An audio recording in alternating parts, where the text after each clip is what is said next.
Well, hello there, everybody. Welcome to the Quake Pro League. We're back already. Stage 3 kicks off Back. today. I am 40 Lions, joined by the one and only ZSX. What was that, Dan? Couldn't hear you. Said we're back. We're back, better than ever, I hope. I hope you've been well. I hope everyone's rested. We got a little bit of a break there, but we got to get right back to it, Dan. How you feeling? Hey, refreshed, casual week off, and had my coffee this morning, so I'm ready for it. Let's see if the players are. Sounds fantastic. You hit the gym 3 times? Not quite. Disappointing, Dan. Disappointing. But, yeah, a lot of action coming up today. We got 7 delectable meals coming up for your pleasure today. But real quick, I think we could take a look at maybe the world rankings, Dan, and kind of see where we're at. These placings are for everything in Season 2. Every bit of action that we've seen. The series wins across the season from Stage 1 and 2, including Stage Finals. So you see, Rafa, I'm sitting pretty at the top, and the discrepancy between 1 and 2 is gigantic, Dan. Yeah, he let me down by winning again, so credit to him for doing that. But as you can see, as you say, like Cypher bringing it back, getting to the finals, that's why we see him right up there.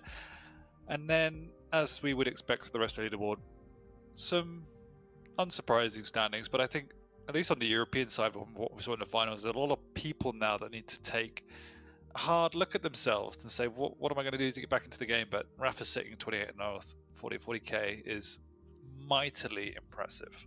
Just absurd. Absolutely absurd. A lot of people, in the mid of the pack and down in the lower probably looking at him like he's the 1%. We need to take him down and dismantle him. But nobody's been successful thus far. Triple title for Rafa. 3 in a row, Dan. Potential for 4. We could see the crowning of the Quad Father. It's not going to happen. I feel like every time you say that, it just motivates him even more, but we'll see. I mean, a lot of heavy hitters. Again, some of the Stage 2 exits a little bit early for some of the players. I mean, starting off with the first match, Kilson, Sparty, both of them kind of had a rough run, Dan, as they were knocked out by, I believe Kilson was knocked out into the lower by Maxter, and then Zanaku took a close set to actually send Kilson home, and then Sparty dropping to, I believe, Nosfa and then Dramas respectively. So I'm sure both of these players are very upset and they're hungry right now.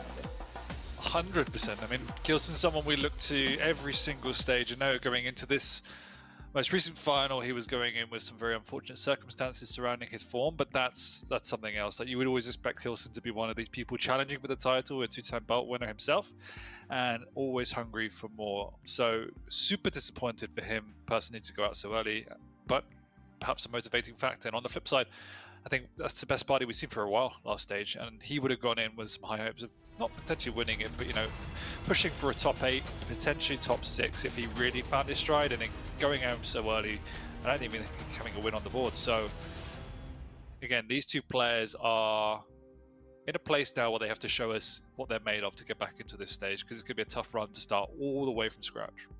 Yeah, completely agree. Again, everything is reset, chat. So it all starts with week 1. You want to build a pretty hefty lead if you can, build up those map wins as soon as you can, and it all starts again with week 1. So Kilson versus Sparty. I think we might be able to get into pick bans here shortly and kind of see what's in store for us between these two.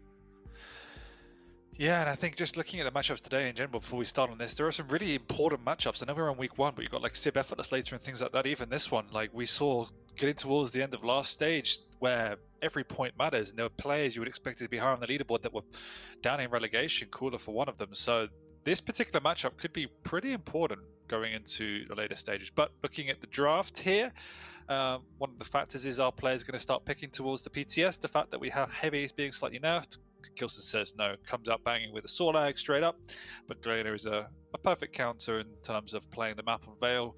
If you can get that overstack up, really useful. Moving through to Molten Visor versus Anarchy.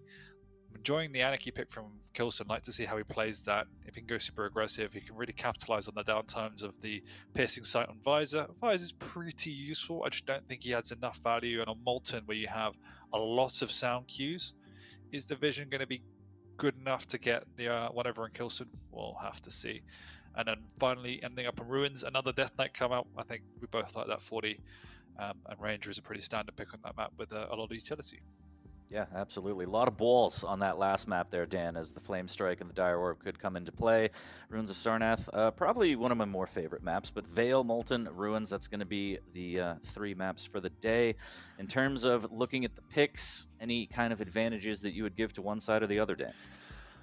Edging it slightly to Kilson. I like the Sorlag on Vale. Definitely means he can go super aggressive, and if Spotty doesn't find his feet with the total utility, he could get pretty steamrolled on that map.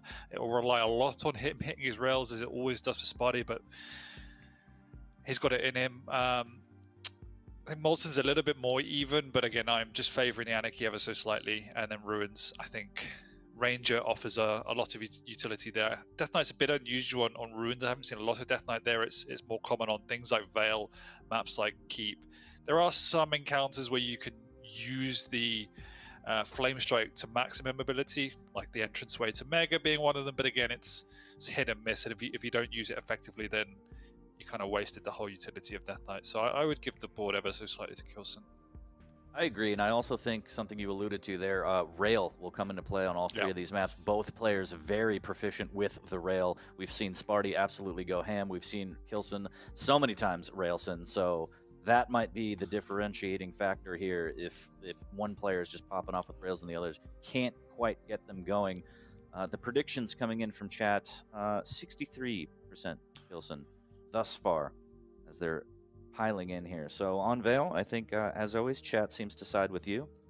Dan, the man with the master plan, just kind of commanding markets. But yeah, this one should be a good set, a bit of a banger to start off with. And as we mentioned, both players not happy with their Stage 2 finals performance. They're going to come out swinging. And unfortunately for their opponent, yeah, they're just going to be caught in it. So luckily for us, though, we get to watch all of it, Dan. We do indeed. We watch the carnage unfold. But this is a matchup I'm really looking forward to. On the one hand, as we said, it's just a matchup where they both have a bit of a point to prove coming off the back of the finals, but it's also one that can just give us a highlight reel of frags. The fact that we're going to have so much skill on show, particularly the rail. If they both start connecting, it's going to be an absolute barnstormer 40. Yeah, that we're going to storm the barn together, Dan, into the void right here. So I don't know what's happening, but as long as we're safe, I feel like the gravitational pull might pull us in. But I hear some things going on in the background, Dan. I think we're going to get into it shortly. But yeah, I mean, looking forward a little bit ahead of the schedule, you mentioned Effortless Sib. That one's going to be a bit of a barnstormer in and of itself, because Sib back in the Pro League, one of the only challengers to make it back in. But I heard the noise. It's going to be Kilson Sparty for now, so no need to tease what's in the future. Let's enjoy the present together, shall we? I'm loving your Jackie vibes going on today for you, by the way. As if I'm a budget Jackie. It's like, it's, I don't know those beer commercials because I don't drink beer because it's bad for you, but I'm like the budget version. It's fantastic, isn't it? You are, yeah. I'm enjoying it though. You should put it out more often. Pull it out more often. I try. I don't know. Is it the X's? Is that what's doing it for you? The X's, the onomatopoeia, everything's going on today. I had my tea. I had my cuppa, so it feels pretty good. Well, British X vibes. marks the spot, Dan, as you know. But I heard a rocket pop off in the headphones. The game. It's happening. I think it's happening. It is happening. As soon as we can get in, we're going to get in there, chat. Just hang in there. Map number 1. This is stage 3. We're kicking it off right now. Week 1, Kilson versus Sparty on Vale. Dan, take us away. Starting over on Kilson himself on the Sorlag. I've had to come out. Rockets from below. No trades thus far, and they've both now got rail to play with. Oh no, Spotty didn't pick up the rail just yet, so my bad. Kilson making his way back over to the high ground. Spotty pushing through super aggressive with the shotgun. That's quite ballsy coming out. He's trying to sneak around the corner. There's a little split on the items, so Spotty just wants to take the engagement. He's already got one totem down, but it will have to slow down now. They've both taken quite a fair amount of damage, and Kilson's the one with position and the rail. Spotty, that's a little bit too risky to go up against Kilson's rail, just pretty blindedly. Somehow he's forced Kilson away, but he himself is walking away with 1 HP. This could be real bad for Sparty as he's really trying to work that tri-bolt. Another rail from Kilson here as he smells blood. Can he catch him out? Sparty with a good double back. Would at least stay alive, but it's only a matter of time, Dan. Feels that way, and he's going to go in and super aggressive for that light armor. Your life for a light doesn't seem worth it. And caught off the spawn as well. That will manage his next push onto the major items. They're pretty much on the same spot, but Kill said if he plays this right, will be able to sweep up both. He's playing slow, switches to rail, why not? And because of that, actually dies. What a trade there. Kilson able to spawn right back on the Mega, get the rockets, and maybe deal damage on this heavy, but Sparty's just a little bit too quick there. No good rail as well. Return from Kilson now. Sparty needs to be careful. Hits with another rail. Kilson starting to heat up ever so slowly. What a read. Kilson almost had it, but there's a rocket jump aggressively. Has the stack, has the rockets, and takes out Sparty again. We said at the start which Kilson's going to turn up. Well, it's the one that has found his form so far. 70% rail off the bat, looking strong. In position for the Mega here, nearly drops down. Spotty hitting great rail below, and the follow-up just before the item pickup. We're in for a game. Sweet has something to say about the rail game then. The spit comes out, that's going to tag Sparty as well as the rail. He's going to have to be careful there. Pushing around the corners, trying to catch out Kilson, but he's just ticking away this entire time, and he's taking rail damage, and Kilson follows up with a shotgun, and Sparty just went all or nothing there. But this is the challenge at this point. We say it time and time again, going up against a heavy, particularly like a Solag with the speed and utility that she offers you. You just have to man up, and Kilson is obviously going to do such a huge amount of damage. The question is, where are these clean frags going to come from Sparty? Start chaining them together, and fighting from the low ground is going to be extremely difficult to start, and all that damage in the blink of an eye. 225s to work with, but still railable, still extremely weak, and just hanging on by a thread. It's Kilson the one that's taking the constant aggression right now, and connecting again, maintaining his 70% rail. Sparty's going to come busting on through the doorway, but he's met himself with the lizard. He will not actually go down as the totem does save his life and somehow stays on the board, but there you go. Kilson's back again with the lightning gun this time and gets a clean enough frag just before the major item spawn, and Sparty is going to try and make his way over to the heavy, but he's not going to be able to get this one unless he does stride on through. Oh, and he pays for it with his life. Kilson takes yet another frag, 7-3 now. Sparty doing good damage, but like you said, it's just too much. The stack off the spawn from Kilson too strong, and Sparty not getting clean enough kills there. Already down to 29 HP again. Kilson relentless, hitting almost everything. Absolutely absurd. 63% rail. Sparty not really getting totems going until now. 2 down, but 40 seconds until he can get the overstep. Oh, what a rail from Kilson! Return from Sparty there. There's the cutoff. Good rocket as well, but Sparty's still so extremely weak. There's one more rail. Can he hit one? And he does! What a clutch shot from Sparty! More rail damage than all other weapons combined at this point. So we see what the game plan is, but he is beginning to connect more and more and more. Long time before major items, so Kilson will be able to actually sweep away both of these. And Sparty, yes, he gets himself a frag, but once again, it's at the cost of the entire map. Potentially his life if he pushes it too aggressively here. Good rocket to rail combo, but Kilson's done the job of taking away the items and doing the damage. On the flip side, as you mentioned before, Sparty is near enough an overstack, so has to pray Kilson to find any of his totems. That rocket will seal an easy frag. My lord, Kilson. And this is, again, this is Veil. Conversions are very possible.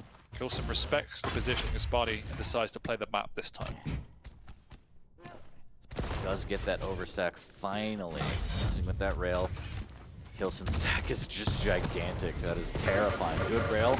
Needs to hit more. Swap to LG. Kilson swapping to rockets. Trying to explode onto the scene here, and the Mega is not going to save Sparty as Kilson takes him down yet again. Is this a mistiming? Sparty's done a huge amount of damage. If he knows the perfect timing with the item, he should be pushing in here. 5 seconds to go, and Kilson actually hears him coming. Realizes he has made a bit of a mistake and does retreat. Sparty, though, doesn't have a rocket, so he's a little bit scared to be pushing in. The heavy's going to be up now, so should be able to win that himself. Sees it, delays it back, going back in for more damage onto Kilson as he comes through full that light.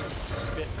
That would be him with the signals to retreat, but he's wasted a bit too much time, and now he's the one on the back foot himself. Overstack's there, but it's just delaying the inevitable at this point.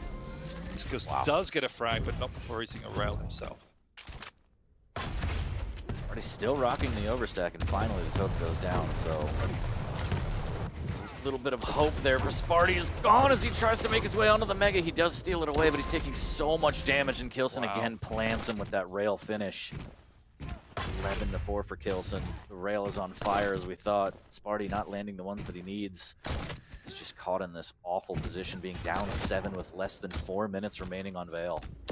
Yeah, I mean, in context as well, he's being massively outdamaged. Kilson's the one constantly taking the initiative, and Sparty, in all honesty, is struggling to play with the tempo that Kilson's playing at.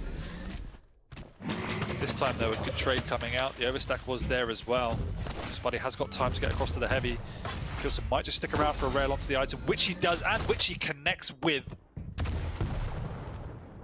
He's in a good enough position to defend this, so Sparty has to be careful before pushing in. Missing a nice, easy enough rail, and Kilson's also going to find the totem stronghold and take away all of the resources.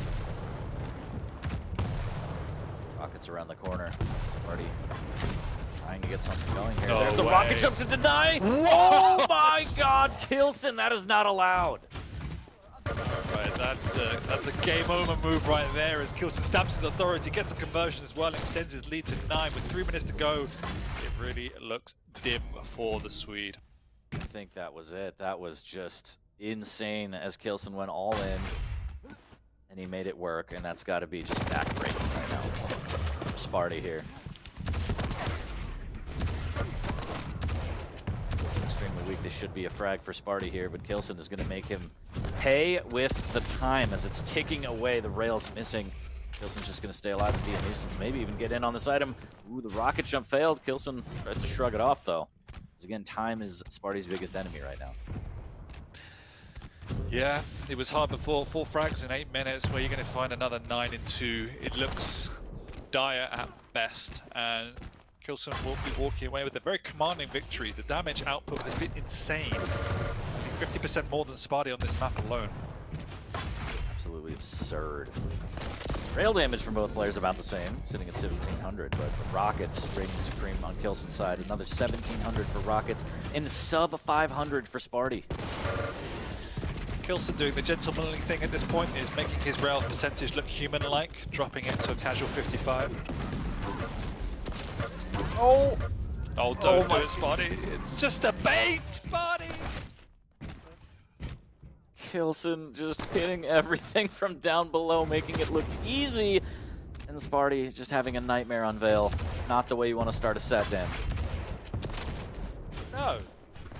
But if you're a Kilson fan, it definitely is the way you want to start a set. And you have to ask yourself, where was this Kilson 2 weeks ago?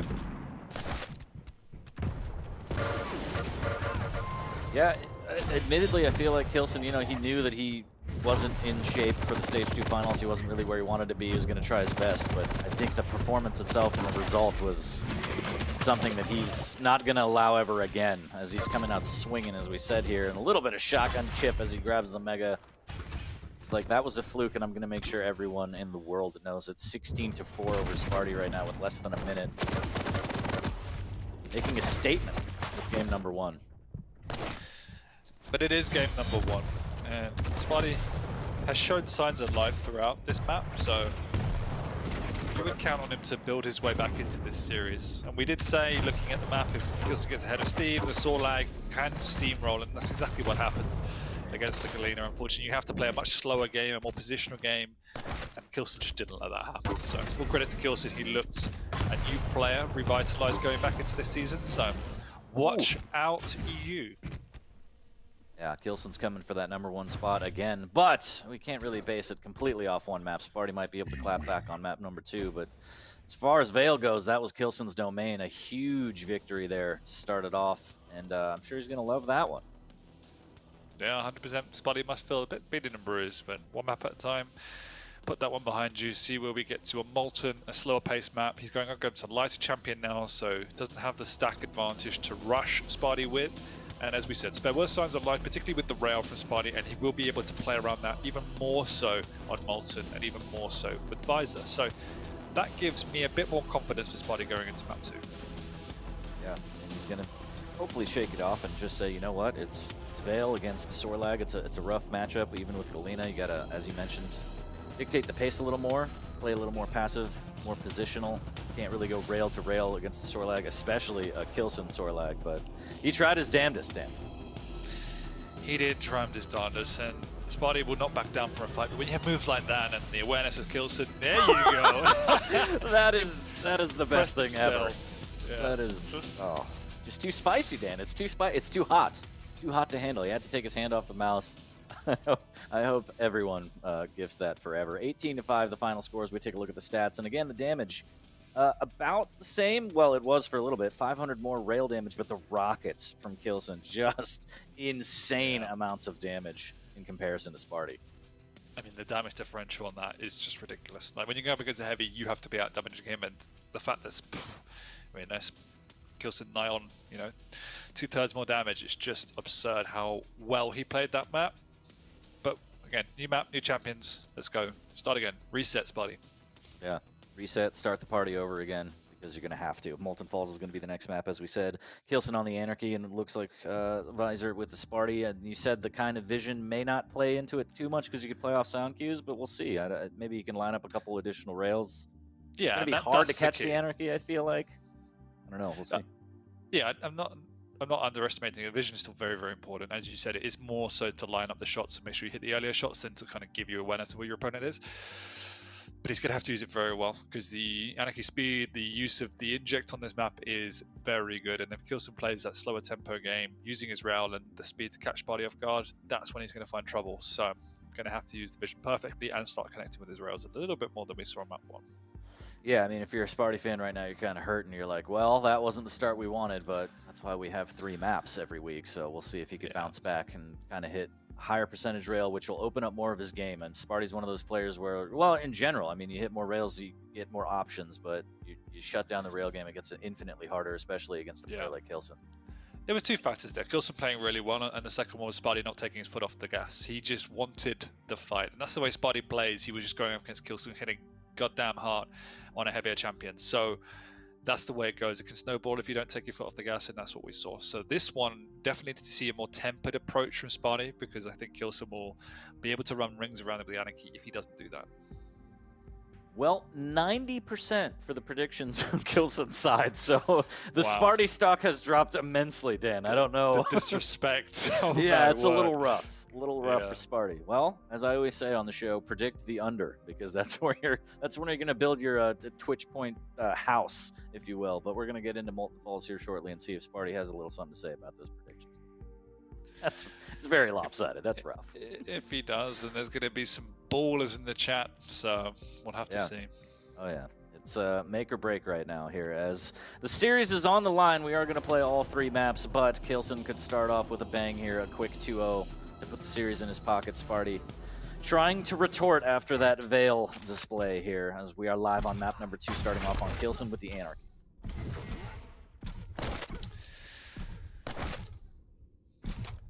Anarchy delaying the heavy pickup as well, already putting a healthy split onto the 2 major items. So Kilson actually looking to stamp his authority so far. I think Sparty did hear that. He was in the vicinity, so he knows what's up, but it means the contest for the Mega is now on. A big initial rail will actually set the status for who's going to win this item. And Sparty is actually out of position a little bit for it. They're going to meet over here by the walkway. Sparty was flipping to rockets early and connecting with the rail, but Kilson getting the item, popping the inject, and making his way very quickly around the back channel to try and hit a rail over. Decides not to, and instead retreat. So great damage from Sparty, and they do trade on the items once again. Yeah, that could have gone very, very poorly for Sparty there, as he was slightly out of position, but as you mentioned, great damage to ensure that he at least gets back on the heavy. Kilson having to pop the inject as well as picking up the Mega. Good rail there. A little bit of LG follow-up, and now Sparty caught in a bad position. A little bit of tri-bolt. Good rail. Wow. Sparty, can he get the follow-up? 81 HP. Kilson's railable, but gets out of there and pops the inject immediately. So better start from Sparty, who stabilized, who got himself another heavy. He himself is delaying it once again. Kilson did hear that as he was just near the wall in time. Piercing sight is up, so expect that to be used for the next item as Sparty's down below. Might be willing to pop it just now. He knows exactly where Kilson is, so now he doesn't need to. Firebolt up, good damage so far, but the response from Kilson is also just as good as a rail on the exit. Now we have 10 seconds to set up for the next item. Kilson popping the inject, piercing sight is there as well. Sparty decides to use the tri-bolt this time. They have a lightning gun engagement from mid-range, but Kilson getting the better of it so far. Drops early and is in position for the heavy. He takes a rocket, but it is before the item pickup, so doesn't really do anything. A good tri-bolt from the top there. Kilson needs to be careful. He's flying through. He is a little bit early on the Mega with good position, but Sparty has to restack in the rail and get what he can. So that's a free Mega for Kilson. And 2 minutes in, 0-0. No kill quite yet, but the Tri-Bolt is getting a lot of work from both players here. LG on LG as Sparty might go down. A little bit of inject from Kilson, and he wants this frag. Good rocket, but the shotgun will plant him. But what we have seen is a much more tempered start from both players and respecting each other's rail. More strategical. Sparty taking the engagement with the lightning gun early, but once again, Kilson connected with the clutch rail. Sparty's going to drop, but he's a little bit early, and he is just 0.1 of a second too soon for that Mega, and now Kilson's on the up and up. Trading 2 rails to 1 though, so Sparty can this time back onto a heavy, gets himself back onto the map. 12 seconds till the vision, and that rocket's gonna actually space him out. Sparty misses out on the heavy. That should have been his. Kilson, this could be his frag. Good defensive rail. Sparty trying to get away, still railable. Now he can at least tank 1 down, but he's missing with the rails as Kilson just relentless with the push. There's the Mega pickup as well. Can Sparty do it? And he does! Kilson, the plus forward doesn't work. Sparty puts him down and puts himself on the map. A little bit fortunate, definitely the right choice by Kilson. This time not connecting anywhere near as much as you want to do with the lightning on the Sparty, just on time for the Mega. Now going to be winning himself a heavy, but there's Kilson with another disgusting rail on the drive-by. Mitigating that pickup to a large extent, trying to cut off the angle by the rail, this time not connecting, going to drop onto it. Engage once again, but Sparty needs to get the hell out of dodge. Yes, as he grabs 225s, has the ability to, only grabs 1, and he wants to get the hell out of there. Good nail damage. He had the read through the telly here, and he's just going to wait on this light and stay away, as he can also hear the heavy from here, so that should give him timing. And Vision's back up, which is more important here, is again spamming a little bit of rails. Nice. What a rail there after the nail spam. Oh no. And the worrying thing for me, 40, is it feels the momentum is much more on Kilson's corner. He's getting a couple of consecutive item pickups now, then piercing sight somewhat wasted.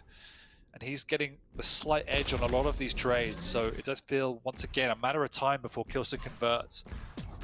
Begins to steamroll. Yeah, even when he pops the vision, he hits a rail, but it's before a major item that he gives up, so it's like, what's the point? Yeah. It's unfortunate. It's not getting the most use out of it, as you mentioned. And Kilson's only up by 1, though, as we're hitting the halfway point, and vision is back in Sparty's hand. But he's mistimed. He's not positioned at all for the Mega, so that's going to be a free Mega for Kilson. Sparty trying to lay a trap. A big split between the major items now as well, which means Kilson, if he makes no mistakes and just keeps trading, can manage the control of this map and manage the game out. Spotted Sparty out, he knows he needs to find his opponent, done just that. Gets out again for free, will make his way over to this Mega and actually be pushing out. He doesn't need it desperately, he's got the inject, so can go aggressive, but just playing that center map so slow, and because he's doing it, not making any noise, Sparty just can't get an item. Ripping off the lights. He's doing a good job of getting the vials to get vision back, but again, he's not really using the vision in any kind of way to get it back in the map, and Kilson's just going to fly through with the LG, and now the rockets. Sparty in a bad way does dodge the rail. And living for another day, but giving up the entire map to Kilson and being forced to just live off scraps, if that, Dan. Yeah, because Kilson's being methodical in the way in which he's approaching these engagements and not giving up too much damage, you can see how scared Sparty is just to even make a move onto center map. Big rocket to rail combo though, this changes the dynamic. Second one doesn't connect, but he's now done enough to get up over towards the heavy. Kilson though with the inject still wants to go aggressive. You know Sparty hasn't got a lot to work with. He's going to try and make a move. He doesn't hit the crucial rail this time though when Kilson picks up the heavy. Tries to get out, takes 1. And hits a second. After all that work, still look at the stack. Sparty doesn't really have a choice. He might fight for this, but it might cost him his life here as he gets good damage and he just stays alive using that vision. But that was the fight that he wanted. He popped the vision, big rocket to rail, but he couldn't really get more out of it. Kilson just hitting so much harder. Yeah, Kilson fell back onto a light, popped the inject, and it was almost like nothing had happened. And as you say, all that work with a perfect setup, and he still couldn't convert. He did miss a huge rail in that fight when Kilson was dropping down towards the heavy, and that perhaps cost him the frag. And now he's in a little bit of trouble. He knows he's being stalked by the cheetah, but does get out undamaged. Again, Sparty's just going to play slow, try and minimize damage and wait for the vision, and then set another trap. He does have 3 minutes, only down 1, but taking rails like that, keeping him weak is going to make it infinitely harder. So now he pops the vision and doesn't even really have the choice for a trap. He just wanted to make sure he wasn't going to die again. Well, this is the name of the game for Sparty at this point now, is stay in it. He knows he's on the ropes. He is struggling. He's taking blow after blow after blow. And yes, he's the one on the defense and without the lead, but all he needs is a single frag in the next 2.5 minutes to take us to overtime. We'll have vision. We have the damaged Annas. There's one rocket. There's a rocket jump. Kilson wants to take the fight to him, but he's going to take a little bit LG, but that rocket on the way down actually makes it worth it. A little bit fortunate, but Kilson then looked like he had messed up drastically. And on the flip side, Kilson's at the point now where he's almost questioning how aggressive should he go. He knows how much he's got, but also one mistake with an Anarchy could mean death. So he should actually take his foot off the pedal just a little bit as well, which gives Sparty more breathing room. Now this has been a big engagement. The first time he's got the upper hand without a trade, and he's in position a little bit early. Doesn't know the exact timing. Kilson wants to push on through, but the spam is managing his entrance. Big rocket to Sparty. This was the challenge. Inject comes out, he's weak. Good trade once again from Kilson. Another clutch rail, but this time Sparty is feeling confident and push the Mega. And this is just incredible play by Sparty to stay alive, be as patient as he can, make this opening, but unfortunately the Mega's clean. Oh, and he's missing it on the rails. All right, the next heavy, and he has to go.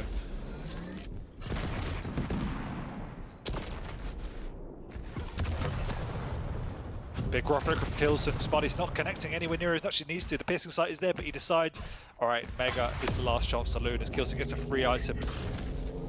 He knows how important this Mega is. That's why he's making himself heard. Great rail from Sparty. Kilson, though, is weak. He gets bounced. He gets hit again. He just comes out. Sparty's connecting. No, he swaps. Somehow he trades. That is so unfortunate. Can he at least snag this? Maybe into the gauntlet. He has 40 seconds, so the fact that he got the Mega could be huge, but Kilson somehow pulling out that trade, staying in the lead by 1. Absolutely clutch. Sparty has to make something happen, and now the rail damage coming out. There's the heavy steel, but at what cost? There's the rocket jump up. LG Kilson not expecting it, a little bit of a tickle, but he's still going to be okay. Sparty has 25 seconds to tie this up, Dan. Still plenty of time. They're both weak. One rail will make Kilson within a critical area, and he's above the Mega, but this time he just got to get out. And now, how do you catch an Anarchy on the run? Kilson misses the rocket, though he's actually trapped here. Does manage to drop down, clip Sparty on the way out. Sparty not hitting with the rail. The jet comes out. Kilson's just going to hold his ground. He knows he's got the upper hand here. Is Sparty will go down on map 2. Somewhat, unfortunately, 40. Wow, that one was a heartbreaker. That fight near the light, he just swapped a shotgun, and it just didn't do the damage he wanted on the first blast, and Kilson makes it work, gets the trade, and you could kind of feel Sparty's heart sink. It wasn't necessarily game over, but it became 10 times harder even after he spawned and grabbed the Mega. You know, 25 seconds, you got to chase an Anarchy on Molten. That fight was just, oh, you want to cry almost, Dan. Sparty was so close on Molten Falls. I mean, couldn't put it any better. You described it perfectly. That is the definition of feels bad, man, because it wasn't just his heart that sank, it was mine, and I think half of Twitch chat, as you felt, you know, that 10 minutes of work, which is essentially what it was on the back foot from the off. Down here. Was he out of ammo? I can't actually see, but the swap, just the execution was poor, and there's no other way to put it. Look at that maniacal laughing from yeah. Kilson. Just evil laughter as he takes the map 4-2, 2-0 up and takes the series. But I'm very impressed with Sparty's play, the ability to fall back into a super defensive style, take his time, play around the vision for the perfect trap. But it's just so close, but no cigar, Dan. Yeah, exactly, yeah. All that work. No items on map, had to play slow, had to play strategical. It's hard to play like that, particularly against Kilson, who was hitting some decent shots on to get him on the ropes and set up the perfect trap, and just to not pull it off is really bad. But once again, we said Glimmer of Life played a lot better than some people would have expected, and at 90% to 10. So gives me, again, even more confidence going into Ruins. Death Knight versus Ranger, even stacks, even movement. More utility on the Ranger, but if he can get those burst damage going off and create some bit of chaos over on the items, he's in with a shout. Yeah, completely agree. If he can set the same style of traps, I mean, the Flame Strike is going to work a lot better than the Vision. So for him, max damage up close. And again, we are going to play all 3 maps because we're back in the regular season, Chad. So every map counts for money. Got to put that money in your pocket, stack paper, and get that placement as we're going to slowly work our way back to the finals again, about 13 weeks out. So Kilson playing better and better, heating up. Maybe third map is going to be his, as you said, or Sparty, excuse me, as you said. Yeah. I'm still going to give it slight to Kilson. I think the Ranger offers more utility on Ruins. After all that, Dan? After all that? Let's see what Chad has to say After about all it. that. I'm pretty sure they agree with me. Yeah, of course. As always, predictions are coming in 74% for Kilson. Just no respect. Even after that display, no respect for Sparty. It hurts. It hurts me. I don't know. We'll see. Sparty fanboy or what? Just, you know, a little more even. These are the top players in the world, Dan. I don't know. You just root for the underdog, is that it? It's just always predict the under. That's where the channel points are. But we'll see. I mean, after that display, you said it yourself. Sparty, he could play a very measured game if he wanted. I don't know if he'll do that on this one. He might go ham with the Flame Strike and Death Knight. Is that the way you play Death Knight? I mean, are you going to go that Mimi build where you just stand on corners with Flame Strike and go, surprise! If it works, I mean, we'll see. We'll see exactly what Sparty's going to bring to the party, or if Kilson's just going to shut this down 3-0 as we're live on map number 3 between Kilson and Sparty. Kilson immediately onto the rail and LG with that Ranger.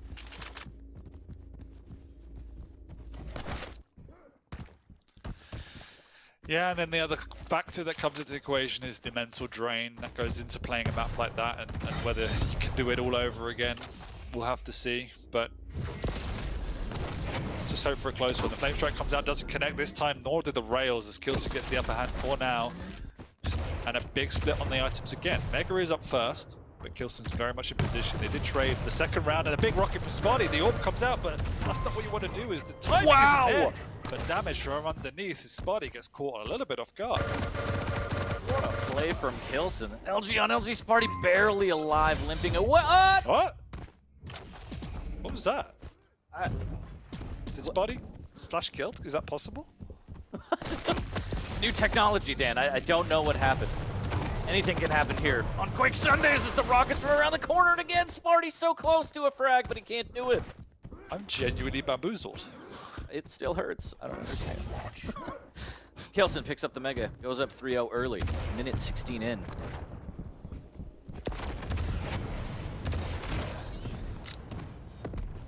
Maybe they introduced fall damage. I'm still trying to work it out in my head, but yeah, I'm going to leave it for now and get back into the moment.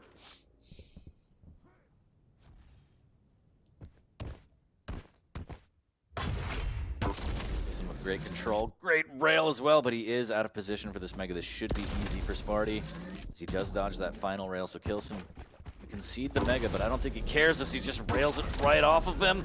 Wow. Sparty with the Flame Strike pushing in, wants this heavy, but he's going to get a rail instead, and Sparty goes down again 4-0, Dan. Oh no, is he going to get another kill? He is! Oh no, and now the map is at a scoreline where you kind of have to keep your foot on to get this frag. He's done so much, but he's going to go down again! Oh, I feel bad. This is just... oh no. Sparty, no. Not like this. Oh no. It was all so good, now all so bad.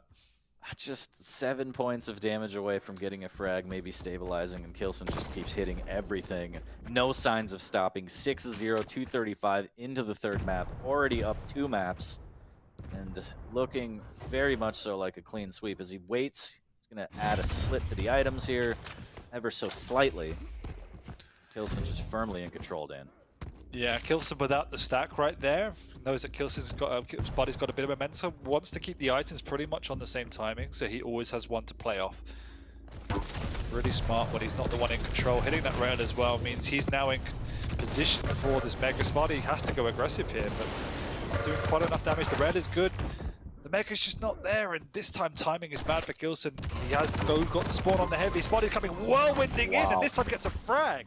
6-2. Says enough is enough.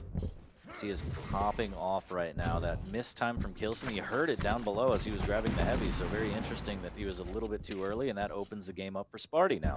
Down 4, plenty of time. Trying to find Kilson and keep this at damage up. No Flame Strike quite yet, though, as it hasn't really been a factor in this game, Dan. No, as we said in the intro, 40, it is a little bit more difficult to use it on a map like Ruins. Kilson's done a decent job of not getting in vicinity to do it, trying to work his way onto the heavy, but now momentum in Sparty's corner. The only plus side to being down 6 so early is that it is early, and Sparty's doing a good job to claw his way back in. Kilson trying to delay some time, he knows how weak he is. He just wants to hit one rail at least before dying. Sparty, though, realizes he's actually railable himself and has to get out. Kilson's done the job here. Oh, he rails again, but Sparty, he could take it and grabs the Mega, so. He's just hit calculated risk. Rails with 10 HP. Is he going to steal away the heavy as well? Wow, what play from Kilson. If he gets out of here, he should what get a dance. into burglary. You see that backwards, Dan? The man just moonwalked his way out of there with a heavy armor. Daylight robbery, Dan. 6-2, and that's going to equalize again towards Kilson. He has the advantage, so Sparty's got to be like, how did that just happen? Getting closer and closer to the 5-minute mark. See still Sparty going down the back channels, and will be able to hit an easy rail as he drops down. Sparty still going aggressive. He doesn't hit the second. Sparty traded with 2.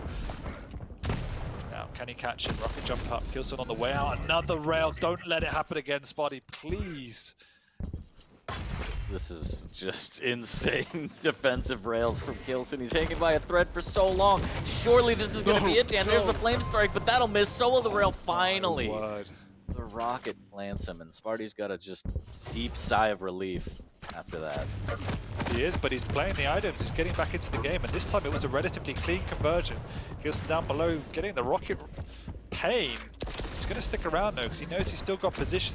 Sparty not connecting anywhere near enough. He's out of rockets as well. Kilson trying to go on through. Sparty steals the heavy. So, a death, but it was a good pickup.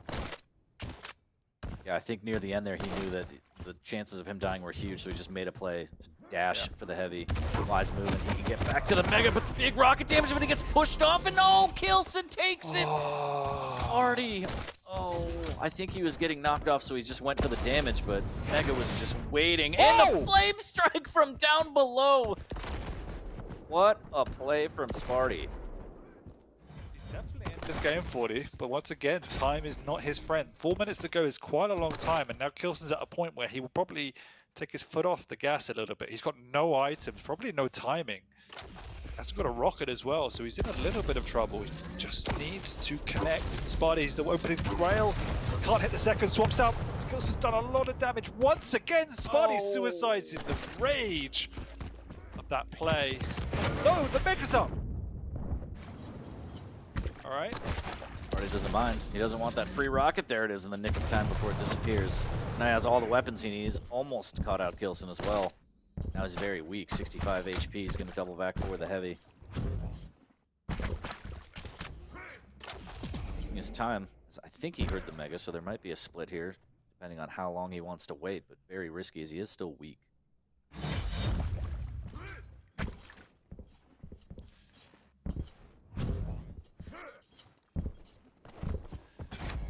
4 frags, 3 minutes. Can Sparty do it? Kilson getting some great defensive rails there.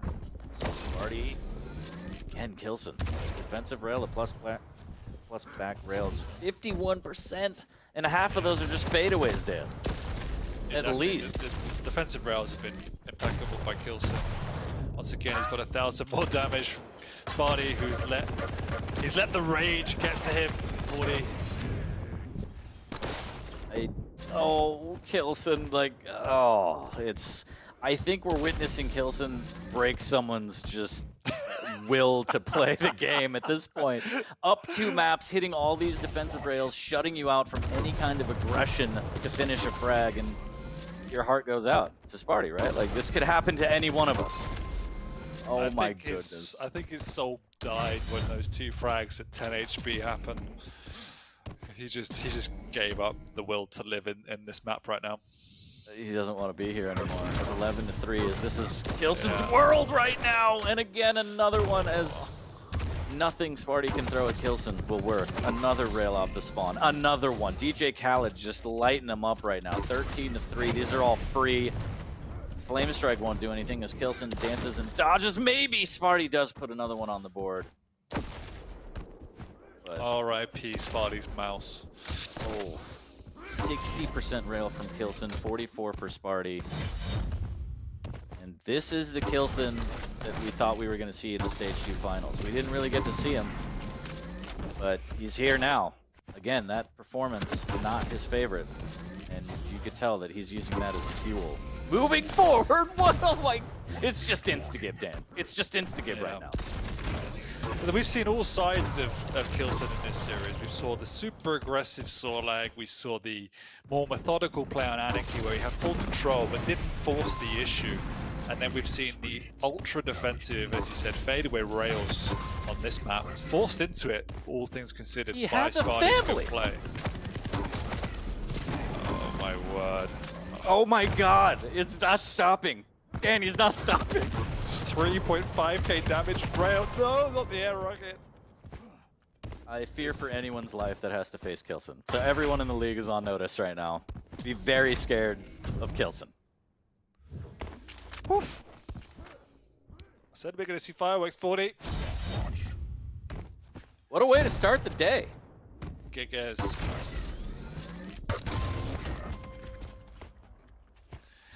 For anyone that just tuned in, I apologize. This is not safe for work content. This is graphic, as Kilson puts the stamp on it in tremendous fashion, taking the series 3-0, and that last map was a blowout.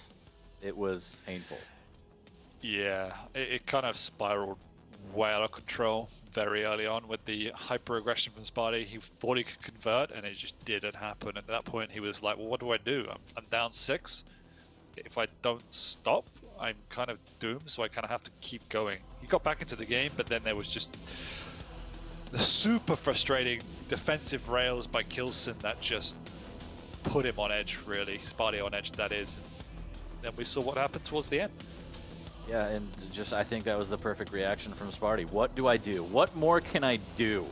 As he was trying everything and getting so close, but even the pushes, no matter how well he was hitting, Kilson just had the answer. He had 10 HP left after the encounter, and he just made it work. And from there, it was just, as you said, the downward spiral. Kilson hitting everything, all the defensive rails. There's just nothing Sparty could do. Bosh disappeared. No, there was nothing he could do. And you see the amount of frags Sparty got with Kilson on 5, 10, 15 HP in the early game.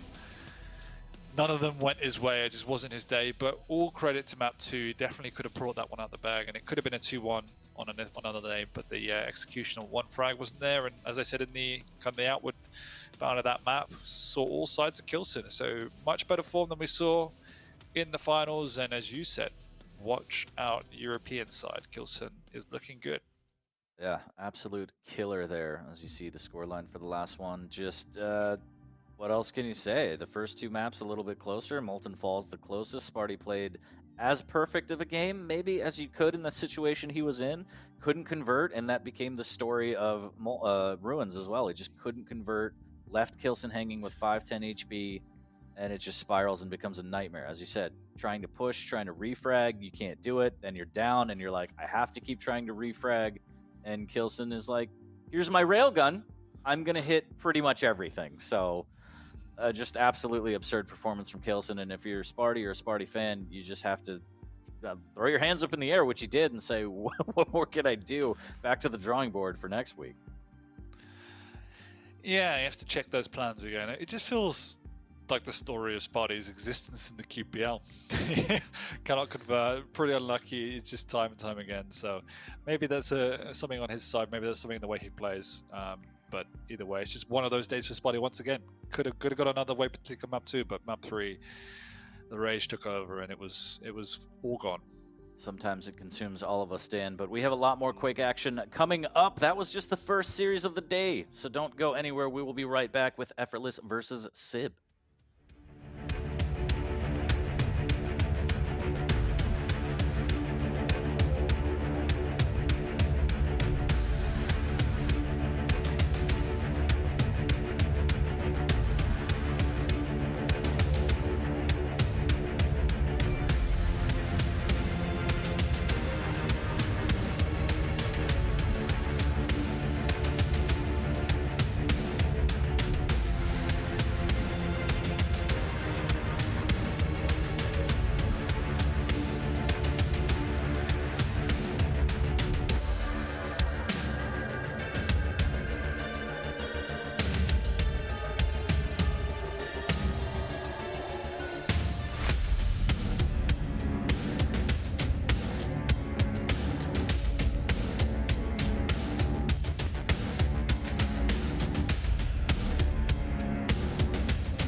Welcome back, everybody, to the Quake Pro League Stage 3. This is week 1. I am 40 Lions, joined by the one and only ZSX. And already, I can kind of see it, Dan. Chat popping off a little bit. This one might be a big one. Effortless versus Sib. The return of Sib Vicious to the Quake Pro League. Man, this is like the most anticipated game for two or 3 years in Quake. It's like I've never seen so much hype. It's going to be a big one.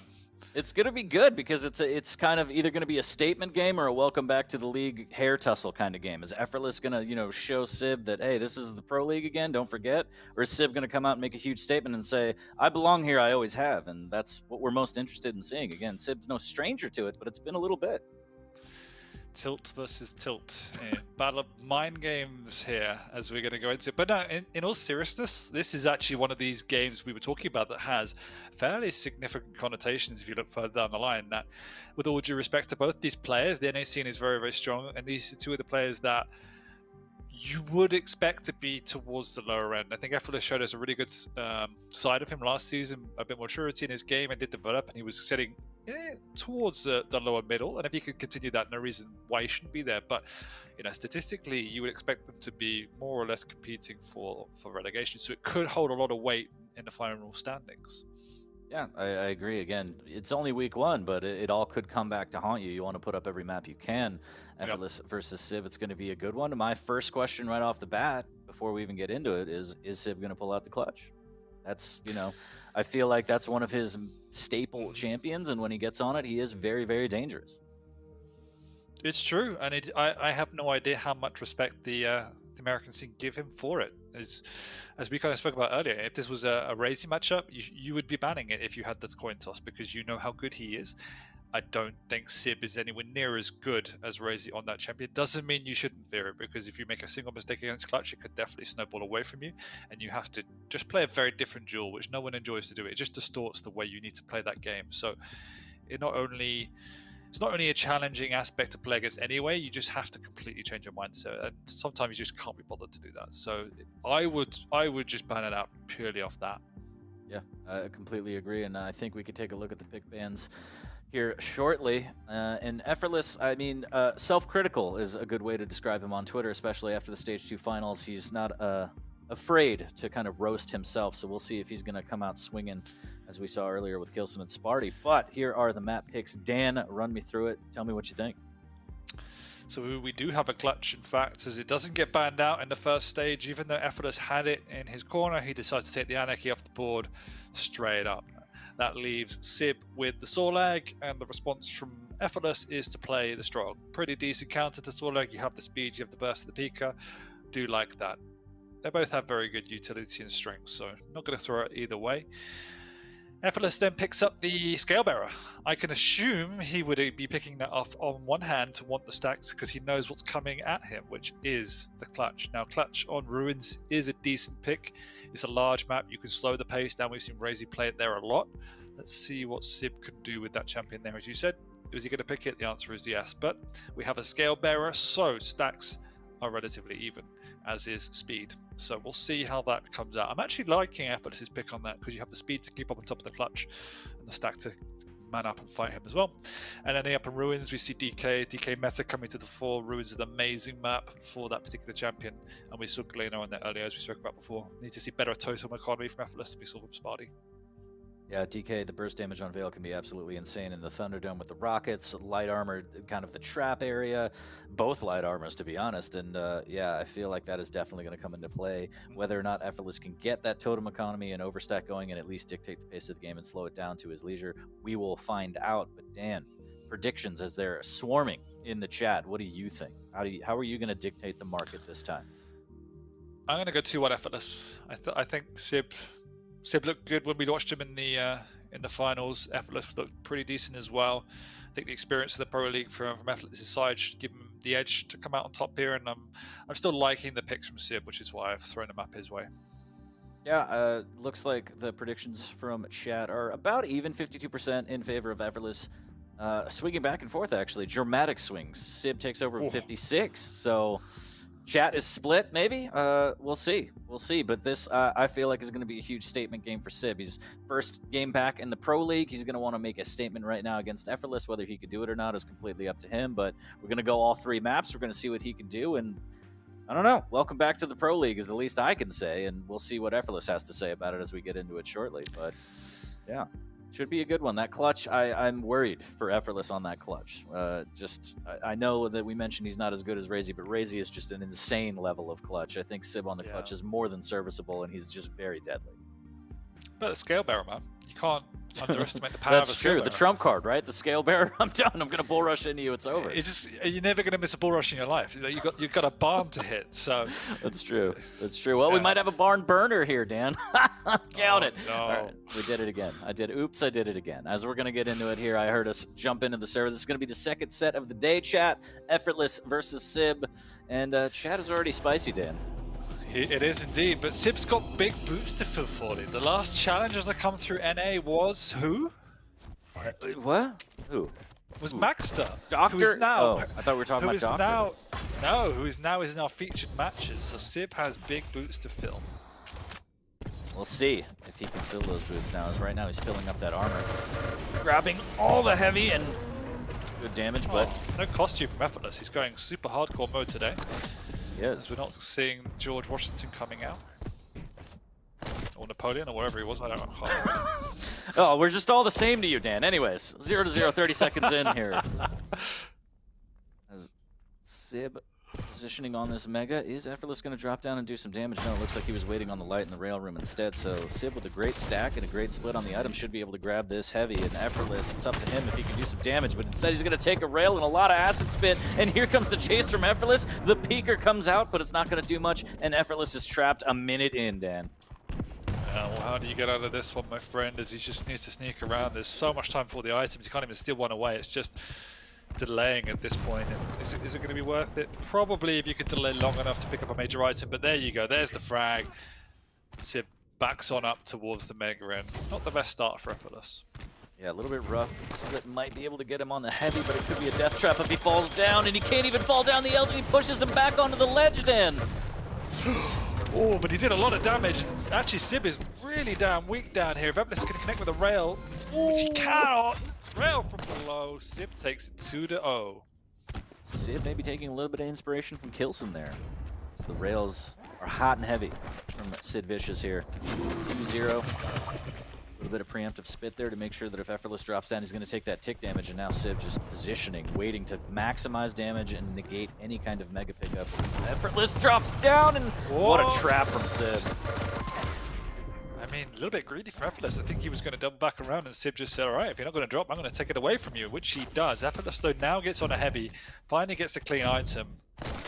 Can start to build his way back into this map, but he's already given up three frags on Molten early doors. Sib playing that distance, knows that he doesn't have the armor or the spit, so doesn't want to take any kind of engagement now, as he is sitting pretty weak. If Effortless could get a rail, he should be able to close in on a kill. There goes Mega. Sib should have timing, almost gets a little bit of a rocket, but instead a good rail as, again, Sib playing very passive, patient, defensive, and he's looking pretty good so far, Dan. Yeah, but he's given up the heavy for free, and look how stacked Effortless is. He's also walking over towards this light where Sib is, but big rocket, is he going to go up bounds? Nearly does. Wow, that's a lot of damage from the sword. Like Effortless drops down, but Sib's already there. Mishears him actually. Gonna swap, but just a second too late. And Sib this time scuffs the rails, and Effortless is back on the board. But that was a scary moment meeting the Sorlag down in that choke point by Banana. Just missing out on a clutch rail, and that cost him the frag. So Effortless, glimmer of hope now, is down against a Sorlag early is never good on Molten, but plenty of time. Has the peeker in hand, has all the weapons he needs. Does he have the timing? Does he have the positioning for the Mega? Instead he has a rail in his back. Oh. Make that 2. Make that 3. Sib going for 4. Instead using the spit. Oh no! Didn't slide around the corner, didn't get the acceleration he needed, and he goes down to the spit. Well played from Sib. Hit him with the triple E into the spit, Dan. Almost a little bit of a lack of respect from Effortless there. Just a careless approach to that fight, allowing Sib to tap 3 relatively easy rails, so need to see more respect from Effortless as he comes barreling through with a rail in hand, and this time again, Sib is getting these easy conversion frags. waiting patiently for this Mega. And converting off easy frags is not what you want to give Sib at all. 4 frags in the lead, 4 minutes in. Effortless has to reassess his strategy here.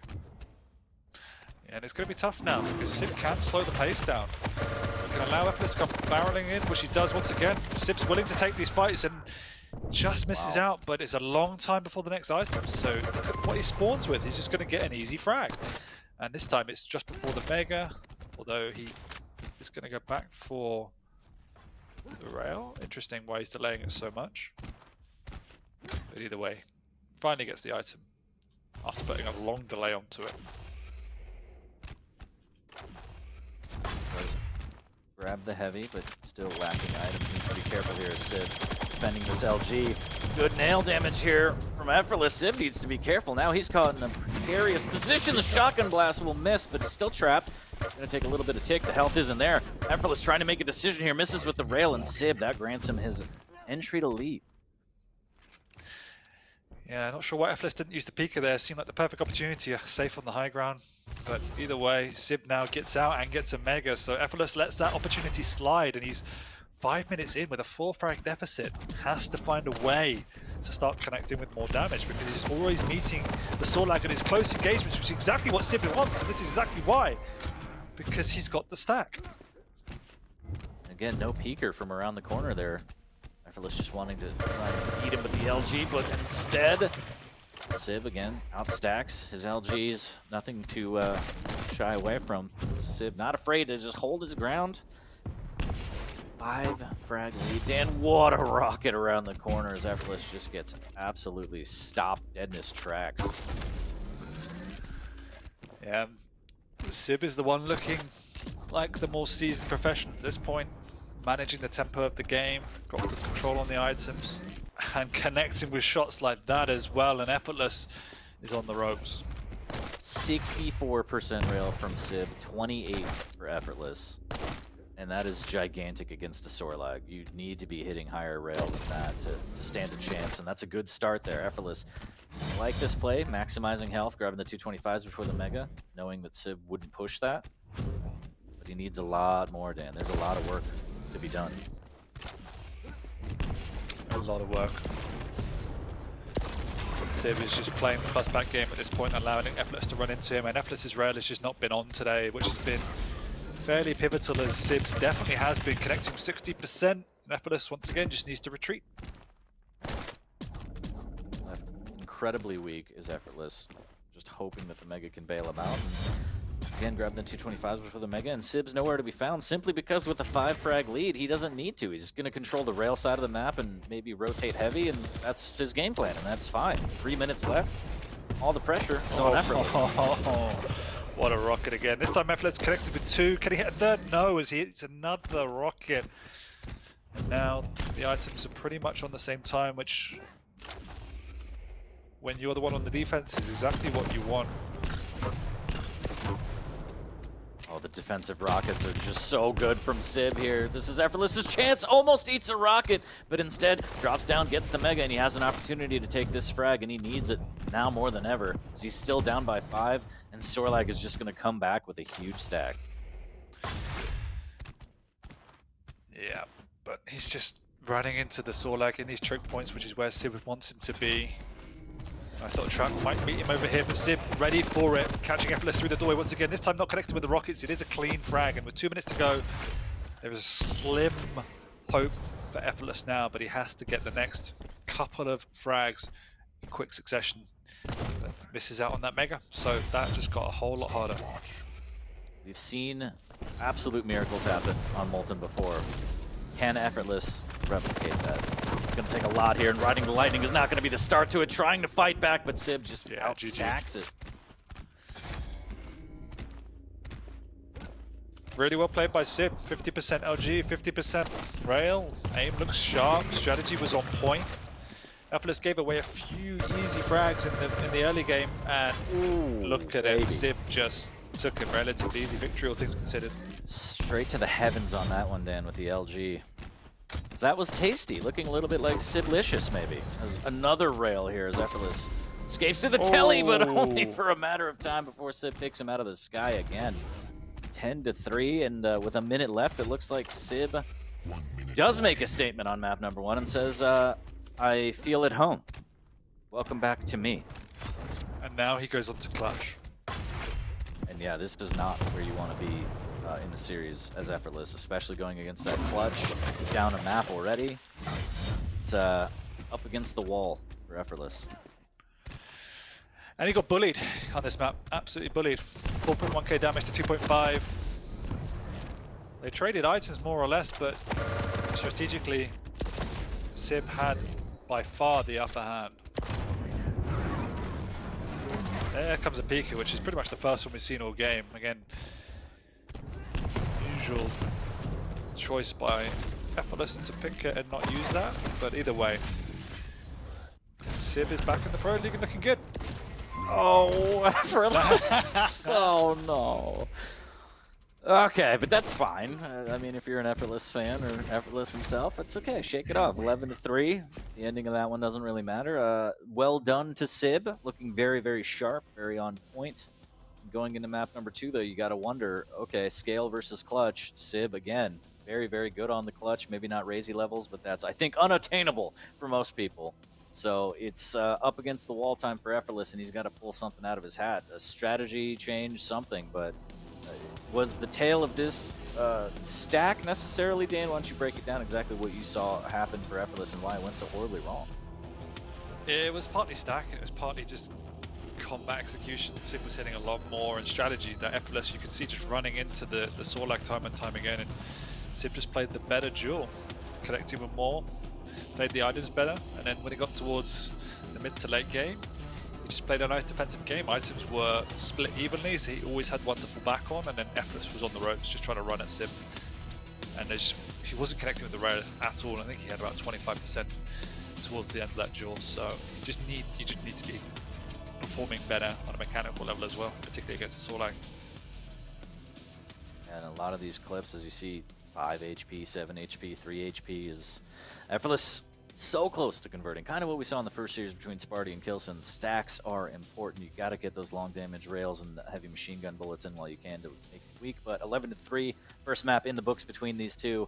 Sib with a very good start on his welcome back to the Pro League. Effortless down in a hole, going into Ruins again. Scale versus clutch. It is going to be interesting to see. I think, I don't know. I feel like part of me wants to lean towards Sib because of the clutch pick, because he is so good on it. No disrespect to Effortless, but it's rare to see Sib lose on clutch. Granted, you know, Razy kind of had his way with him, sure, but it's Razy, right? And that was stage 2 finals. This is different. That was in the past, Dan. I don't know. Let's take a look at the predictions real quick. What do you think? I mean, scale versus clutch specifically on Ruins. I don't think I've ever seen this particular matchup on Ruins, if I'm honest. 81% for Sib. Really? 81% for Sib in the chat for the prediction. So they believe in the clutch. Whether it's just they believe in Sib or Sib's clutch or the clutch, I don't know. But either way, they're locking in, and it seems like everyone is predicting Sib. So we'll see. Effortless, again, up against the wall. We'll see what he has to say about it. But finish your thoughts. Sorry, I didn't mean to cut you off. No, I was going to say, like, basing it off map 1, I think you have to go with Sib. I think on paper, again, it's not as one-sided as that. I do think Scale has a bit better of a footing just because of the stack and the speed. It really comes down to if he's going to hit his rails and manage the stack of clutch, that's the way in. If you're not, then you're in for a hard time. Let's see if it's going to be a hard time for Effortless here as spawn onto the mega side of the map. He's going to pick that up and then go straight to rockets. Curious to see how he deals with the shield play from clutch. Or rail from Sib right off the bat. There's the shield. There's the full rush to negate it. Pops him into the sky. Can he get the frag? There's the rocket, and there's another one. Effortless puts himself on the board. Sib just could not hit the final rail. What did I say? You cannot miss a bull rush in this matchup. It's impossible. Totally agree. But whether or not you can convert the frag after, Dan, that's the key here, as Effortless does have perfect timing on the Mega. Sib has perfect accuracy on the rail, as it's just so easy here. Now, not so much. Missing a handful of rails, and he's got to keep that up. He wanted, as we saw in map number 1. And on the flip side, we talked about how important the rail is going to be for Ephesus. It is equally as important for Clutch, and it's something that makes Raze's Clutch so damn scary. The fact you can open these opportunities by hitting the initiation rails and then follow it up with the speed of the Clutch and the shield, that's where you come in and can really dominate games. So, Sib currently sitting on 2 of 7, not what we want to see. Big delay on the Mega though. Ephesus might realize it's seeing that rocket now, but didn't actually hear the precise timing, so can only play around the heavy.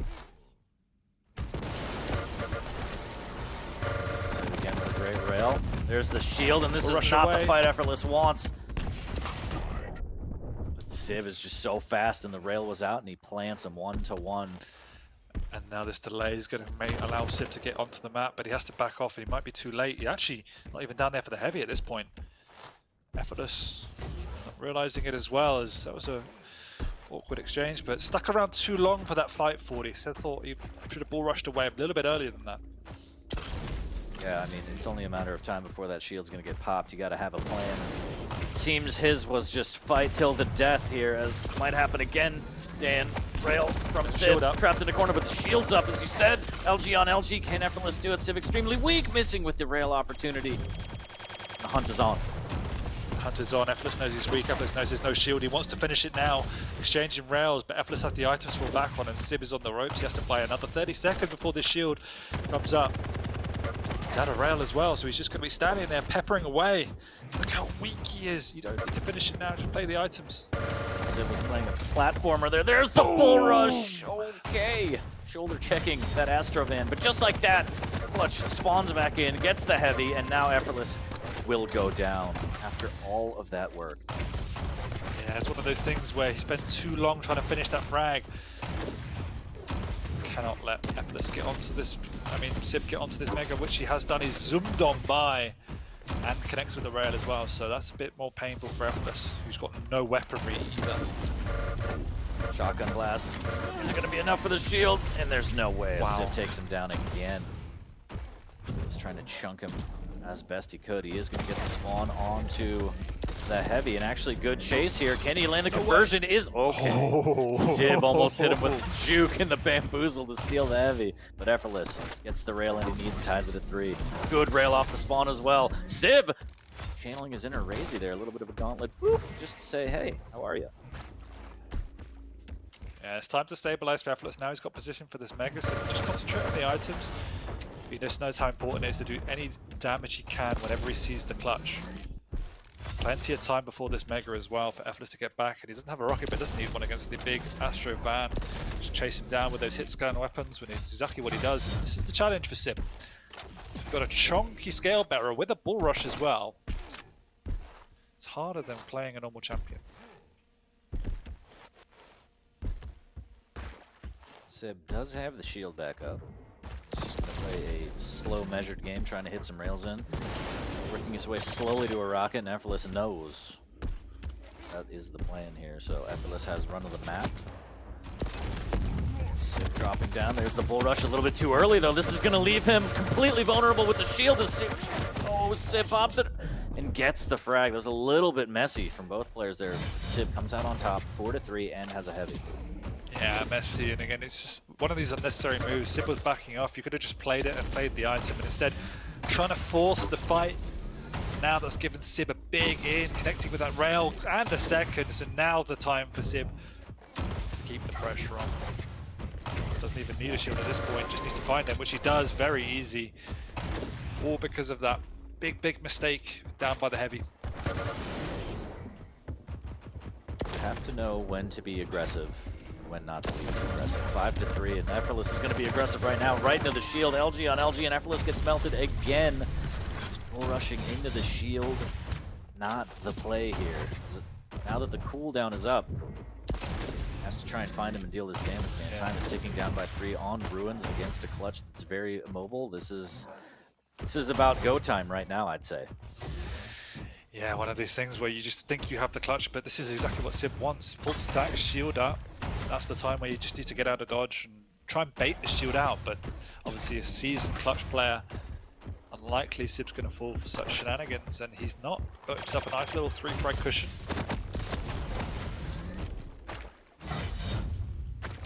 got damage both from Effortless. items. Yeah, decent damage, but again, negated by the items immediately. Feels like Effortless has lost all track of items as well. Once again, he's not on position for this Mega. This time he actually pushes the clutch away, but he's got onto the Mega, bounces him, but the shield is still there. He's gonna miss an easy rail. That would have been the kill for Effortless. Oh, that stings. Does, and it might come back to haunt him, but get this frag. There's a good rail from underneath, keeping Sib weak, and he should be able to win the heavy, which he does. But can he get the frag? There's the jump over. Effortless picks that Astrovan out of the sky. Motor oil everywhere, Dan. Down by 2, though. Still a lot of work ahead, but full map control. For more damage, just needs to keep in mind that that shield is going to be back up. Whether or not he's calculating that to the T, I don't know, but he's going to chase into it. There's the shield, pops it, and this should be another frag as he catches out Sib, but Sib does massive amounts of damage. He really does. Insane amount. That shield gonna find Effortless up on the ramp as well. Forced to bull rush away. Not what you want, and Sib gets a free heavy and a rail. Oh, Effortless might get caught here. This is very... Oh. No shield, so that's the saving grace for Effortless as he could take that fight and does good damage. Mega's up. Still no rockets. Effortless should have grabbed those while he was here, but he's feeling the pressure of the time and he wants to just keep the damage up. Now Effortless is playing the items a lot better. It's exactly what he needs to do. You've got the stack. You can play against Sib if you get all the items. So finally, rotating both items. Sib struggling. He has the shield up, but again, it's at what cost? He needs an item, and he's going to try and defend this Mega. Eats a rail. He has to get out.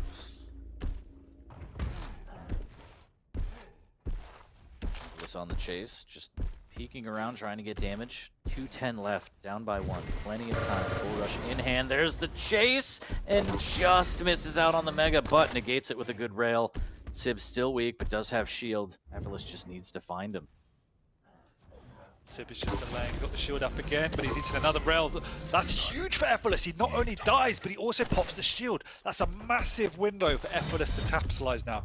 It's the cleanest kill we've seen all game, I feel like. There's the jump pad, shotgun, this should be it. And a Mega. He wants more, Dan. There's the bull rush. Can Sib hit everything? And there's the cancel. LG, and he's going to melt him yet again. Now can he get to the Mega? Oh, Sib gets a good spawn out by the rocket. Gets the Mega as well. He will be able to get a frag here. That's super unfortunate. Game on. 1 frag in it. There's the shield up as well, but Sib, is he going to push it? Yes, he is. Effortless comes in with the nail gun. Not enough damage, though. They're both finding it out. The rail swap. Effortless goes all in. I don't know if that was the one that he wanted. He had the frag lead. Now with a minute left, he's tied and on the back foot as he's got to gather weapons. He's going to be late to the Mega. That clutch is going to have a massive stack. Good rail from Effortless, though. He's not playing the items. He's giving away the Mega. He's going to give away the heavy. And Sib, once again, just gets 2 free items. And the shield just came back.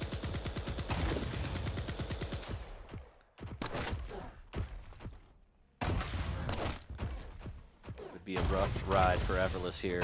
He's looking for this clutch. Sib playing a little bit more measured, just trying to hit some rails. He is going to concede the Mega. Besides, that's not the fight he wants to take, not the trap he wants to lay, Dan. No, and Sib doesn't have a rocket, so this could be a good fight. He has to back out. He's got the shield. Bull rush is there. Maybe once again too early, but this time the threat of the bull rush forces Sib away. Shield is up. He needs an item though. This is the thing. Effortless has finally got himself back onto the board. Big rail. That sets him up perfectly for this next Mega.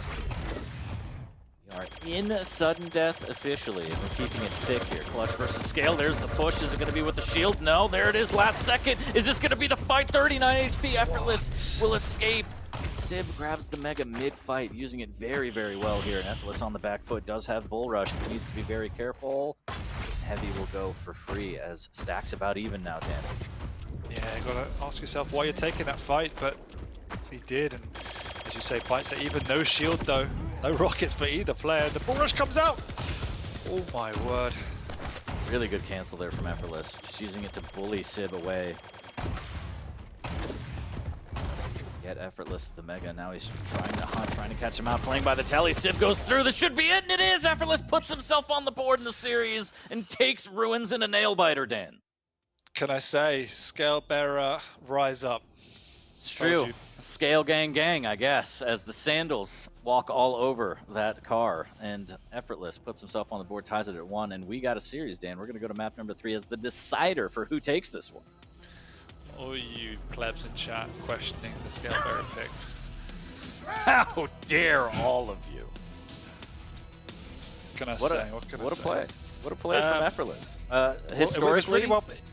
you know, one to tilt. I'm just saying, he hung in there. He hung in there. It was a great match. I will say that Effortless made it awfully hard for himself. I thought Sib played clutch the way he should be playing it, but Effortless just gave up so many items for free. Just wanting to take fight after fight after fight. And some of them were great, some of them were not so good. But either way, he's won the match, so now's not the time to question. But it was potentially harder than it needed to be. Yeah, I feel like at first, like you said, he went all in with the bull rush, just wanting to get up close and personal, and then he adapted mid-game to the point where he was using the bull rush to bait the shield, and then what happened? 250 damage with rocket all game. Sib didn't even use it. That's insanity. I think that's the lowest rocket I've ever seen in a job. Well, you don't need rockets. Right here on the Quake No, I Pro know, League, but that's exactly what we're trying to teach the young players: is rockets who need rockets. I'm buying rockets, guys. But what I liked was Effortless used the bull rush. He went crazy with it at first, but then he scaled it back, pun intended. But he would use it to bait out the shield, and then after that, he knows that he could take the fight for the next 30 seconds. And whether that was planned or not, I feel like that's what it looked like to me, and it looked, you know, it got the job done just barely. But I think you're absolutely right in that he made it harder on himself at first. Yeah, there was just a couple of times like where he pushed in on Mega, Sib picked up the Mega and popped the shield. Just get out. Like, there's no point taking that fight at that point. Luckily, though, as you said, it didn't actually matter at the end of the day. 9-8, super close, super fun match to watch. And once again, Clutch is not invincible. Yeah, dismantled. I hope Sib has a little bit of insurance on that vehicle as we're going to go into map number 3, Veil. It's going to be Galena versus DK.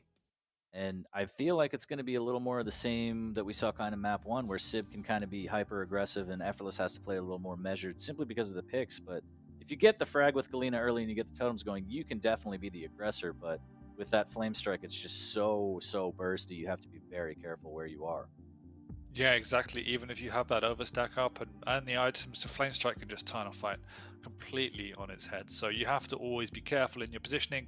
With Galena, you want to manage the tempo, you want to slow it just a little bit, play around your totems and use that totem economy as well as you can. So Sib needs to try and get into that rail room and clear them out as and when he can. It's a fine balance because getting that high ground position is going to be king. But you can just bust on through as the Death Knight, use the flame strike, be alpha and reclaim position. So it's a good utility to have. Yep. Waiting on the players to be ready. I think I just heard the sound of the bell, and it's going to be the final bell for somebody, Dan. As 1-1 in the series, this is going to be the decider, Sib versus Effortless. Sib making a good show of his debut back into the QPL. And Effortless showing everyone, well, I belong here. It's just a little rusty, it looks like, but he got the job done. We'll see who gets the job done on map number 3. As we take a peek at the predictions, 57% for Sib. They believe in the Sib Vicious right now, Chad. Out in force, the fanboys. You gotta have fans, right? Otherwise, what's the point?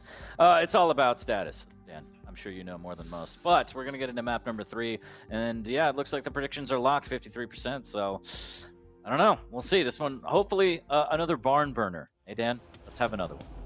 Let's just do it. Burn the barn down. We don't condone that here on the Quake Pro League, but we do condone fantastic Quake, and here it is, map number 3, Effortless versus Sib. We are live, starting off on Effortless.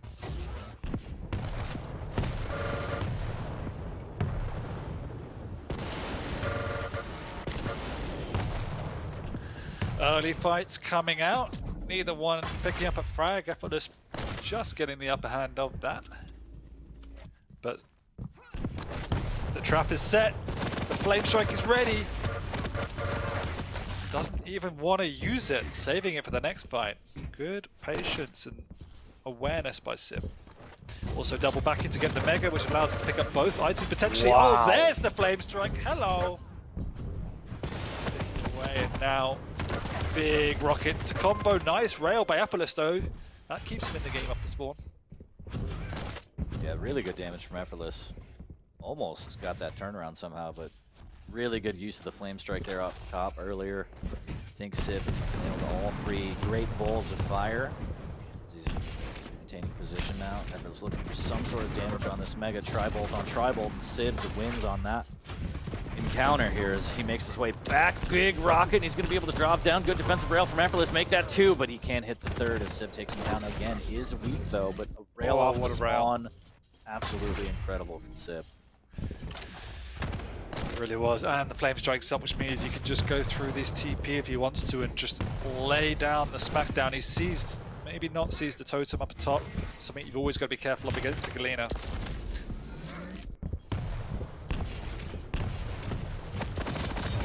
Effortless from up top. There's the flame strike again. So well utilized.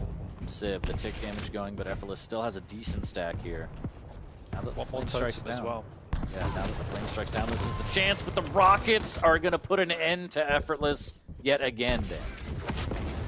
And he loses both of his totems, so has to start from scratch. And Sib connecting with just more at the moment. Been a messy map, but it's 4-0 already 2 minutes in, and both major items will be going the way of Sib as Effortless is not even in the vicinity to do any damage. Nearing 2:30 in, and you got to start thinking this is already getting real bad for Effortless here. It's just based on momentum. The flame strike comes out and actually doesn't connect for once. Glimmer of hope from Effortless as he does have positioning now too, but he can't land any of these rails. Yeah, it's been a theme of today. It's just rails just not been on point, and Sibs really has, particularly maps 1 and 3 so far. Good conversion, and just before the major items, that's a perfect time to get it. Sib gets the heavy spawn though, so can pick up that for free. Backs off into this light armor room where he's a little bit trapped with just a machine gun to work with. It's enough damage. Effortless knows that it's not worth trying to get a rail. It repositions, hits another one from a different angle. Patience there from Effortless. Good rocket here, good cutoff, and the flame strike totem combination from each player. Effortless reigns supreme. The power of Christ compels you, but so does Sib's rail. What a shot! Lovely shot. Items are on the same time though, but Effortless favors getting the rocket first. Will it cost him? Yes, the Sib appears below him like a magician. Steals it away. That is just the biggest yoink I've ever seen as Effortless. Has to be fuming after that one. 6-2. He just keeps eating these rails almost immediately off a spawn. Yeah. Good awareness. Just really great conversion potential by Sib. It's been a crucial factor in dominating this lead so far, as it just means Effortless has to back off from the major items.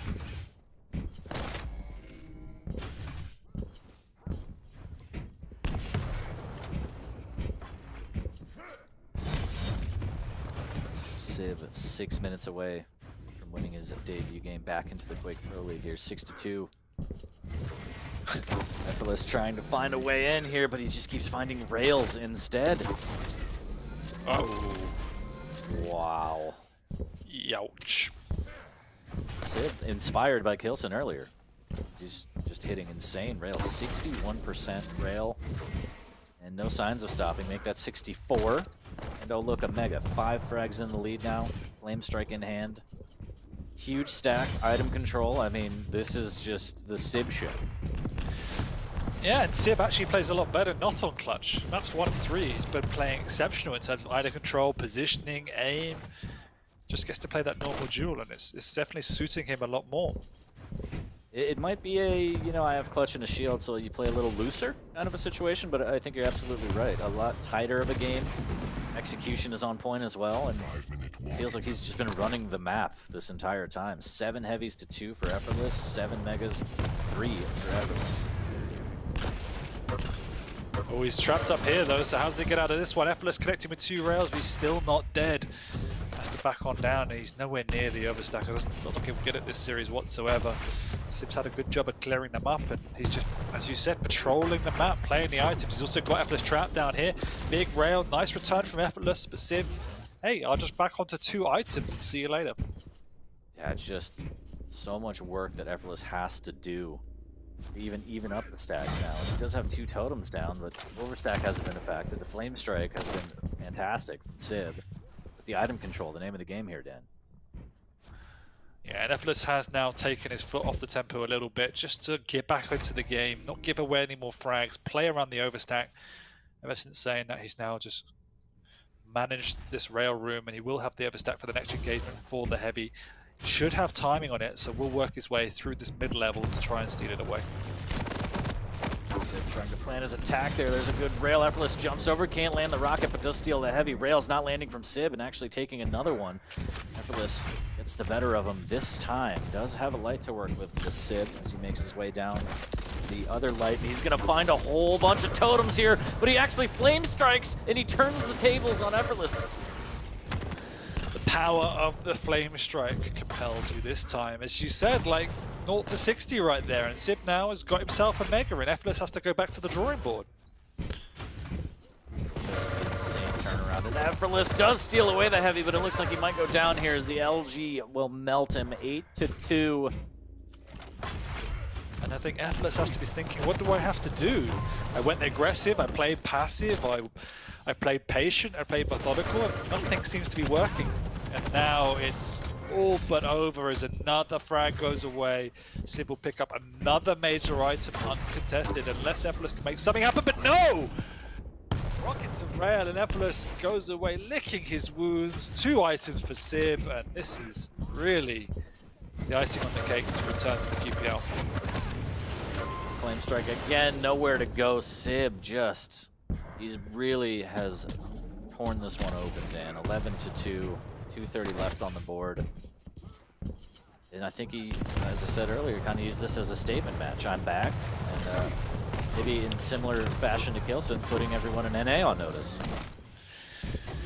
Yep, and it was a decent matchup for him going into it. Effortless is somebody who wants to play more of a combat-heavy game, and that seems to favour the way Sib plays. He kind of worked around the deficiencies in which Effortless brought. He just out-positioned him, out-strategized him, played the items a lot better, and Effortless in this map and the first map really had no answer for that. Map 2 was more chaos, and that favoured Effortless. It was a brawl. But in maps 1 and 3, where Sib played methodical, he definitely looked a much stronger player in this matchup. Completely agree. I'm just looking for additional frags, really.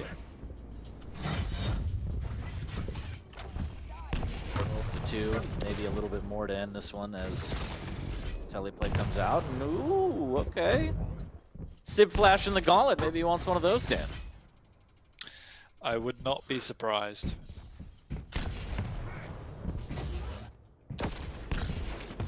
Rail error from Effortless. But it just wasn't enough in the end.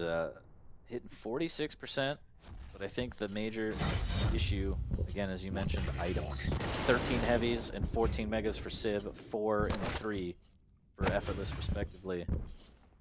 So the positioning, superior for Sib, the flame strike ability, just not OP, but able to get you out of sticky situations easily. You can't really just push up on a Death Knight, otherwise you are going to take a whole face full of damage, especially since you can thread a rocket in there with it. Yeah. It's just insane amounts of burst damage. So you have to play around that, be very careful, and Sib just did everything right. He did, and the one time Effortless got back into the game and caught Sib down in that rail room, Sib returned that with 2 rails and a flame strike, and what can you say, like, the item control was superb. It's rare you see such a level of dominance on items on a map like Vale. Oh, and he got it. He got it. There you go. GG's.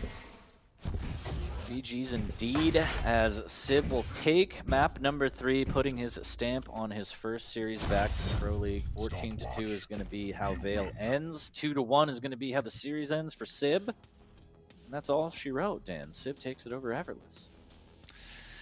And as we said, is that going to be a big performance for him in week 13? Going into what could be relegation, what could be mid-table? We'll have to see. On that performance, if he keeps up that level, I think he'll be fine to stay in outside of the challenges, outside of relegation spots.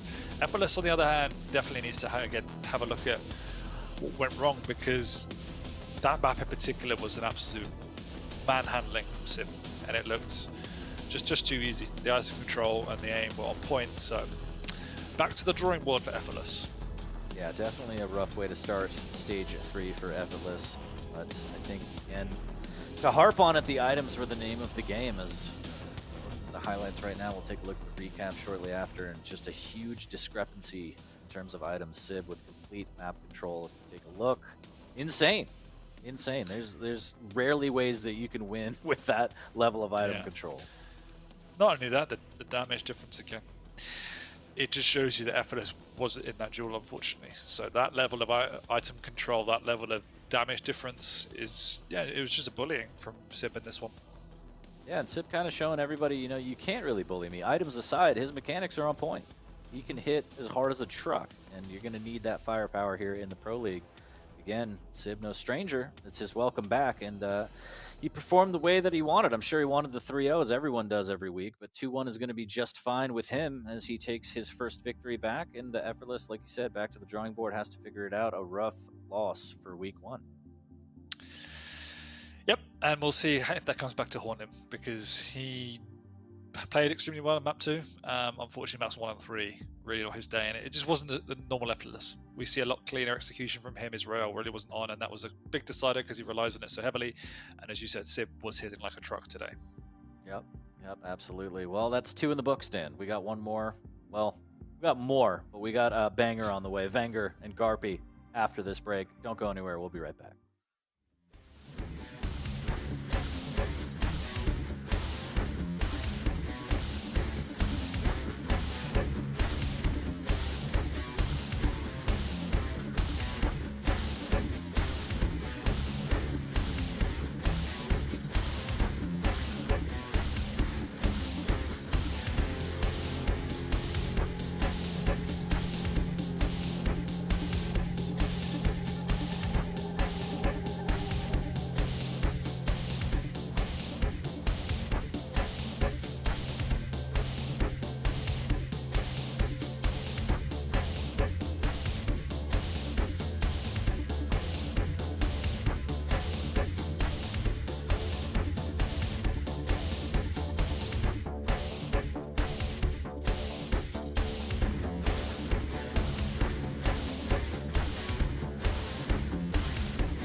Welcome back, everybody, to the Quake Pro League 2 series down, and we got a lot more on the way. Dan, it's been interesting so far, a little bit explosive, maybe a little bit of an upset so far, but now we got Wenger and Garpy. How do you feel about that one? Ready to be disappointed again? Yeah, please give me a little insight into what you mean by that. I mean, I always spend my time before these games telling everyone how Gareth is underrated, and then he goes out and drops 0-3s and 0-2s consistently. So at least he's consistent in some way. But I'm going to do it again. I think he can do better. I think that's why I'm not angry. I'm disappointed because he can do better, and I think he will admit he can do better. That's the positivity we love. You can do better. You could do better, but on the flip side, I've excited to see Wenger. I think he was massively disappointed not to pull out a victory against Rafa. I think Rafa fully deserved the tournament, but in that series, I thought Wenger played the better Quake, and he somewhat choked. So he has to once again come back from that defeat, come back from not progressing on his standing, although top 3 is still an amazing feat for him, and do it all over again. Yeah, I think that Molten Falls game is going to be in the history books for quite a bit, and unfortunately Wenger was on the wrong side of that one. But if you look at it, if you look through the brackets, going toe-to-toe with Rafa, dropping to him, and then going toe-to-toe with Cypher, dropping to him, those are 2 names where you shouldn't really feel bad, but I mean, getting that close, it's always going to be heartbreaking, so I agree. But those are 2 legends, I mean, the grand finalists of Stage 2 finals. So, yeah, looking forward to seeing Wenger kind of cruise isn't the right word through this season, but grind through this season to get back to the finals where he really wants to make a mark for sure. And why are you hating on Garpy so much? That's my boy out there. He did what he needed to stay in the Pro League, taking it over Hell and maintaining a spot, but then dropping to Zanaku immediately, and then I don't remember who else he lost to, but Zanaku in the lower bracket, and then he kind of went 0-2. So not the performance we want to see. Rafa in the upper bracket. Yeah, well, there you go. See, Rafa straight into Zanaku. So that's rough. That's a rough road for him, too. But, I don't know. Maybe you can hate on him more than I can because, you know him. But I feel like it's just rude, Dan. But Wenger versus Garpy, I think we can take a look at the pick bands and take a look at what we have in store between these 2. There they are. Dan, will you do me the honor? I will indeed. Corrupt to keep, first one of the day. Love to watch that, and we've got pretty much the most meta picks we can get. The Doom versus the Strog. The Respect ban of Ranger by Wenger. Wenger thinks Garpy plays an amazing Ranger, which is why he would abandon that. Moving on to Ruins, we have the Sorlag against the Scale Bearer. Yes, party up in here. Hopefully, Scale Bearer can maintain its 100% Stage 3 win rate, although that's going to be tough against Sorlag. So either way, we're in for a bigger brawl on that match, heavy versus heavy. I thought you were going to say it's tough because it's Garpy. I'm sorry. I just, based on what you said earlier, I can't get over it. You're just a bully. You're just a bully. And then we end up on Vale, where we have the Keel. Great pick from Garpy on that match. We haven't seen Keel this stage, but it's a good pick on Vale in particular.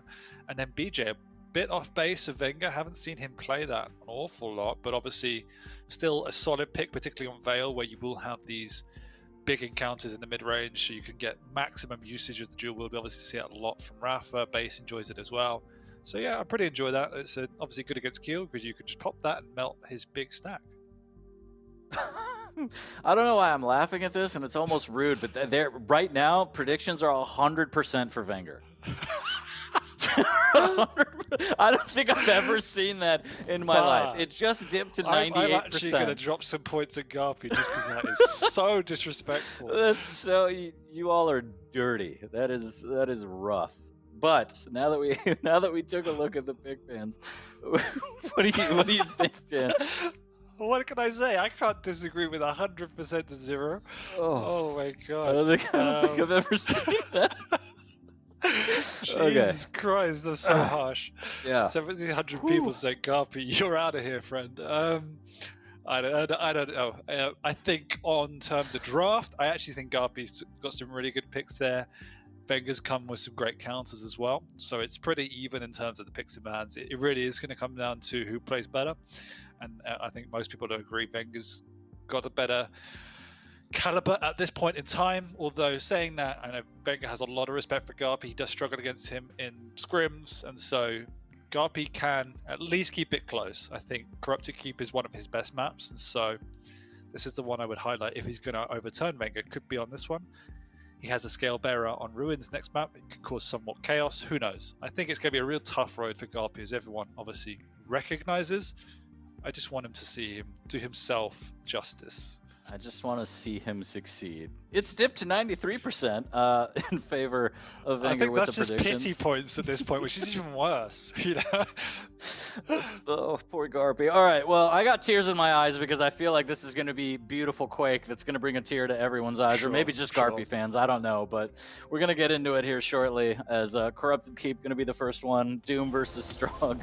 And a little minor reminder, you know, they're teammates. As you said, they scrim against each other a lot, so maybe Garpy kind of knows what's going on inside Wenger's head and he can play to that. I've just realized what happened. Twitch chat actually just teabagged Garpy by doing that, you know?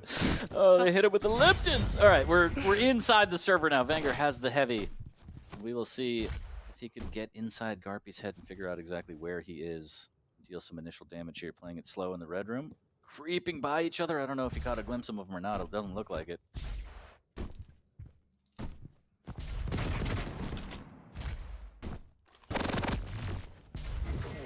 Push through the telly there as Garpy takes position. Will take the heavy. Good rocket jump for Wenger. Gaining a lot of speed to get back to that heavy, and I love that play. This is what we saw from Wenger in the finals, just that super aggressive play, you know, the instantaneous decision making, recognizing the limits of what he can do. And that, again, is something we're talking about, how he wants to play that Rafa. That's the kind of a Rafa-esque move, just knowing what he's capable of. So lovely to see him continuing in that vein.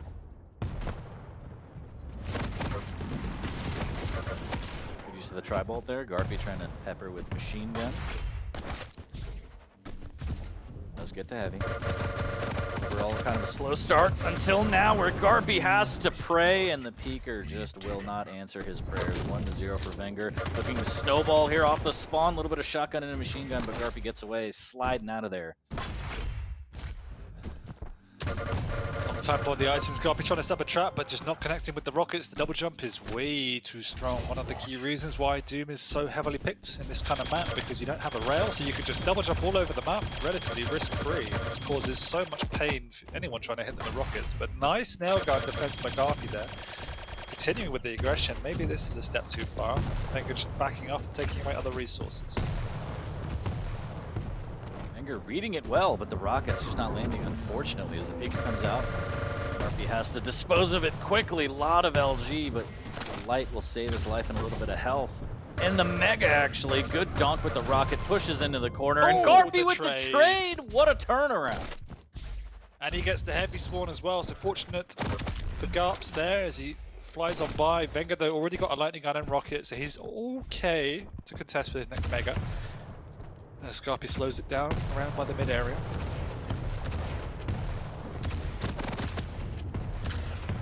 G from Wenger. Good swap from Garpy, keeping his space. Wenger right on top of the swap as well. Opting for machine gun at that range. Good LG, the double jump. Evading the rocket, and Garpy just cannot land the damage he needs. Doom is so hard to hit with rockets. Garpy's got to have better weapon choices against that double jump. Yeah, and Wenger just pushing it, knowing when Garpy's not got the white weapon out and taking full advantage, as you rightly said.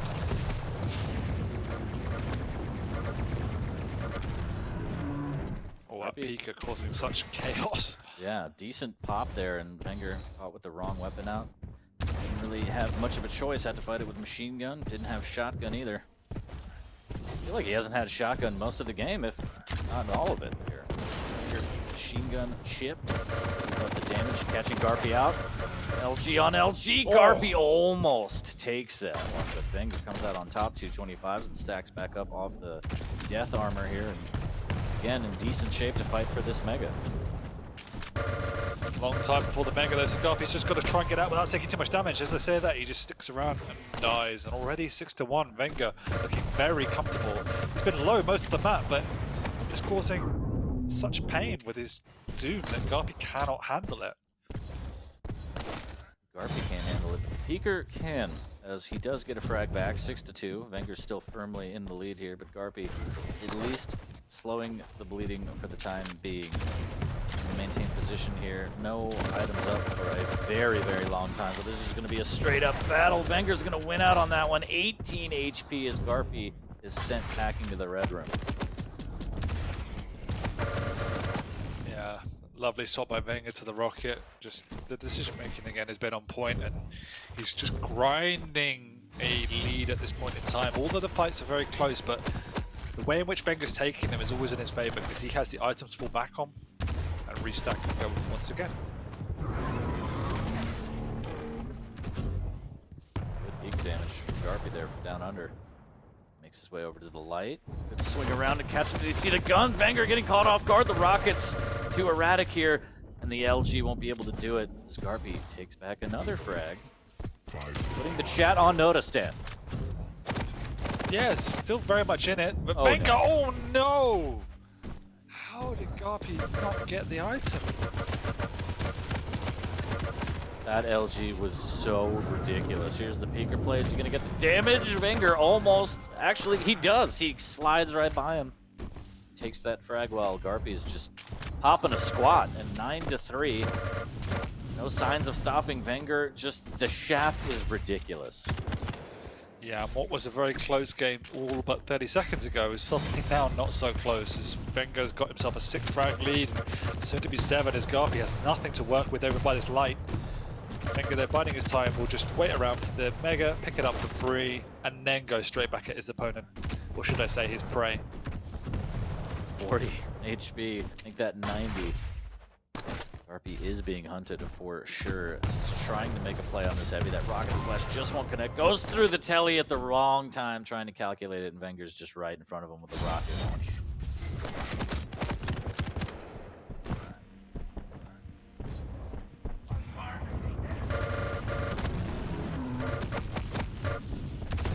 Fighting for this Mega, realizes that is not going to be the fight that he wants. They're trying to catch out Wenger with the jump. Good damage, but Garpy's going to go down. The stack just too big from Wenger. Grabs the light as well. He's taking away more and more resources from the map, Dan. Yep, item control quite firmly in Wenger's favor. When Garpy gets them, Wenger's always on point to do a lot of damage and if not get a frag. So he comes to game, Garpy, yeah, he's got the heavy, but he's now limping away in all but 3 health, so cannot contest for the Mega and doesn't even have a weapon, so looking very grim now as Garpy has to make something happen to get back into this game. He's only got a tri-bolt and a dream. And a shotgun. And a peeker. Looked nicely, but using the odd weapons for sure, but almost making it work. 8 HP is going to grab 225s in the boneyard. Wenger doubles back. It could be his final resting place, and it looks like it is as Wenger drops onto the Mega a little bit early, but no big deal. Stacked pretty good. There's the Mega. Now it's really, really good. Here's Garpy. Has to find some damage. 12-3, down by an immense amount. That's a good rocket. As he takes the rocket, he takes the light. Can Garpy find it? Almost finds the air rocket, but no. Wenger again with the shaft flying through the air takes down Garpy yet again. Wenger's nearly got as much shaft damage as Garpy's got damage. It's absurd. Almost broke the 3K mark with just shaft. It's all shaft map, Dan. It's all shaft map. Wenger again. Even more shaft. Has finally broken the 3K damage with the LG. 15-3, 2 minutes left. Insane. Just playing Kovacs at this point. You know, just hitting the strafe bots. Why you gotta do Garpy like that? See? Garpy's on the board. Big frag from Garpy there as he grabs the Mega and mounts this comeback. 1:30 left to get 12 frags. Wenger just out for a jog as he pops the Berserk to get out of there. Mustang alone, and at this point, 16-4, he can do whatever he wants to still win this game. So, imagine he'll still play careful and wants to build his lead even more. Garpy flies in, gets a consolation frag.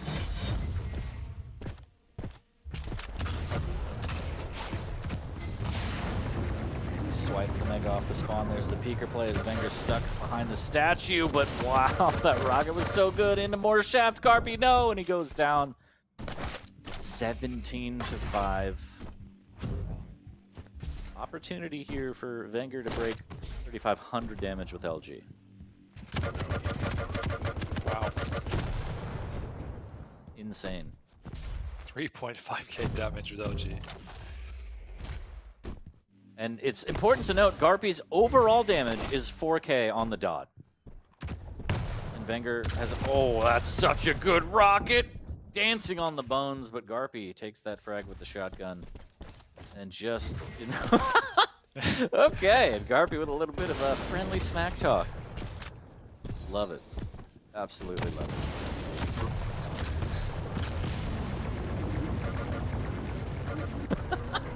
Well, 17-6 is going to be the way this one ends. Garpy just on the back foot almost the entire time. It felt like Dan. Wenger out for blood. It doesn't matter if you're his teammate. Yeah, that's a statement of authority if I've ever seen one. He really laid the smack down to Garpy and showed everyone what he's made of. Just super aggressive, quick decision making, wanted to take fights, and Garpy just could not live with the pace that Wenger was setting. Again, showing the power of Doom on this map, not just for the utility and getting around it, but just being completely unhittable with rockets. Yeah, it's just clinic, all shaft map, as all of the game trainers out there in chat are probably like, well done, sir, well done.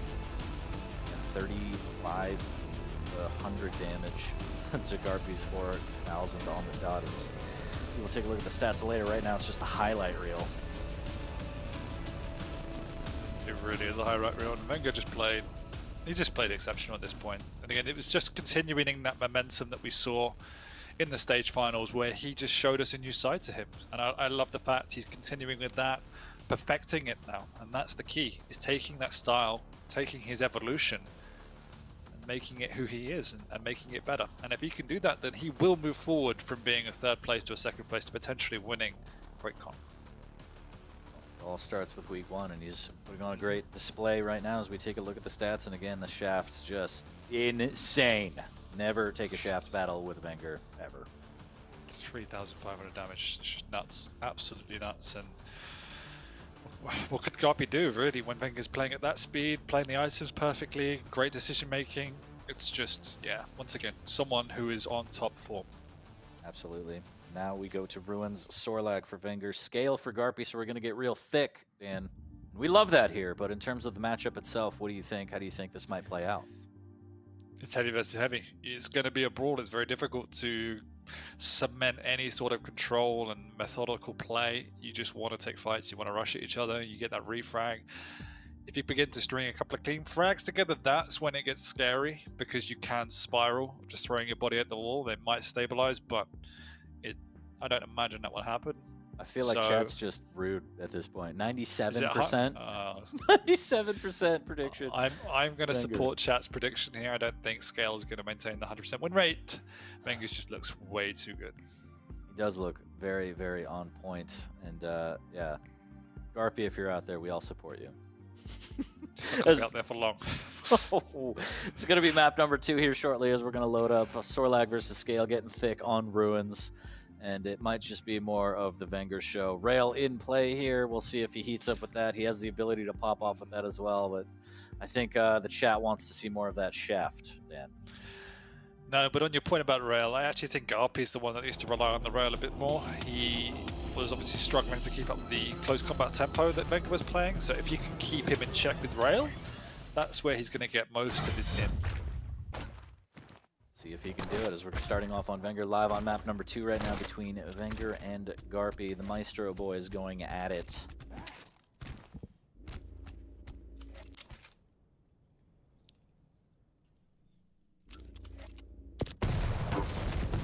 Trying to defend LG. Almost gets 2 rails. Garpy, he's got the moves right now. Oh no, he's hit the acid, so he's going to tick down a lot here as there's no bubbles in play. Wenger, knowing how weak he will be. Oh, he's dodging and weaving, actually gets out relatively unscathed. And he gets a Mega, so Scale Bearer using those wheels to get away. That fancy footwork. Wenger's got that rail. Get the follow-up. Garpy actually with a great rail in return, and now Wenger weak, but again the defensive rail. Not hitting consecutive rails, but he's hitting great rails, and there's the drop. Garpy didn't expect it, now he's very low, and he's gonna get melted. Does hit a rail on the way out, so opportunity for the refrag is there. Can he get there in time? Heavy's there, and he just misses out on the rail. Yeah, but Garpy's got the movement down, so he gets across to the Mega very easy. Wenger, though, hitting the exit rail perfectly played. Managing the stack of Garpy. Garpy with only a rail to work with needs to work his way over towards the Rocket and LG, which he does in his own time. In the meantime, Wenger's going to get set up early for this heavy.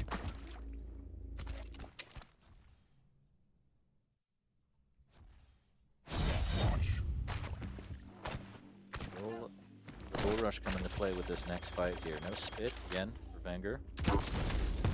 Good rail there. Get a free Mega after the fact. Revitalize a little bit after that rail, but Wenger's more than content with keeping distance and trying to pop another rail. Now that he has the acid spit, I think he's a little more inclined to take a close range fight. Garpy got to work his way around the back channel so he avoids any damage. Wenger's there. Bull Rush comes out. He's actually stuck a little bit, so the spit comes out. They're going to take a fight on the stairs, but Garpy just doesn't hit anything, and Wenger stands his ground with the lightning gun. Plenty of damage, and Garpy's still ticking down from the acid. He won't die, but he's more or less dead as now Wenger gets away very healthily and gets a free Mega for his troubles. So, whilst the thought process from Garpy was there and the decision was good, the execution was far from that.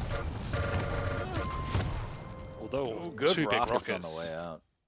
Huge rockets there as Wenger does put up his second frag. Garpy keeping himself in it, at least the opportunity with those dying shots.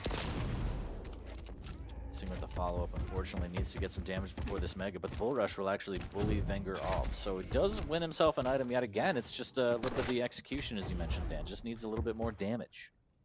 Yeah, but it's actually a much slower tempo game than I envisaged, as Wenger's managing the tempo, and the pressure from Garpy's good. He's running to spit once again, but this time health bubbles in the vicinity to be picked up, and a heavy there. So Garpy's actually playing the item as well. He's timing good, but the damage he's doing to Wenger is so sufficient that he's not able to get on these items. So this momentum could begin to build if Garpy connects with some initiation damage outside of the fights. But so far it's Wenger that's doing that job better. Oh, big rockets again into the Mega pickup. Bull Rush in hand, but look at that rail! Oh, it's just beautiful.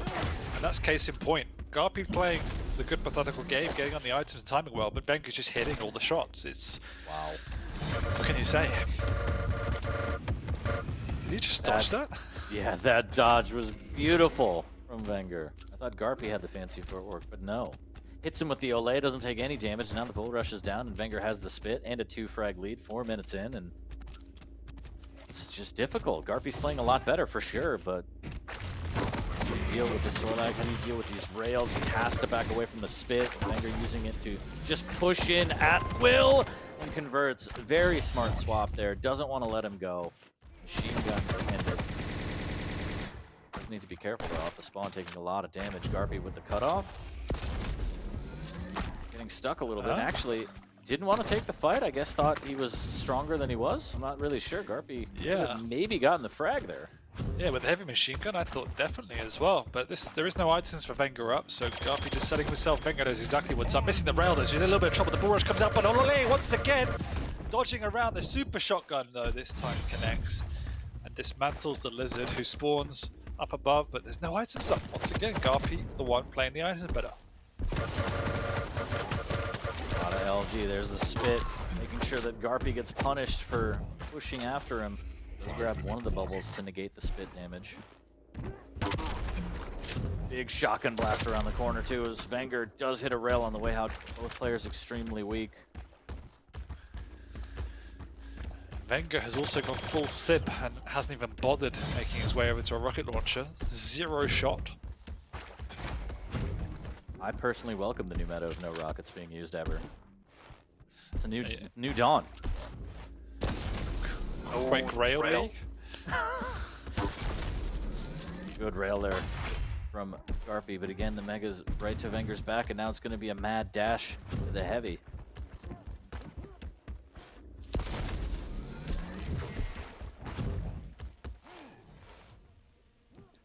He's going to catch him up here.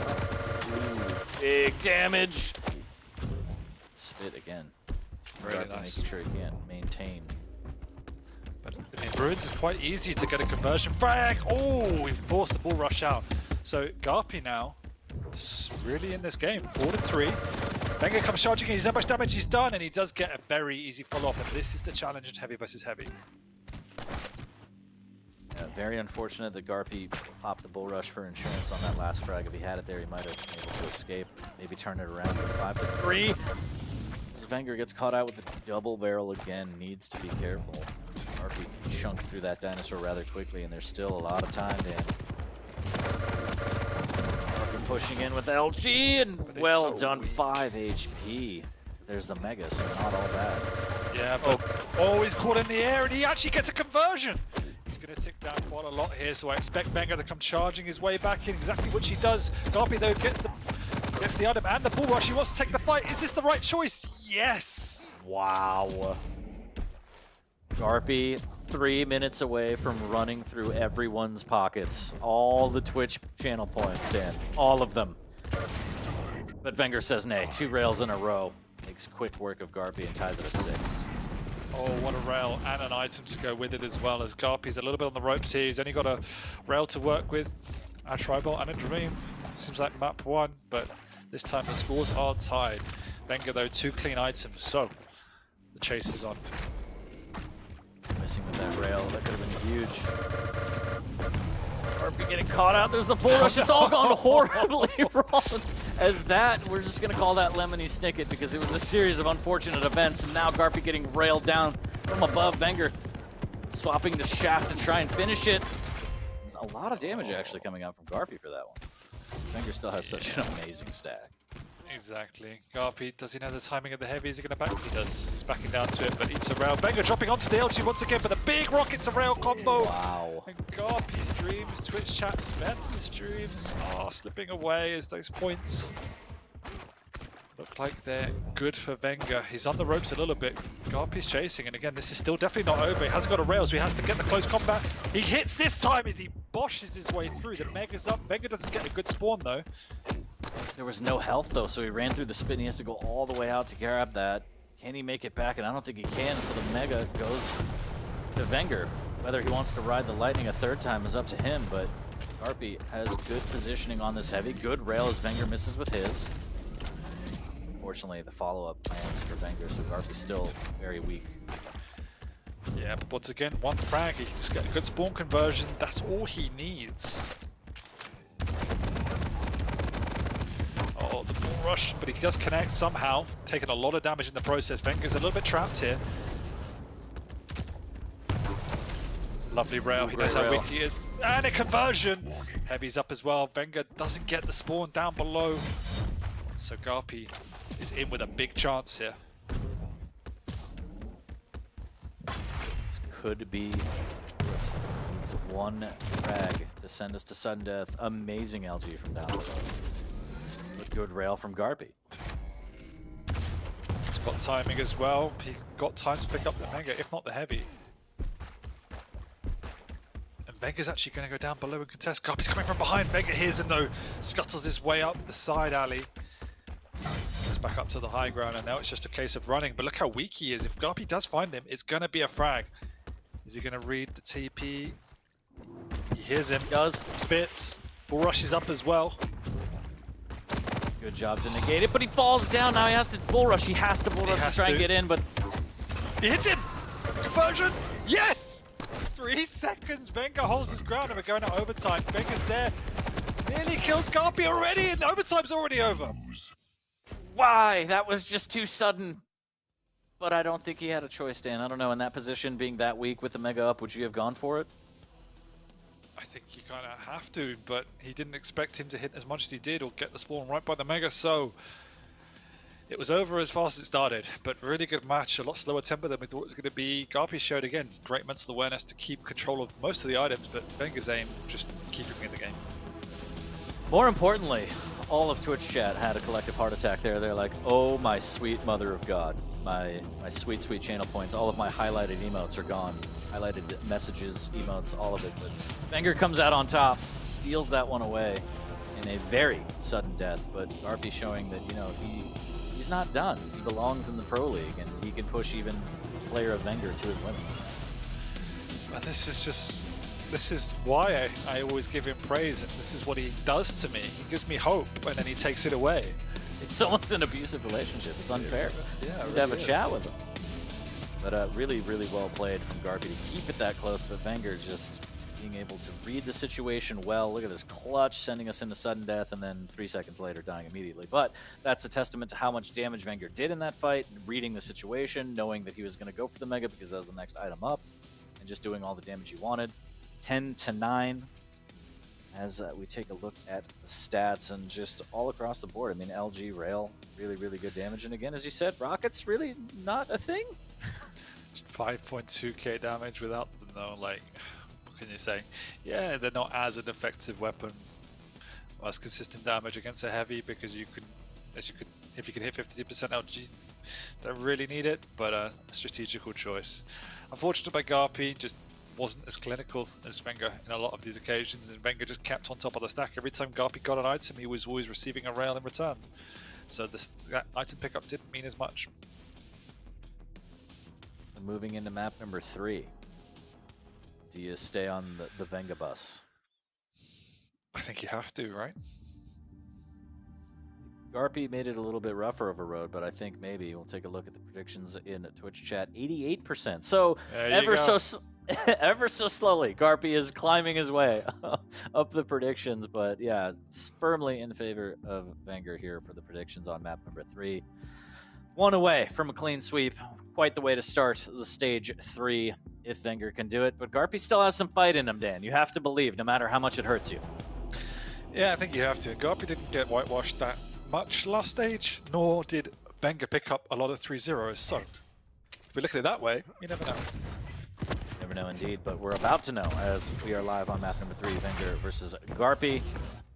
Got the Blaskowitz versus the Keel. Wenger already taking a rail right off the bat. Garpy working his way slowly into the Rockets, and is successful. Yeah, and if you look at the context of this series, this is probably the biggest chance for him to take a map. Keel on this map, I would give the upper hand to. A very, very strong pick, and as you mentioned during the pick bans when we were going over, Wenger maybe not as, I don't know, a common pick for him with the Blaskowitz. You don't see him using that a lot, and on Veil especially. Yeah, it's not a common pick in Europe really relative to North America, but has a lot of uses for sure, particularly on a map like Veil. Wow. Just hitting all these amazing rails, dodging pineapples. We know how much he hates them on pizza. You're looking for even more damage here. Oh, what a rail. Pixel perfect. Garpy's so weak. Should be able to get this heavy before inevitably dying, I would imagine, as Wenger. Oh! Just misses, so close. He's still got enough stack to push on in. Garpy living on the edge, dancing around. Lightning Gun's there, he's got 3 health. And he doesn't get out as the rail finishes him off. But there's a lot of time before the next item. Garpy can get his way across. Wenger needs to find a way to defend it. He has done so, drops down for another rail. How frustrating.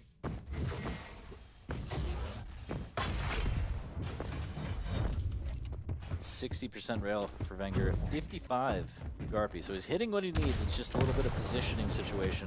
He can get some items. The stack on Keel will be massive, giving him a big, big chance to tie it up and maybe snowball, but Wenger doing a great job. Wow, just hitting these rails. Good reply from Garpy there, as Wenger wanted a little bit more. Lining up for another rail as well before heading over towards that Mega, which he hits. So Wenger's doing a great job of this constant damage output onto Garpy. Making sure that stack does not get out of hand and stays manageable. He does have a 1 frag lead, 230 in. Again, this map a little more measured than we might be used to, with Wenger playing silently from down below. The door's going to give him away as Garpy waiting right outside the telly. Each player waiting for their item respectively.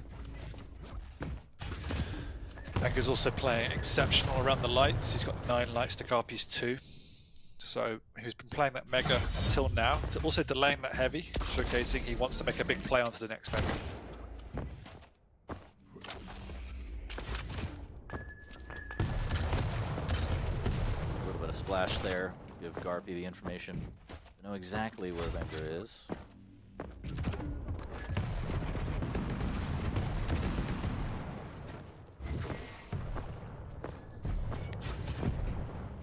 She missed timing that Mega though, so a little bit late. Garpy raining down pain from above. Big opportunity here, but there goes the dual wield, and there goes Garpy's stack. He does get the frag, but he's so incredibly low that Wenger will for sure make a move now. Insane dual wield LG there, almost pixel perfect. Garpy makes it work, ties it at 1. Rail from Wenger, big, and the second one, and the third one. Wenger's like, I believe you have my lead. I'd like that back. 2-1 as he takes that one, and also a rail off the spawn. That's going to be really, really big. Sure, again, that heel stack stays nice and manageable, and the pineapples just can't do anything. Wenger trying to get damage, acting a fool, rocket jumping LG out. It doesn't matter. Throwing everything at Garpy, taking that frag again. Yeah, so far this game's been all about the rail. That's the first time Garpy's used a lightning gun, and it gets a frag with it. So beginning to stabilize. Really clean frag just before the next round of major items. He's good here. He might be able to pick up the heavy as well. Wenger though trying to stall it out. The dual wield comes out. He hasn't got a lightning gun though, so he has to run. Does steal away the heavy though, which was the objective. Garpy thinks it's still up, so he's got to know in the next couple seconds this isn't showing up. Hanging out on the churro's not safe, but he does have time, hopefully, on the Mega, as it's not going to spawn for another 7 seconds. Looks like he's just going to play for the light. Garpy may be a little bit lost here, Dan. Yeah, he's now worked his way out, as you said. That delay on the heavy, thinking it was up, means he missed out on the Mega. Big rocket, though, doesn't confirm with the rail. Lightning gun still raining down pain from above. Garpy going to back through the TP into a rail himself, trying to do any damage before he dies, with 1 health remaining. Wenger's jumping around, darting around. He just wants the clean frag, which he now gets. Hanging in there, hoping for a miracle, but nothing doing. 4-2 for Wenger. We're more than halfway through this one. Mega for Garpy. He slides right by the rocket launcher. I don't know if he noticed, but he's going to be able to get the heavy, hopefully. There's a rail waiting for him. We'll take that one. Wenger trying to do some damage on this one, but instead eats a rail. Did he somehow hit that rail? Yep. Wow. 64% rail. That's the story of this series, just constantly hitting these clutch rails time and time again on item pickups. Means Garpy's never had that critical mass stack where he can feel confident just to bully Wenger.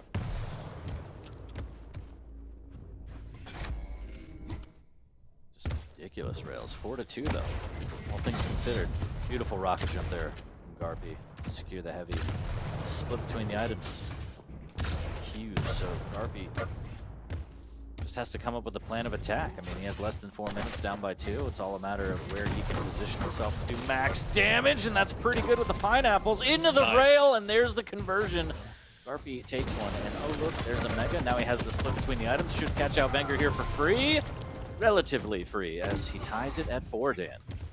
He does, and it's just before the heavy as well. But once again, Wenger is there to say hello and take back the lead. Just ruthless from the Italian. 5-4, LG been so amazing. All set. Here's 2 of them. So early. So early for the Mega. It was looking so promising for a comeback, and now Wenger, a couple of clean frags, picks up the Mega himself and gets away scot-free. Just insane. You think you work so hard, you earn yourself an item, and then Wenger just shows up with his LG, and that's just ridiculous to deal with. Now Garpy wants to jump for this heavy so bad, but he knows he's going to get punished. He's trying to do some damage. There's the LG. Actually, Wenger not doing a ton, giving Garpy an opening here. Pineapples raining down. Wenger doing a good job of, again, hitting another rail, securing the light and the Mega. These rails must be so frustrating for Garpy, as he just wants to do any damage he can, but constantly getting peppered by these rails. we see another situation where Wenger's shaft is doing about half the damage of Garpy's total damage. Insane. So much LG, 42%. Hitting 1300 in the rails again, and then Wenger can just swap back to the LG. Just insane damage. The wrong way, needs to be careful. But again, it's just insane.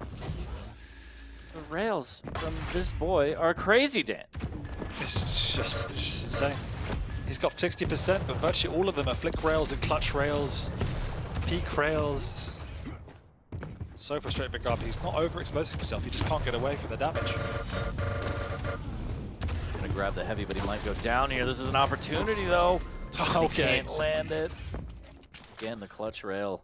Fitting that Wenger finishes that frag with the rail yet again. 5 frags up, 1:20 left on the board. Garpy gonna take a miracle here.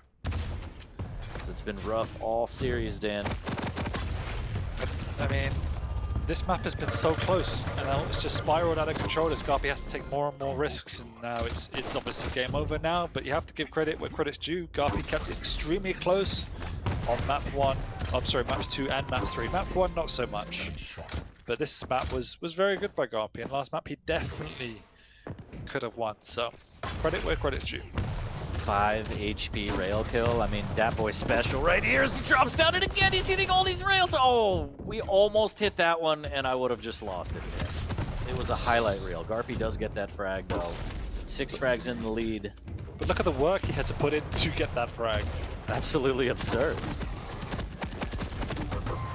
No! Finally, Pineapple takes him down, but Wenger just playing insane, and it's that style where, you know, he has the positioning and the item control, but he hits like a truck, and he hits in a very stylish way, especially with those rail angles. There's another one. I think added to the count of bodies. I think that if you combine all 3 maps, Wenger might have had less than 1,000 damage with Rocket Launcher. He's got 400 this map, he had 200 last map. It was minimal on map 1. Like, that is just absurd, the way he's prioritizing weapons. Like 6k LG damage across all 3 maps, maybe more though. Like at insane. Least, well, he had 6k on map 1 and 2, right? Because he had like 4k on map 1, 3.5. I think so, yeah. It's ridiculous. Absolutely absurd as he puts the bow on it. 3-0 for Wenger here. Garpy was so close to putting himself on the board in map number 2, but Wenger takes Ruins, takes Veil, he takes everything. CK, it's all his. It's all aboard the Wenger bus, Dan. Garpy breaks your heart yet again. I'm so sorry.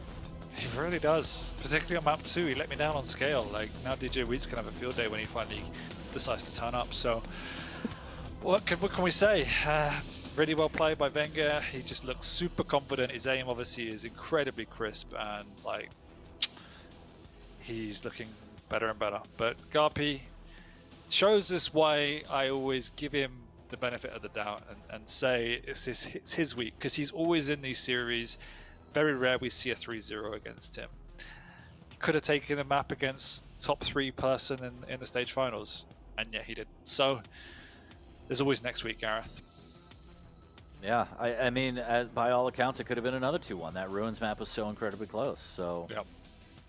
Yeah, I mean, shouts to Garpy. He's putting up a fight for sure, but he's got to clean up some things, and Wenger just looking oh so strong. The shaft is insane. The plays are fantastic. The flick rails on point. He does not disappoint, as that one will be another one in the book stand. We still have a lot more to go. We got, as you mentioned, Wheat coming on for the featured matches today, which are going to be Cooler Base and Nosfamaxter. The boys made it to the featured match. They're there. I'm so excited for that one. It was super fun in the stage finals, and you know, you've gone from challenges to featured match in the space of 3 months, so well deserved by Maxter. Absolutely, and the funny thing about both those matches are they're going to be lower bracket stage 2 finals runbacks for both sets. But coming up next after we come back from the break, we got Saigib to hang. Don't go anywhere. A lot more Quake to be played. We'll be right back.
Welcome back, everybody, to Quake Pro League Stage 3 Action Week 1. I am 40 Lions, joined by ZSX.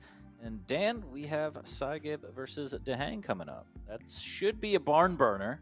But what do you think about it? I think it should be.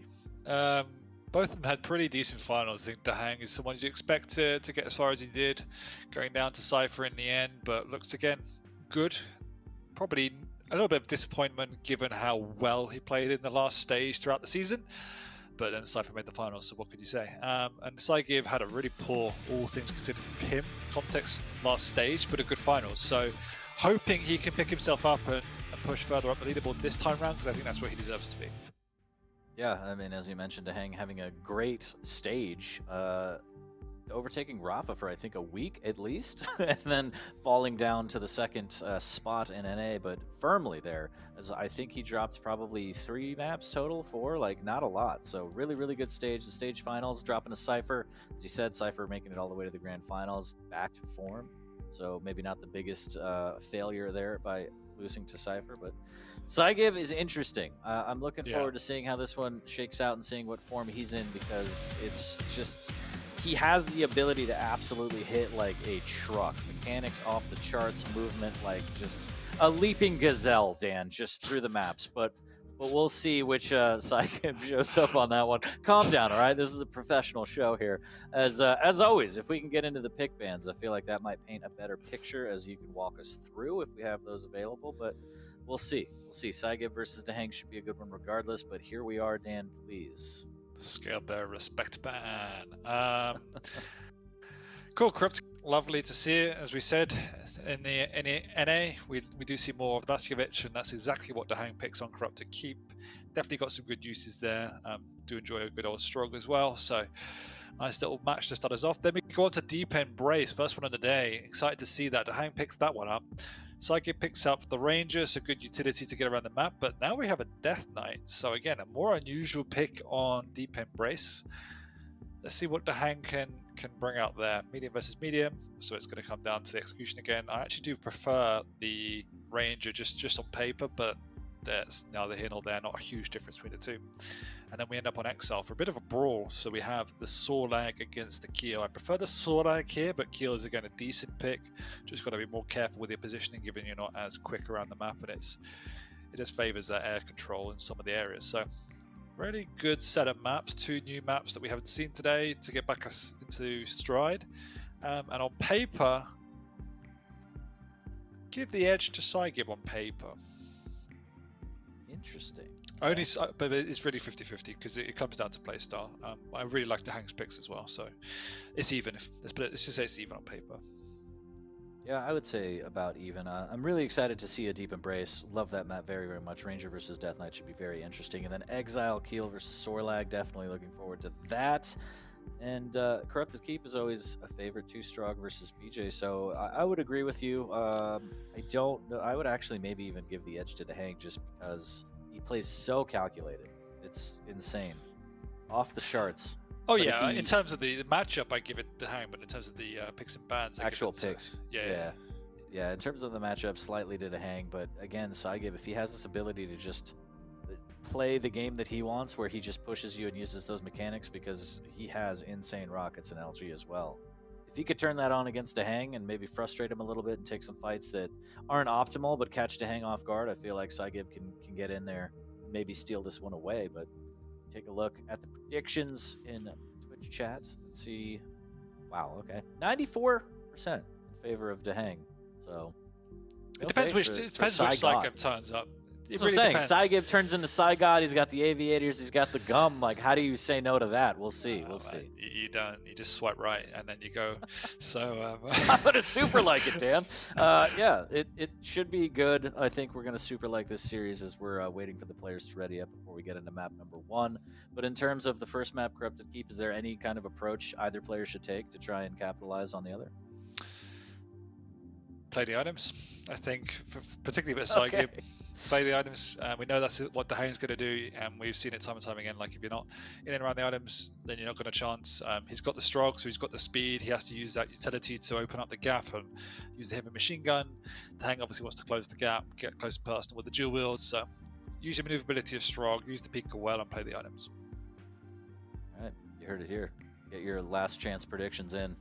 Dan the man, cornering the market now, 92% for Dehang. I feel like chat has spoken, so we'll see. I heard the button go off. We're getting into it. Corrupted Keep map number 1, but I don't know. We'll see. If Side God turns up, this one should be interesting. I think it'll be interesting. I do think Dehang will walk away with it, with probably a 3-0, as we said in the intro, right? He only lost 3 maps last stage, and they were all to Rafa. So if Psycho turns up and plays the way he can do, he used to be in a top 3, top 4 NA, and pushing people like Dehang to the wire. Kind of dropped off since back those days. Let's see if he can crawl his way back. No aviators, but gum. 50% of the way. Not to yet. full, Not full yet. He has to transform into the Side God here as the Pika comes out early. It's also changed route. There's no waterbed in the background. Could that be the sign? Is that optimal performance? Sleep on water. You need to be water, Dan. As the rocket's flying out, almost connecting through the telly. Dehang taking so much damage. Stacks about even. He's quicker on the trigger with the machine gun. It looks like neither player, as Saigib trying to find some extra damage. Dehang with a jump over. No armor, but a great stack of health as he finally grabs the light. Yeah, Jibul comes out just as preventative measure. No damage coming out from it. Saigib, maybe not a saw that. Not too sure from his POV. But he's got the Pika up, he's got position, just trying to work his way around. Items are pretty much at the same time. He's the one with the heavy. Got down super early though, and Dehang's going to rain down pain. Saigib takes up Saigib, -1 on the board. He picks up the Mega Room, responds heavy machine gun. Not enough though. Oh. Wow, and you know, I praised Saigib before for the mechanics, but Dehang has him as well. And he is on point right now as I curse him with that rocket in the ledge. Now he has to fight off the Pika, 55 HP. Nice moves. Nice moves, lots of damage, and already got that 3 frag lead after more cagey start. Great use of the dual wield for the conversions as well. Saigib picks up Mega, but he's getting so beaten and bruised by this heavy machine gun. He needs to be way more careful. Really obvious positioning from Dehang there, and Saigib just falling into the trap. Wow, Dehang almost thought that he was just going to leave him there, and Saigib comes up the Yeah. jump pad, and Dehang's like, really? Free? I'll take it.